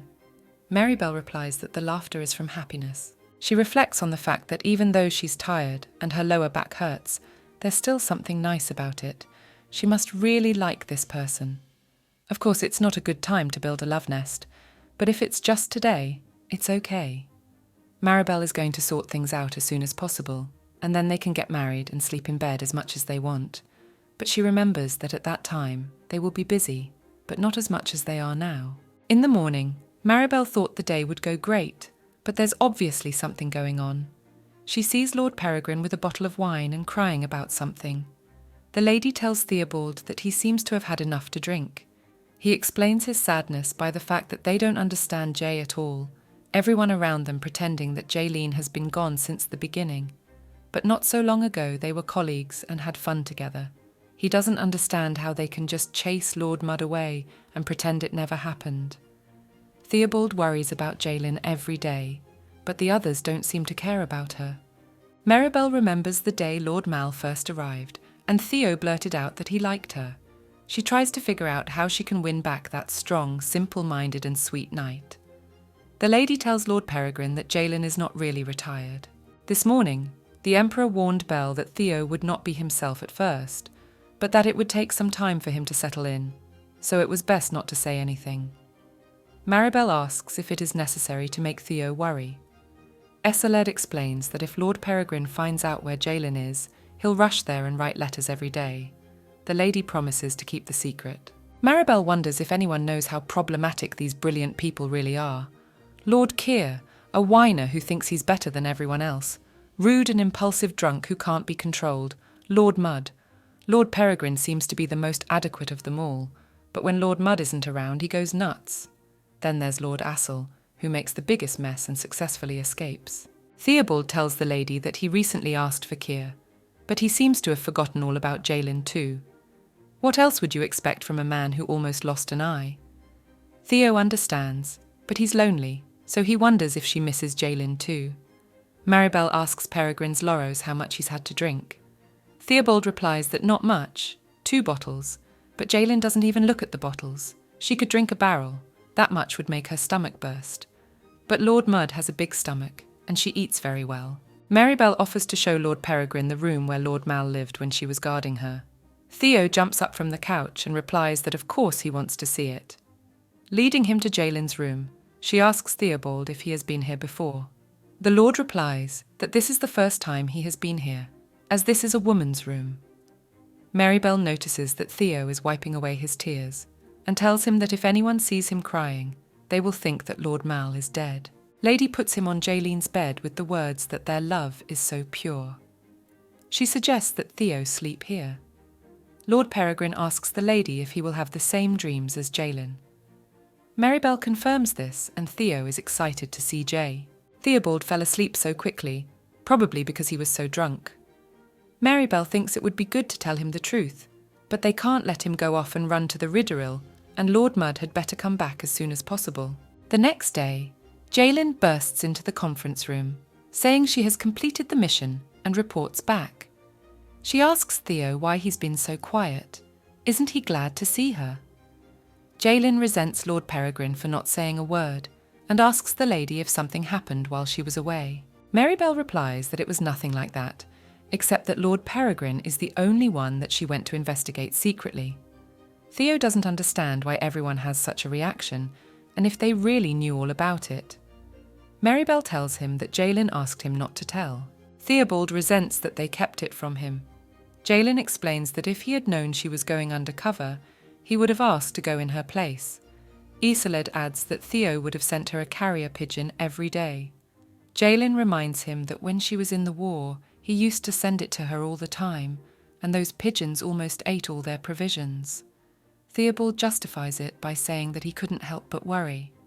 Jaelin says that she enjoys his concern, but that he knows not what to do. Observing this dialogue, Marybelle notices that they are not surprised at Lord Peregrine's unusual condition and concludes that this is not the first time. The lady claps her hands to get their attention and tells them that they seem to have had a lot to discuss during their separation, and she suggests they go out for a while to discuss things in private. Jaelin asks the lady if they can do that, because she hasn't reported everything. Marybelle tells her that she can report back when she returns, and turns to His Majesty to ask if he agrees. Isolde puts the teacup on the table and says he's not sure which one of them is the Emperor, but allows Theo and Jaelin to talk it over and come back afterward. Lord Mal thanks His Majesty for his generosity and picks Theo up in his arms and says he'll be back when he's done soothing the crybaby. Marybelle reflects that she never thought Lord Peregrine was actually so shy and innocent. After the door slams shut, Isolde comes up to her from behind and hugs her, saying she has nothing to be jealous of, and if she wants such a hug, she knows where to find it. Marybelle tells His Majesty that he spoils her too much. Isolde tells the lady to relax a little, as he thinks she's trying hard enough, and they could have woken up later today. Keir has been sitting on the couch the whole time. When he realises that he is obviously unnecessary, he tells His Majesty that he would rather go and do his work. He asks them to ignore him, as he has not seen or heard anything. Marybelle apologises to Lord Keir, and thinks that since Isolde has brought her back to the past, she might be immune to such situations. Meanwhile, Lord Mudd and Lord Peregrine are chatting in the gazebo. Jaelin asks Theo if he has finally cried. She thought he was going to cry, so she doesn't know how to react to his tears, and thinks about the fact that she's back and he's crying, but she feels guilty. Theo looks really sweet to her, and if you think about it, the last time she saw him cry was when he was a baby. Little Jaelin sits behind a tree crying because her father beat her because she was born a girl. Wiping away the marks, she thinks that it is not her fault that she is a girl. Theobald finds her and, seeing the handprints on her neck, realises that she has been beaten at home again. He sits down on his knees, hugs Jay tightly, and cries. Her daughter asks her friend why he is crying, since she is the one who almost died. That was the last time Jaelin saw Theo cry. She asks Lord Peregrine to tell her why he cried as soon as he saw her. Theobald explains that the reason is because she's not around. Lord Mudd tells Theo that she is now right in front of him. He clarifies that she wasn't with him the whole time, but he doesn't know why he's so anxious when he doesn't see her. It's okay when she's here or he knows where she is, he's calm, but this time he didn't know anything. Jaelin asks him about how he endured back then, when she was searching the woods or was in the war, whether he was just as worried. Theo explains that he's not so scared when he knows she'll be back. Jaelin asks him about why he was so worried this time. Theo explains that the reason is that they haven't been able to communicate. Lord Mudd asks Theo how old he thinks she is, and reminds her that she is no longer the defenceless child who can't survive among predators, and they are in their 30s. Even if they find themselves separated in the forest and surrounded by thugs, they can definitely stand up for themselves, and the father who tried to silence her is already dead. They are not children anymore. Before the current emperor's reign, she herself almost died once because of people after His Majesty's life. His Majesty could have punished them as the children of the troublemakers, but in the end, he absolved them of responsibility for the incident in gratitude for her covering His Majesty's body with an arrow. Jaelin fell from her horse and began to bleed. Theo, sitting by her body, begged her to last a little longer. Who would have thought that he still feels guilty about that incident? She gets up from her seat, walks over to Theo and hugs him, almost to stop him from crying and worrying. Or she starts to think that he has separation anxiety and has scared her. Besides, if anyone saw him crying, his popularity would be over. Because of his worries, she couldn't even do the assignment properly, and next time she promises that she will report everything to him at once. Theobald leans his head against Jaelin's body and tells her that it's not because he blames himself for what happened. It's not even that he hasn't been able to contact her, though he feels an obligation to protect her after the incident. Jaelin asks Theo to raise his head since she can't make out what he's saying. He ignores the request and confesses to her that he really likes her and that having her around is enough. A while later, Jaelin continues her report to the Emperor and says that as they predicted, Asil Rodain had a connection with the Marquis. She had to really rack her brain. Asil is a very clever fellow, and he left no clues. Aisalode asks for details about all the difficulties and how she found the information. Jaelin questioned the gardener and learned that Baldwin was indeed on their estate, but that Asil had not been seen by the gardener. She bribed the pharmacist who delivered medicine to the manor, and he said they were looking for a drug that is not even used in medicine. She thought this was suspicious and asked him to give her some of the medicine. Jaelin gives the bottle to His Majesty and asks him if he has ever seen such a medicine. Aisalode replies that she has never seen it before, but assumes that it is what Asil uses. Jaelin explains that it is used all the time in the torture chamber. It's a truth. To be more precise, it weakens the spirit and body. When people drink it, they fall into a deep depression. There are serious consequences to its use. 9 out of 10 people who take it commit suicide. But you never know, because they don't use it in a torture chamber all the time. Many say it's better to die of torture. Aisalode explains that just killing yourself and actually dying are different things. Jaelin answers him that either way, the most important thing is that she has learned of Asil's whereabouts. Late at night, Aisalode ponders why the Marquis of Rodain needs the truth serum and whether he wants to feed it to Asil and learn about the palace secrets. He rejects the idea as Asil will recognize the serum immediately and it is not effective enough. There are 2 possibilities. Either Javier wants to get someone drunk with the serum or Asil is up to something. The second option is more likely, but he seems to be missing something. Asil was not as unquestioningly loyal to him as the rest of his subordinates.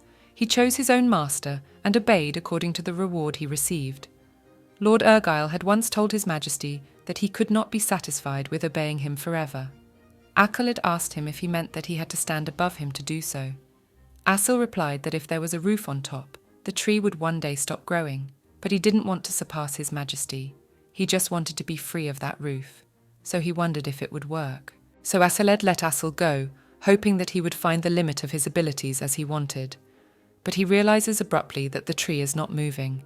To be free of the roof is not to escape its shadow. The roof can be pierced through.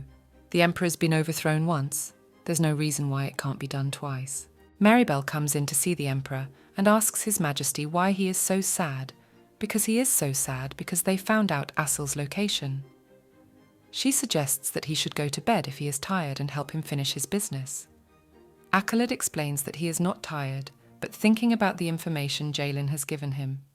He says that the truth serum, which Asil often used for work, has been delivered in large quantities to the Rodain estate. The serum has a very serious side effect, making people so deeply depressed that they commit suicide.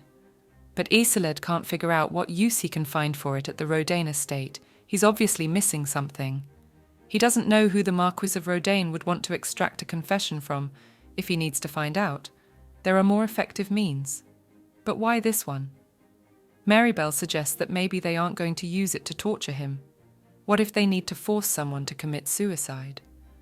Aisalode remembers that Javier Rodain committed suicide in a previous life. At Rodain's manor, Javier strolls through the garden and ponders the fact that His Majesty has taken Aranel and probably already killed her. This is a revenge he could not have taken in the past. Then everything must be going according to plan. So why is he so uneasy? Leia brings Javier the truth serum and tells him that it is a potent serum. Lord Rodaine tells her that he knows about it and that it causes people to become so deeply depressed that they want to pass away. Leia asks the gentleman how he knows about it and if she has told him before. Javier explains that the request to find the serum came from him, and of course he knew something about it. He asks the lady if Lord Urgyle knows about the readiness. The girl replies that Assel does not know about it, and she has also gotten rid of all the medicinal herbs. She assures the Lord that she can be relied upon. Javier replies that he believes her, and assuming Lord Urgyle is upset, he asks her to calm him down. He looks after Leia as she leaves, and thinks that she really has no memory of her past life, so she knows nothing. But neither does the truth serum about Mary Bell's unjust death. 10 years ago, the butler informs Javier that his mother has invited him upstairs to celebrate his birthday. He is surprised that his mother remembers his birthday, and assumes that the butler must have tipped her off, because there is no way she could have remembered. One of the merchants comes into his room and wishes him a happy birthday, and tells him to greet him with the best goods of the empire. Javier notices a ring with a blue stone, and asks the merchant about it. The man notes that the gentleman has good taste, and explains that it is a spiritual ring, made of a diamond called the Stone of the Soul. Javier believes that a diamond is a diamond, but he wonders where the name comes from. The merchant tells him that the diamond is mined in a mine known to be the dwelling place of spirits. Javi realizes that all this talk of spirits is just a sales tool, but the ring is really beautiful. Lord Rodaine agrees to buy this ring, and asks the butler to bring the day. The merchant asks the assistant to bring the money chest. The girl carries a huge chest blocking her view and drops it near Mr. Rodaine. The merchant is angry with her and demands an immediate apology to the Lord. Leia falls to her knees and apologizes for committing a mortal sin and asks to be spared. The merchant apologizes for the little girl's ill-mannered behavior. Javier tells the merchant to shut up and asks how much the girl is worth. He asks him to sell her to him. The man tells him that if he adds another 100 million gold, he will sell it to him, as it is a very valuable child. Javi answers him that he will buy the ring and the girl. The girls look up at Lord Rodaina and say that she has always believed that one day there will be a kind man who will buy her back. But she never thought that she would have to serve such a handsome lord, and hopes that he will not beat her. Javier tells her it's obvious.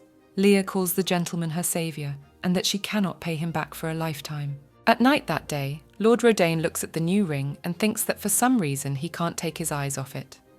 He decides that he should try to sleep. Placing the ring next to him on his pillow, Javier falls asleep. After he falls asleep, he starts to glow. Lord Rodaine has a strange dream. He doesn't realise where he is. When he sees Arinelle, he finds it strange that she looks older than he does now, and the man standing next to her is him. Javier sees the same episode that Emperor Ariel showed him, the part where he asks his cousin why she killed Maribel. He jumps up sharply, terrified that Maribel is dead, tears streaming down his cheeks. Javier realizes that this is not just a dream or a scene from the future. It all happened for real. From that moment on, he gradually began to remember moments from his past life. His mother, Inais Rodaine, introduced him to Baldwin and told him to help him regain the throne. Lord Rodaine agreed without a second thought. While he was busy doing so, he was struck by the news of the Maribel's wedding. If Baldwin were to regain his place as emperor one day, he would naturally want to get rid of the current emperor and empress Maribel first. One day, Javier came to the crown prince and begged him to spare at least the empress. Having received Baldwin's promise, he began to plan a rebellion in earnest and wanted to take the Maribel from this tyrant as soon as possible. The first step was to make an agreement with the Edinburghs and win over the emperor's right-hand man, Assel Urgyle, to their side. Then the emperor would be trapped, and Baldwin would become the new ruler, and Maribel would be saved. Javier thought that everything was going to work out just fine, but it turned out not to be so. Inais informs her son that Maribel is dead. She found out about their plan, and the emperor was fond of her. With her dead, chaos will reign in the palace, and it's the perfect time for a coup. In addition, the Edinburghs did the dirty work themselves, so they got rid of 2 birds with 1 stone at the cost of the girl. At that moment, Javier realized his naivety. He knew the true nature of the people involved in the coup, but even so, he believed that Baldwin would keep his promise. His naivete had been a mistake, and her death was his punishment. The first time she met Maribel after a long time, she told him she remembered her friend Vi, but didn't know she was a boy. She asked what she should call him now. Javier told her that she could call him anything she wanted. Any education would do. Lord Rodaine's purpose had slipped right out from under his nose. He only wanted to make Maribel happy, and all he ever saw was her. With her death, the only purpose in his life was gone. Asil brings Lord Rodaine at his request, a poison that causes the most agonizing death. Its use induces a deep depression. This remedy is used as a truth serum, but is also known to have another side effect, suicide. After Asil leaves the Marquis's chambers, after that, Javi dreamed about Maribel every night. She called him Friend Vi, holding his hand. This girl, Maribel, looked lovingly at Arinel, who would kill her in the future. Finally, he had no choice but to admit the obvious. Love, Maribel, his only love, his family, his closest friend, his happiness that he could not protect. Desperate, he prescribes the poison brought by Lord Argyle. But afterward, Lord Rodaine got another chance, for now Maribel is still alive. Even though she dislikes him, and even if she opposes him, he will destroy all those who have caused her suffering. Holding a bottle of poison, Javier enters his mother's room. Inés has taken opium again today. Though the Marquis thinks it's his fault, he didn't think she would become so addicted. He approaches his mother, saying he warned her not to take opium with alcohol. Javier asks her to drink the supposed cure that he has gone to great lengths to obtain, opens Inés's mouth, and pours the poison into her mouth. Looking out the window, Javi asks her mother why she didn't love him. If she hadn't helped Baldwin, none of this would have happened. If she had loved him, instead of giving all her attention to her nephew, none of this would have happened. Lord Rodaine doesn't understand her tears, since Gerard is him in this situation. The Marquis craters his sword on the table and is about to leave since she doesn't answer him. Inés tells her son that she has always dreamed of a palace, that she wanted to avenge the humiliation that came from everywhere she went. She dreamed of a life of luxury. She never spoke of it, for when you have the Emperor at your back, you can do anything. She does not live in the palace, however, for it is of little use, but if Baldwin becomes Emperor, she can live there, and the prince never forgets to give thanks for what he has received. Unlike Aisaled, he has grown up well-mannered and prudent. Her brother asked her to take care of Baldwin, but she saw him as a tool, like a monster, and recognizes her guilt before her family. As he leaves the room, Javier reflects on the fact that although his mother gave birth to him, he is not part of her family. After all, there is only one person he can call family. Lord Rodaine sends a letter to the Emperor informing him of his mother's death. She committed suicide by slitting her own throat. Esseld wondered where the Marquis had gotten the truth serum, but now something else was curious. Why he would give the truth serum to the Marquis in such a situation is very suspicious, because is there a better time than now to go against him? Maribel suggests that perhaps the Marquis of Rodaine has not been so honest with her mother and Baldwin. Marquis Rodaine has been acting suspiciously for a long time. At the hunting convention, he told her not to trust the palace staff. She didn't know what he was talking about at the time, but later realized that he was referring to Lord Argyle, who had defected to his side. Aisaled asks her why the Marquis told her this. Maribel explains that the Marquis of Rodaine is her cousin.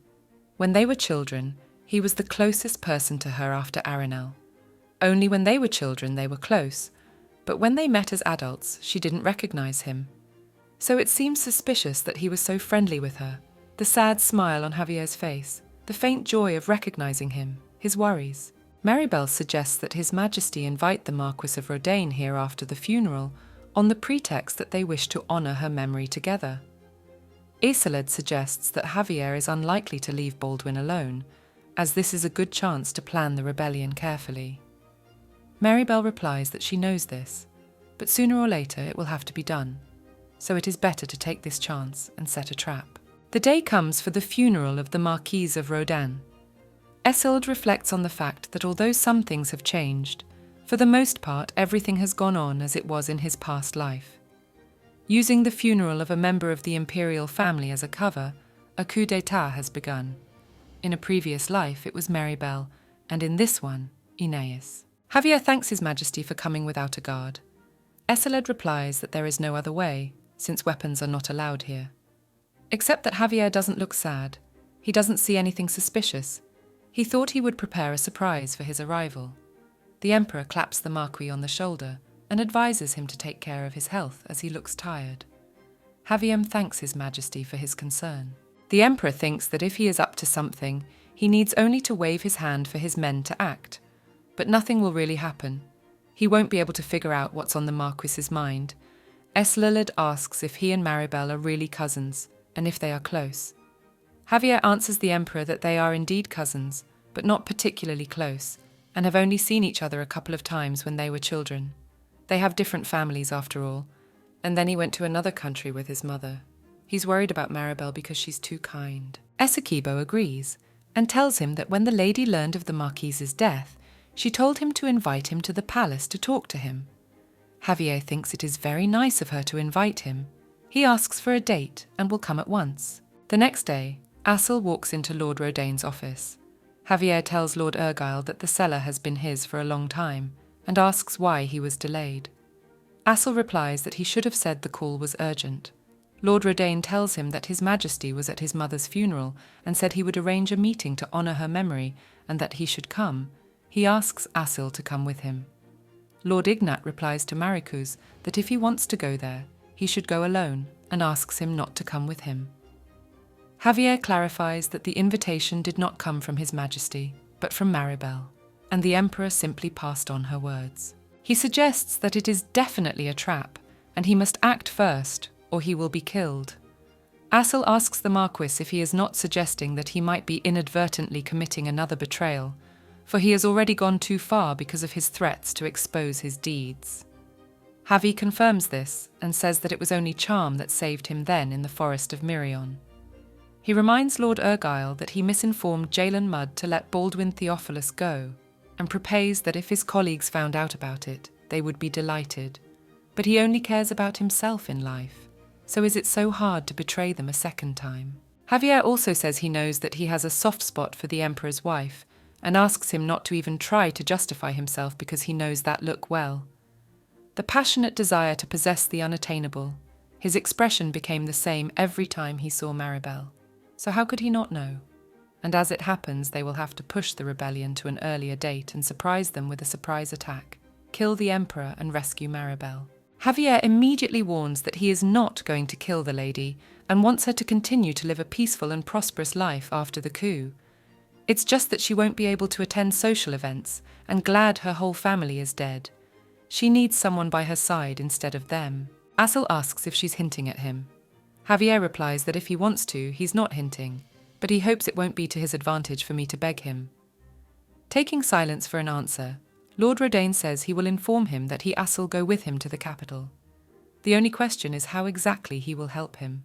Javier needs him to prepare one potion. Leia has been helping him well all this time. As Assel's assistant, she has learned a lot about various potions. But her potions can be neutralized with an antidote, and their effects are not long-lasting, and he is not suited for it. Lord Igrel replies to the Marquis that he will go with him to the capital. Ni will not prepare a potion for him. Javier reminds him that he is already a traitor in their eyes. They don't care if he betrayed them. They're looking at the result.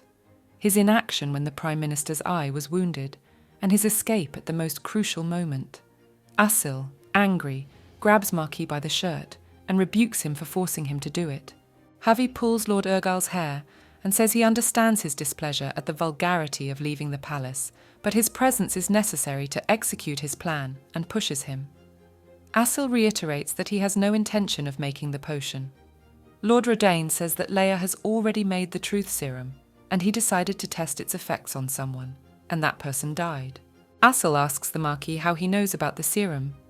Javier warns him that if he does not cooperate with him, he will give it to Leia, and she agrees to it unconditionally, so that an innocent girl will die because of him. Lord Urgyle calls him mad, for Leia has done him no harm. The Marquis repeats his conditions that if he makes the potion, Leia will live. Assel realizes that if Javier killed his own mother, Leia may suffer the same fate. Marcus explains that he needs the truth serum and tells him that no matter how much time passes, the effects of the truth serum cannot be undone by any contraindication. By continuing to live, one will still make deaths the same way. Ursel agrees to make the serum, but asks to be told who he will use it on. Javier explains that even if he tells him everything, he won't understand, and that he is going to use it on several people. A week later, the Marquis Rodain arrives at the palace. The Emperor thanks Javier for his visit. The Marquis replies that it is he who should be thanked, since they invited him and were worried about his condition. He also greets Lady Edinburgh, mentioning that they have not seen each other for a long time. Maribel replies that not much time has passed since the last meeting. Their conversation is interrupted by a disgruntled Esseled, and suggesting that perhaps the Marquis is tired from the road, asks him to go inside and rest. Javier agrees to take his advice, saying that he is indeed tired. Looking after the Marquis, the Emperor realizes that he has come with an evil plan.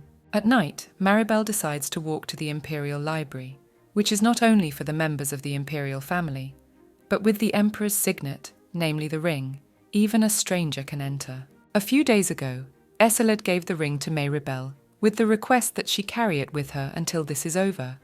The lady asks why this is necessary. Esseled explains that to become emperor, you need the imperial seal and this ring. There was trouble at his coronation because Baldwin ran off with it. He couldn't kill him, but he found the ring. Jaelin brought it with her ring finger. Isolde shows the ring on his finger and says it's a fake, and the diamond has been replaced with a sapphire.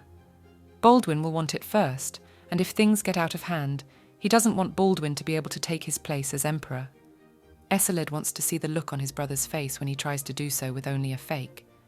If things don't go according to plan, they won't kill her as long as she knows the location of the ring, and they can negotiate with the prince.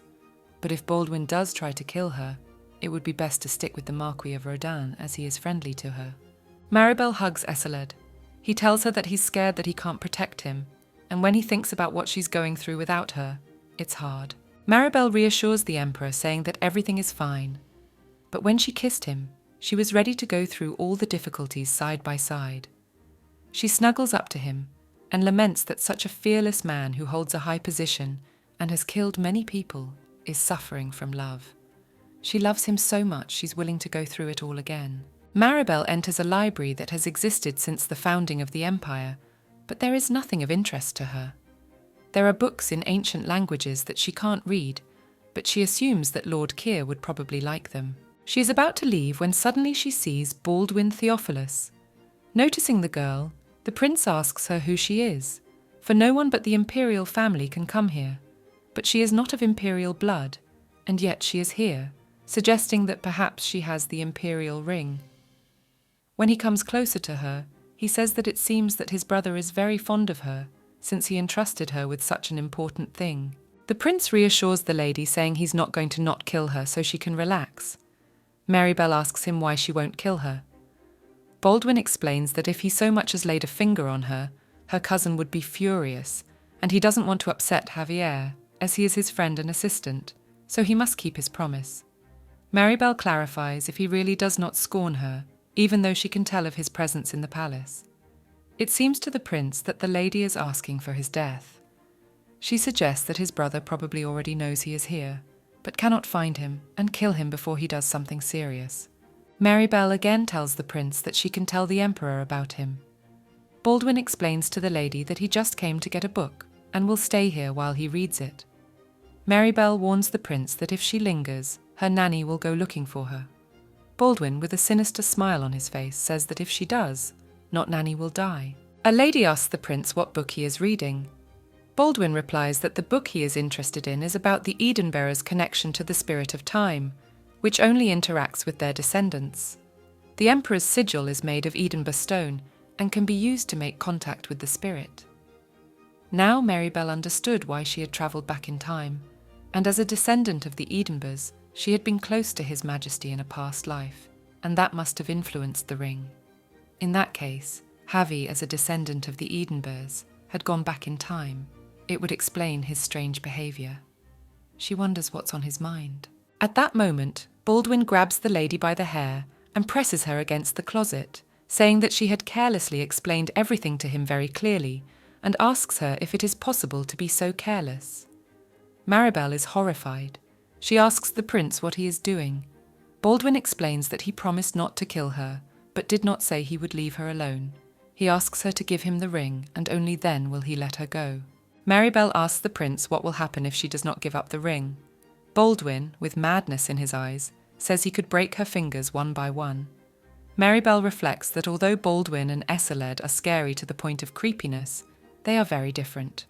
He certainly won't kill her at Javi's request, but he can do the rest. She explains to the prince that while Eseled is on the throne, he won't get off that easy if he hurts her. If he entrusted the ring to a girl who is not even the empress, he will not sit idly by, and if he understands, he asks her to let him go and leave her ridiculous threats since she is hiding in someone else's house. Enraged, the prince slaps the girl in the face, cutting her lip. Maribel reproaches him for being so foolish as to give the place of emperor to his brother, and his aunt barely managed to save him. She calls him a fingerless bastard and asks him if he has done anything himself in his life. Baldwin kicks Maribel and calls her a bloody wench and asks how she dares to argue with the emperor. Lady Fury reproaches him that he is no emperor and that he belongs with the scum. The prince raises his hand to strike her, but at that moment, Javier comes around the corner and asks what's going on. Baldwin explains that this is a punishment because the girl dared to insult him. The Marquis explains that the lady is the most powerful person in the palace after the emperor. Seeing the Marquis Rodaine, Maribel thinks there is some other way to get here. The prince asks Javier how he dared to raise his voice at him, and if he too is mocking him. The Marquis tells him that he did not, but that his actions could jeopardize their plan. Maribel rises from the floor, and as she passes by, she strokes the prince's cheek, leaving a red mark. She promises him that he will die soon. Baldwin is further enraged by these actions and words. He calls the lady mad and tells her that no man has ever died a natural death and that this palace will be her grave. Maribel turns to the prince and tells him that when he dies, he will be responsible for all the blows and will be the dinner of crows. The prince asks Javi to let him go since he won't kill this fight, because she has the ring with her. The Marquis tells him that he will not tolerate any more violence. Baldwin explains that he wouldn't have touched her if she hadn't been rude to him, and she didn't have the ring, and she should be punished for that. Javi puts the prince to sleep. Maribel tries to understand what his plan is, and if he has also gone back in time, why he wants to save her. She tells the Marquis that he warned her to beware of Arenelle, but he could not save her because he wants to save himself and not her. But she does not need it. He walks over to his cousin. After she passes out, the Marquis picks her up in his arms and tells her that in his second life he finally realized what he needed. Not salvation, but desperation. He really can't save her. Javier reaches the palace of the Calende where His Majesty is at the moment. A guard asks the Marquis what he is doing here. Lord Rodaine explains that his cousin fell asleep and he brought her here and is just handing her over to the servants inside, so he asks to be let in. The guard explains that His Majesty is inside now and he can't go in. Javier answers him that he came here as a relative of both of them, so he will let himself forget about politeness, and once again asks to be let in. The door rattles open. The Marquis steps inside. He apologizes to His Majesty for bothering him so late, and explains that he cannot bow to him now because Lady Edinburgh is asleep in his arms. Eseled asks him what he is doing here. Javi explains that Maribel fainted, so he brought her in. With a grind in his teeth, the Emperor demands to know if he will do this to her. The Marquis asks the Emperor to think for himself, since he brought her thinking that in a moment of weakness, she would want to be near His Majesty. Eseled asks for the bell, and asks him how he knew he was in the palace of the Calendar. Javier explains that when the master of the Exentium is absent, its walls do not glow at night, and if he were not here, he would go elsewhere to look for him. The Emperor asks for an explanation of what happened. The Marquis tells him that he was passing by the library and saw someone fall, decided to check it out.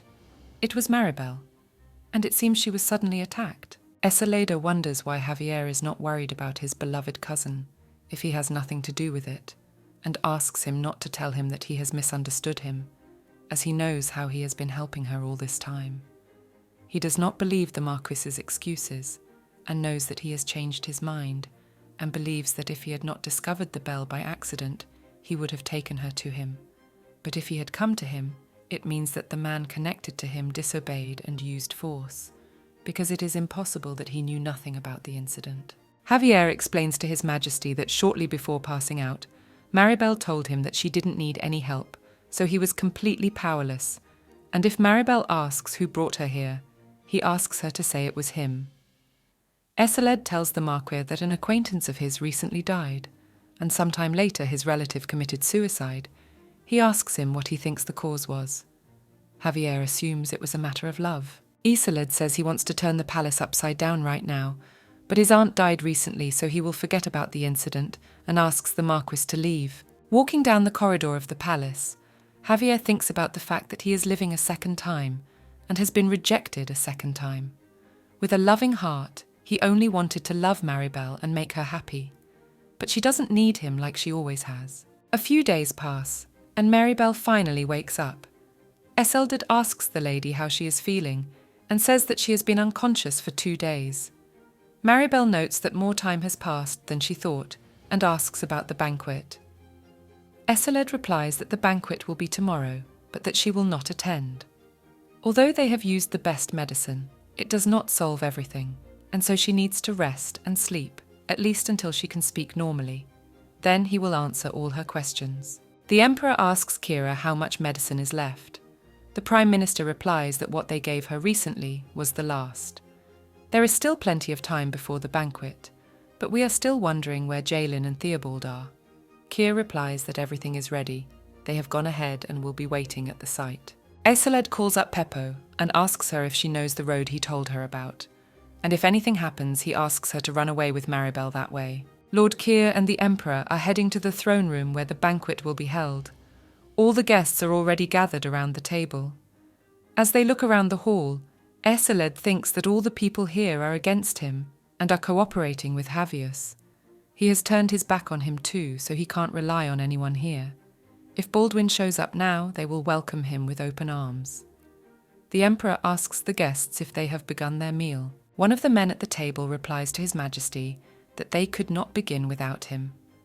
Eseled says that he has felt the depth of their loyalty and is pleased that they all thought of him, and suggests that they begin their memorial banquet to honour his late aunt. He tells everyone with a smile on his face that he hopes they don't have any fun tonight. Eseled senses that a rebellion is about to break out. Having come to a stable condition, the lady before the banquet begins tells His Majesty that it is always hard to watch people desperately afraid of all life, and even if he wins in this struggle, he may still be seriously hurt, and his strength will not play a role. The lady worries about what plan the opposition might have prepared. The Emperor tells her that it is obvious to him that they will attack unexpectedly, but he will still make them nervous. Cyrus has already explored all possible scenarios, so he asks not to worry. Maribel asks His Majesty to remember that whatever the situation, his safety comes first. Eseled kisses the lady on the top of her head and tells her that he is happy to know that she cares so much about him, and asks her if she remembers that he promised to return safe and sound. Maribel promises to be careful too. The Emperor sat at the table going over his plan. He will be handed a glass of wine that has been shipped in advance.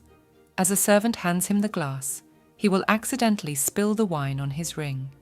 Only it will be blackened by the poison, and the hiding knights will surround the guests. Finally, the wine is served, and it spills out of the ring onto the floor. Jalin and Cyrus panic. Things are not going according to plan. The Emperor ponders whether it is possible that the prince has already interfered with their plan. Javier rises from his seat and says that he finds it unfortunate that this has happened at such an important event.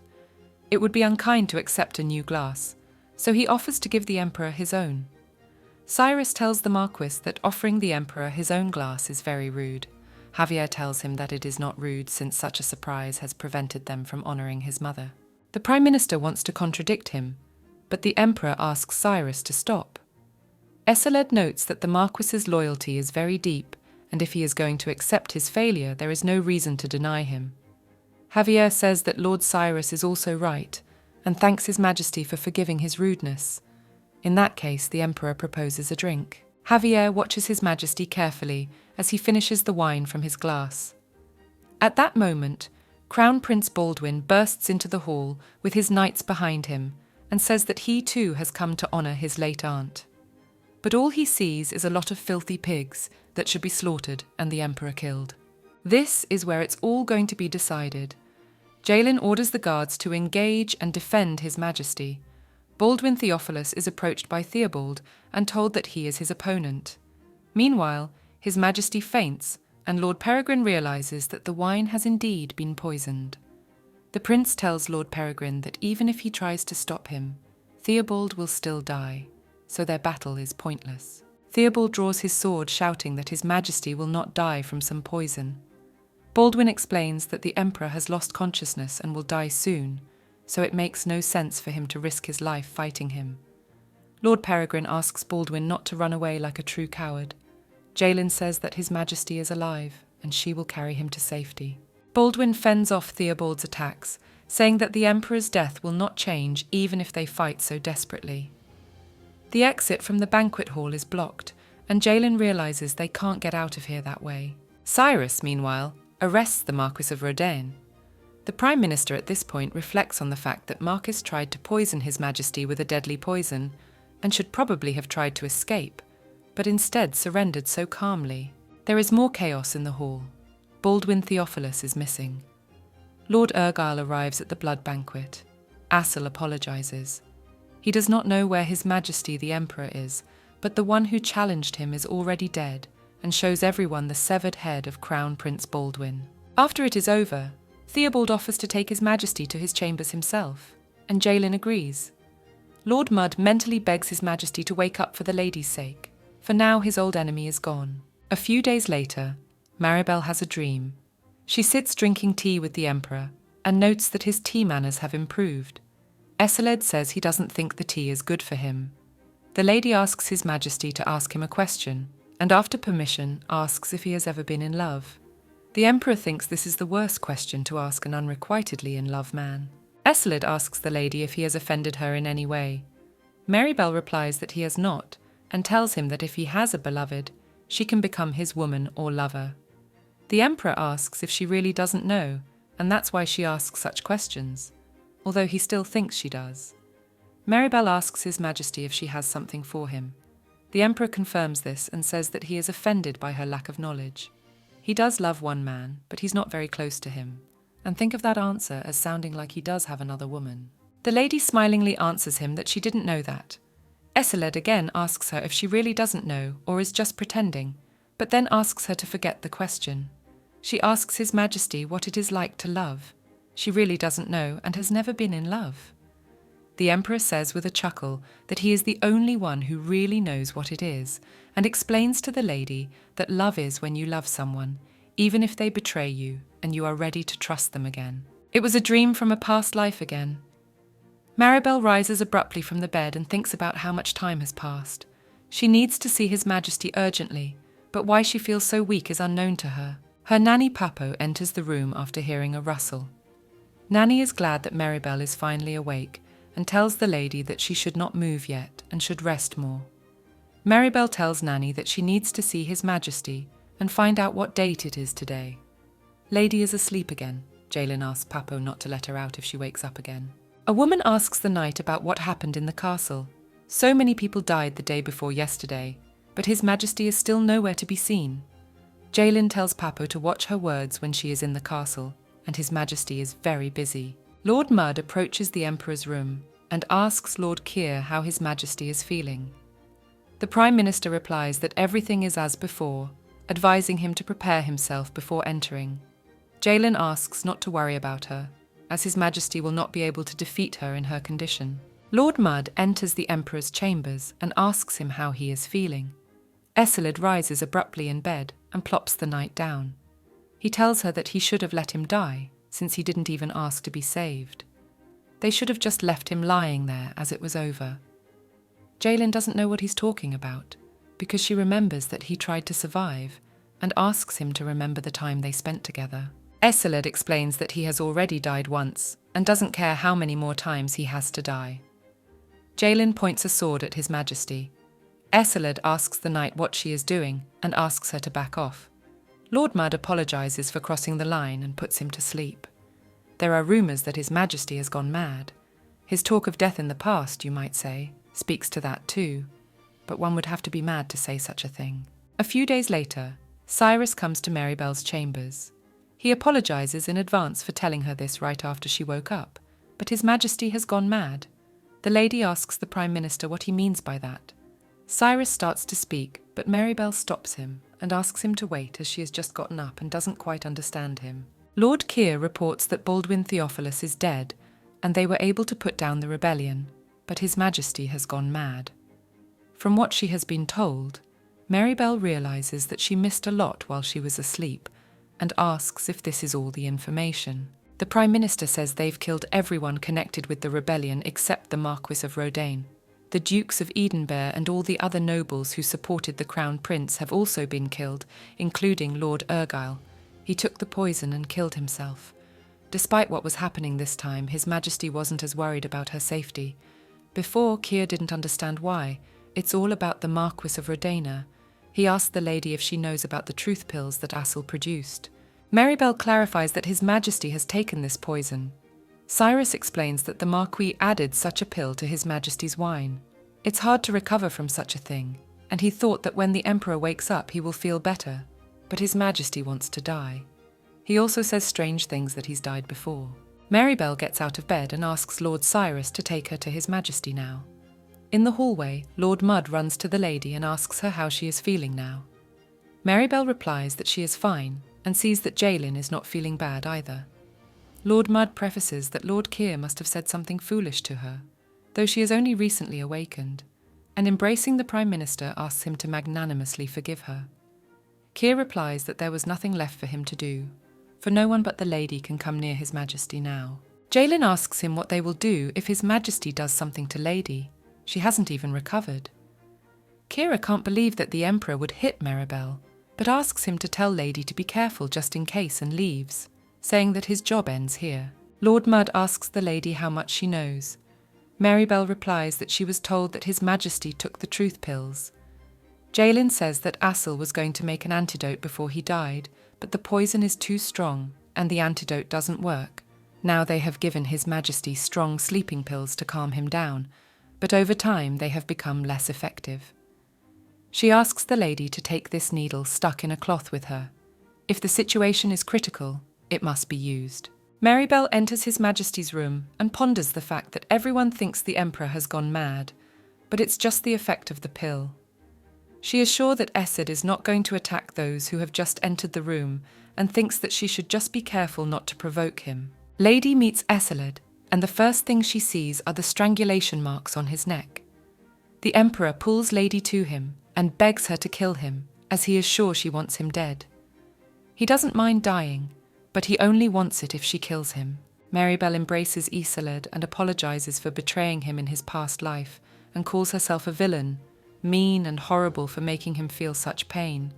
But he still does not love her, and perhaps she wants to save him because of her selfishness. But what can you do because the villain needs her tyrant? So she takes the needle and puts the Emperor to sleep. On the way out, Jaelin asks the lady if she's all right. Marybelle replies that she is fine and says that she knows that the Marquis of Rodaine is now in custody. She asks to be taken to him. On the way, Marybelle asks Lord Mudd why Lord Ergius died, since he brought Baldwin's head, and therefore should have had his punishment commuted. Jaelin explains that Assel got Javier's permission to create the truth pill, but he didn't know that His Majesty would take the pill, or he wouldn't have created them. He doesn't know if it's the truth or not, but either way it's too late. He shouldn't have decided to betray him in the first place. Theo is in charge of the investigation and told them that Assel was constantly taking pills. Even though Knight Peregrine went to the castle of Rodaine, it did not help to save Knight Argyle from death. They decide to bring the rest of Assel's research, and maybe it will somehow help save His Majesty. They reach Javier Rodaine's room. They all believed it was safe. Marybelle thanks Lord Mudd. Marybelle enters the room. Javier, sitting on the sofa, says he thought she would come to him sooner or later.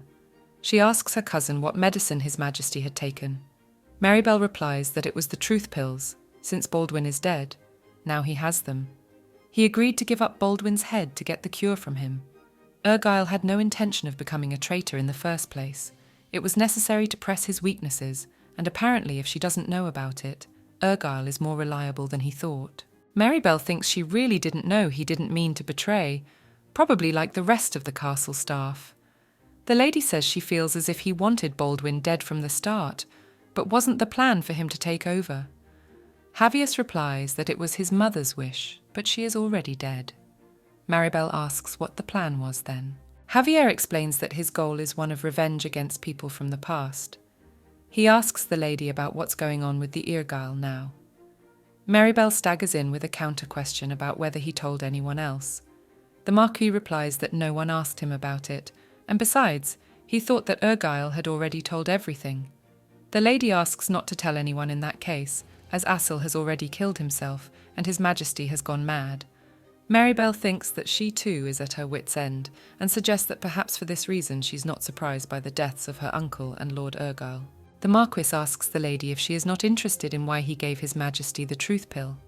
She replies that she is not interested.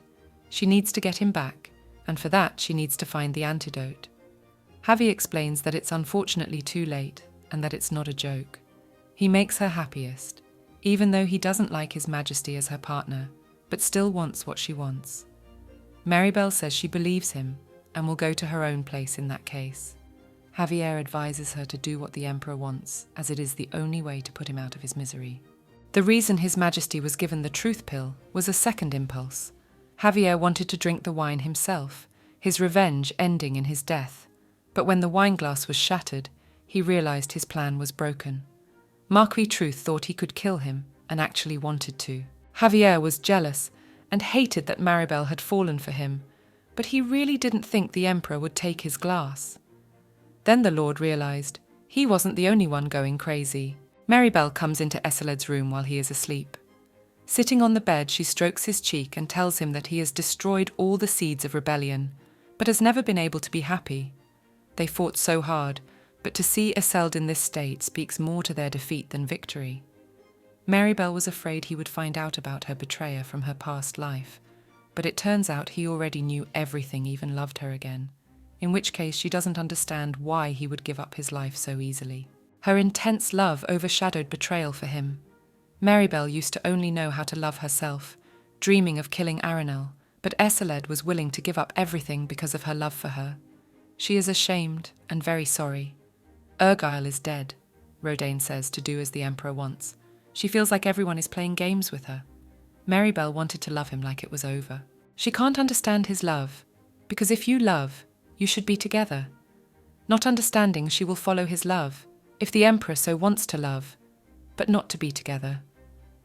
Taking out a blade, the lady pierces her lover's heart. Eseled once again wakes up in the darkness and realizes that he seems to have died again. The spirit asks the emperors what he will choose this time, to die or to be resurrected. He brings Ekeleda a dessert in the form of cookies and lets him think about what he will do next, because this is his life. The spirit has saved him twice already. You can't keep dying and being resurrected. Besides, his soul is very damaged right now. The spirit asks Acelides what happened before his death, as he sees that something has shaken his psyche. The emperor says that he drank wine with poison and does not remember what happened next, but he does not think that his psyche was affected by it. The spirit explains that people can die because of different things, but in any case, he can't bring him back. The emperor reminds the spirit that he let him think about what he wants, and asks if he has any other choice but death. Cloud says that the first option is to stay with him here, and the second option is to leave him something as collateral and go back to the outside world, as his worn-out soul can live a little longer. He explains that of course it is not allowed, but the emperor is his contact, and since he has made a contract with him, he should get at least such privileges. Eseled reflects on the fact that a word is a bit of a word to a spirit, and a word to an ordinary person are different things. The spirit reminds the emperor that last time he told him that he has a person he misses, and of course he remembers this because he is his contact, and so can send him to the outside world for a bit.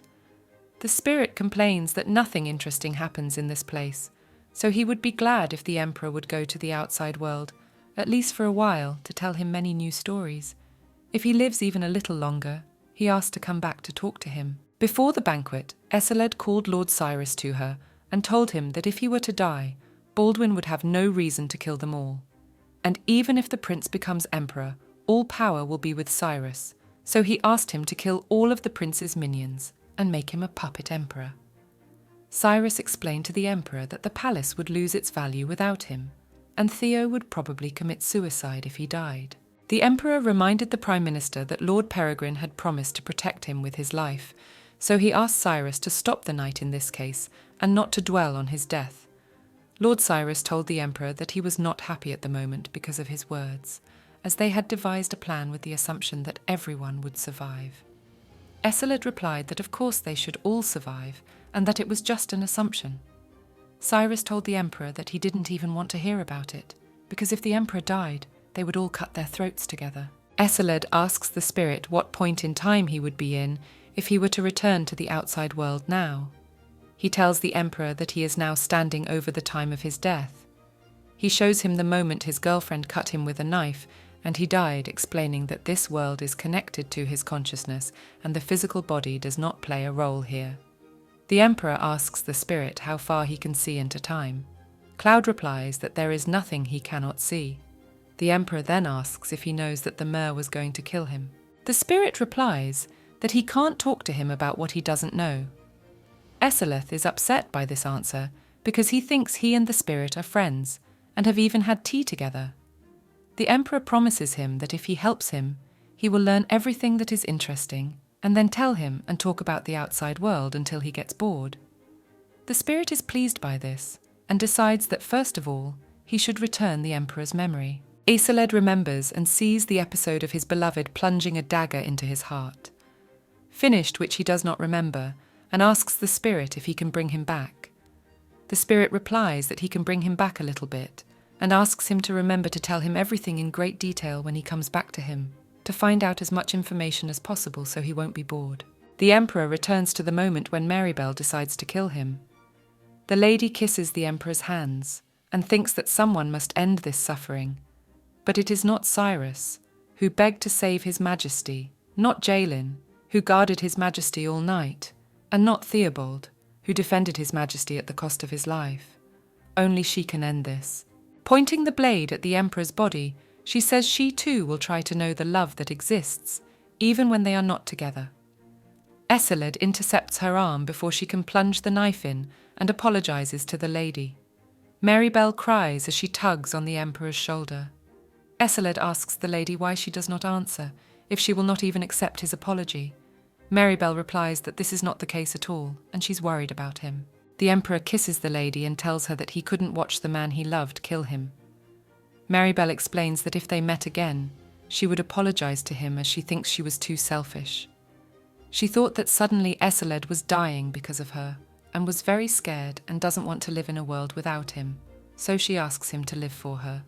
Eseled replies to the lady that he is already hers, even before the moment when he could not refuse any request. As he embraces Marybelle, he thinks that when a spirit falls asleep, it sleeps for 100 years, which is not a short time. The next day, Lord Cyrus and Lord Mudd are informed that His Majesty has regained consciousness. When they arrive in the Emperor's room, Jalin jumps on Esseland, unable to believe that he is really awake. Kira is ashamed of Lord Mudd and asks her to behave herself in front of His Majesty. The Prime Minister tells His Majesty that he realises that he has recently recovered, but they have a lot of business piling up, and so he is curious to know when he plans to return to work. Eseled asks Cyrus if the wedding ceremony is part of their business and suggests they begin preparations now. Keir is sorting out the documents that have accumulated over time, and noting that they have a lot of work to do, says that it seems that he is the only one left in this palace with a working head, and thinks that he deserves credit for all the work he has done alone. He wants to get things done quickly and have the wedding, but he's worried that it won't work out. Marybelle notices that Eseled is nervous and asks him what has happened, and if he is thinking of executing Javier Rodain. The Empress says that if she doesn't want the Marquis of Rodain to be executed, she can think of something. Cyrus enters the conversation and tells His Majesty that it is against the law.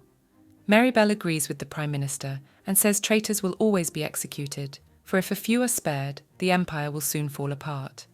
The lady explains that all her relatives have tried to divide them, so it is better without them.